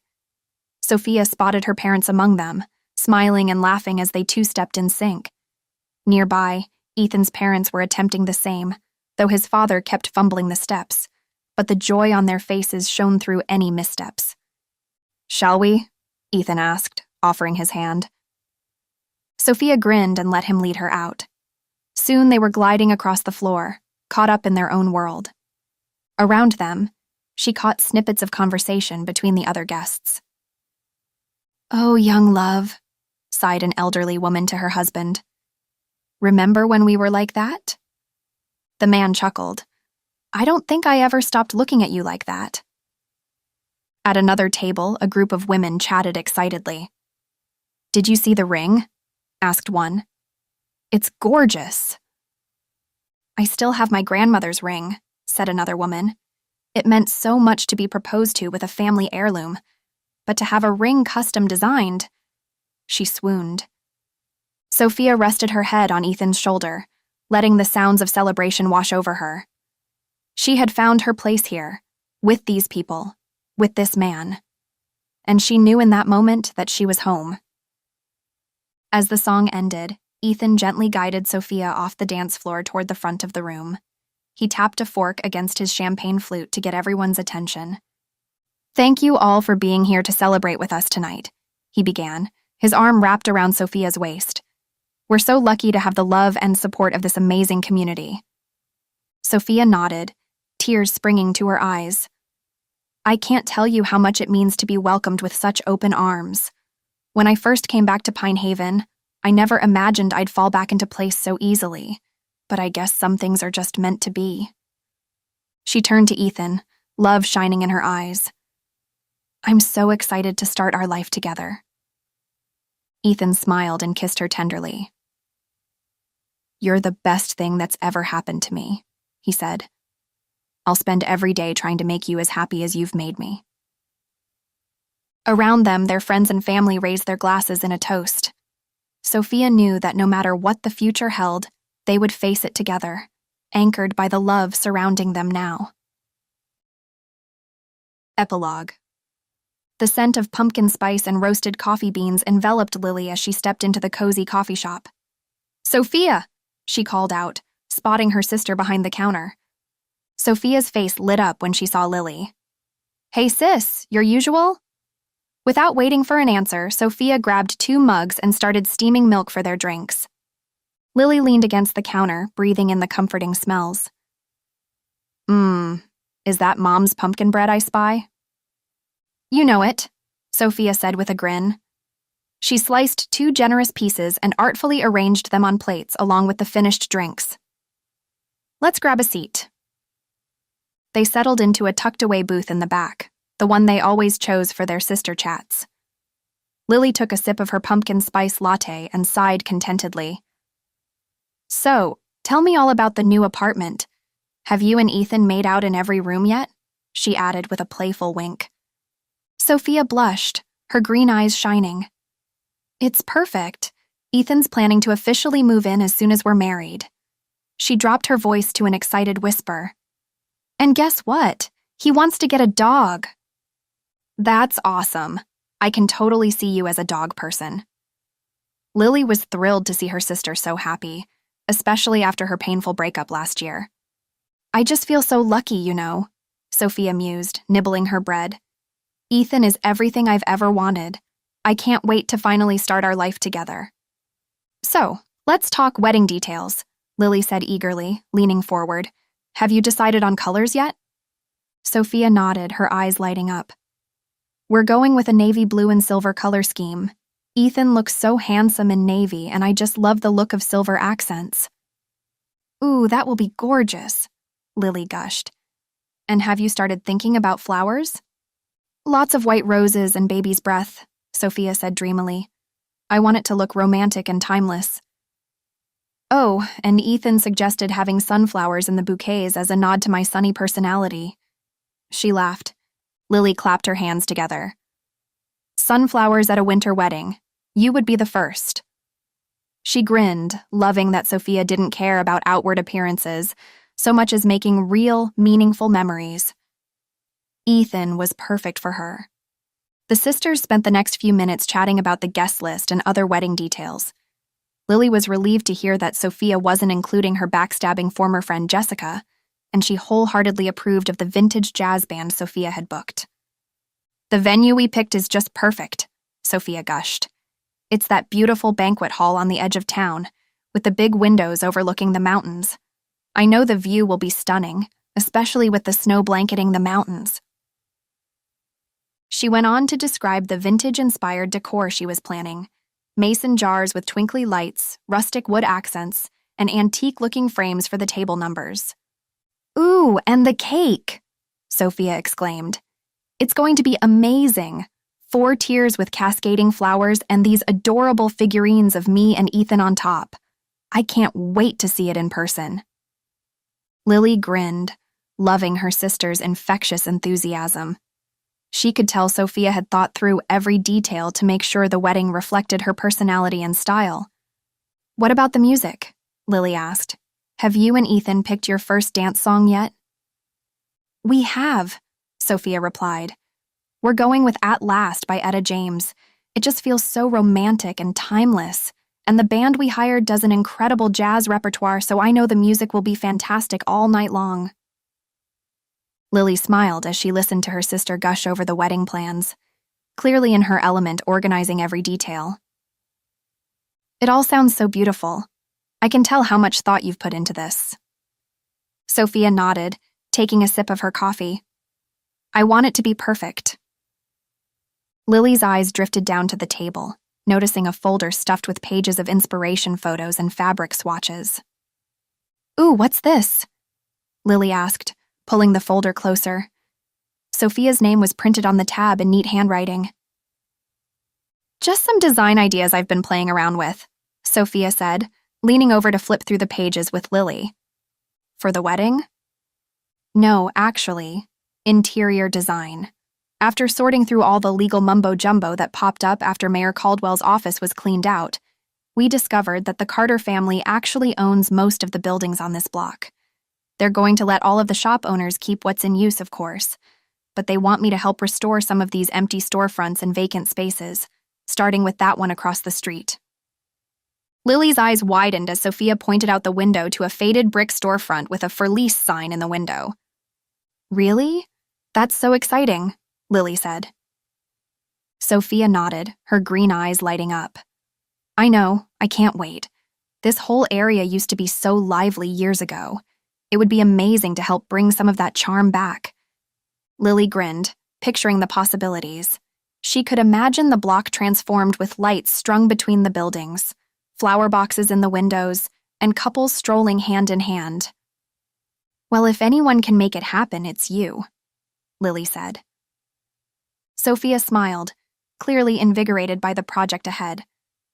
Lily felt a rush of pride for her talented sister, already leaving her mark on their little town.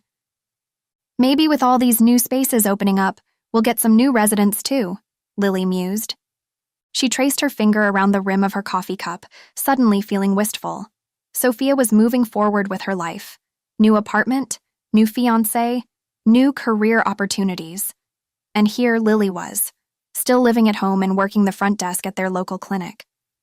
Not that she didn't love her job, but lately she'd felt like something was missing. "Who knows, maybe your Prince Charming will be one of the new tenants," Sophia said with a playful nudge. Lily rolled her eyes but felt her cheeks flush. "Oh, stop.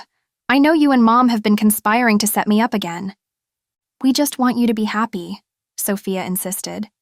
"You know, I have a good feeling about this year. I think everything is going to change for the better around here, for both of us." Lily smiled softly, feeling a swell of gratitude for her sister's encouragement.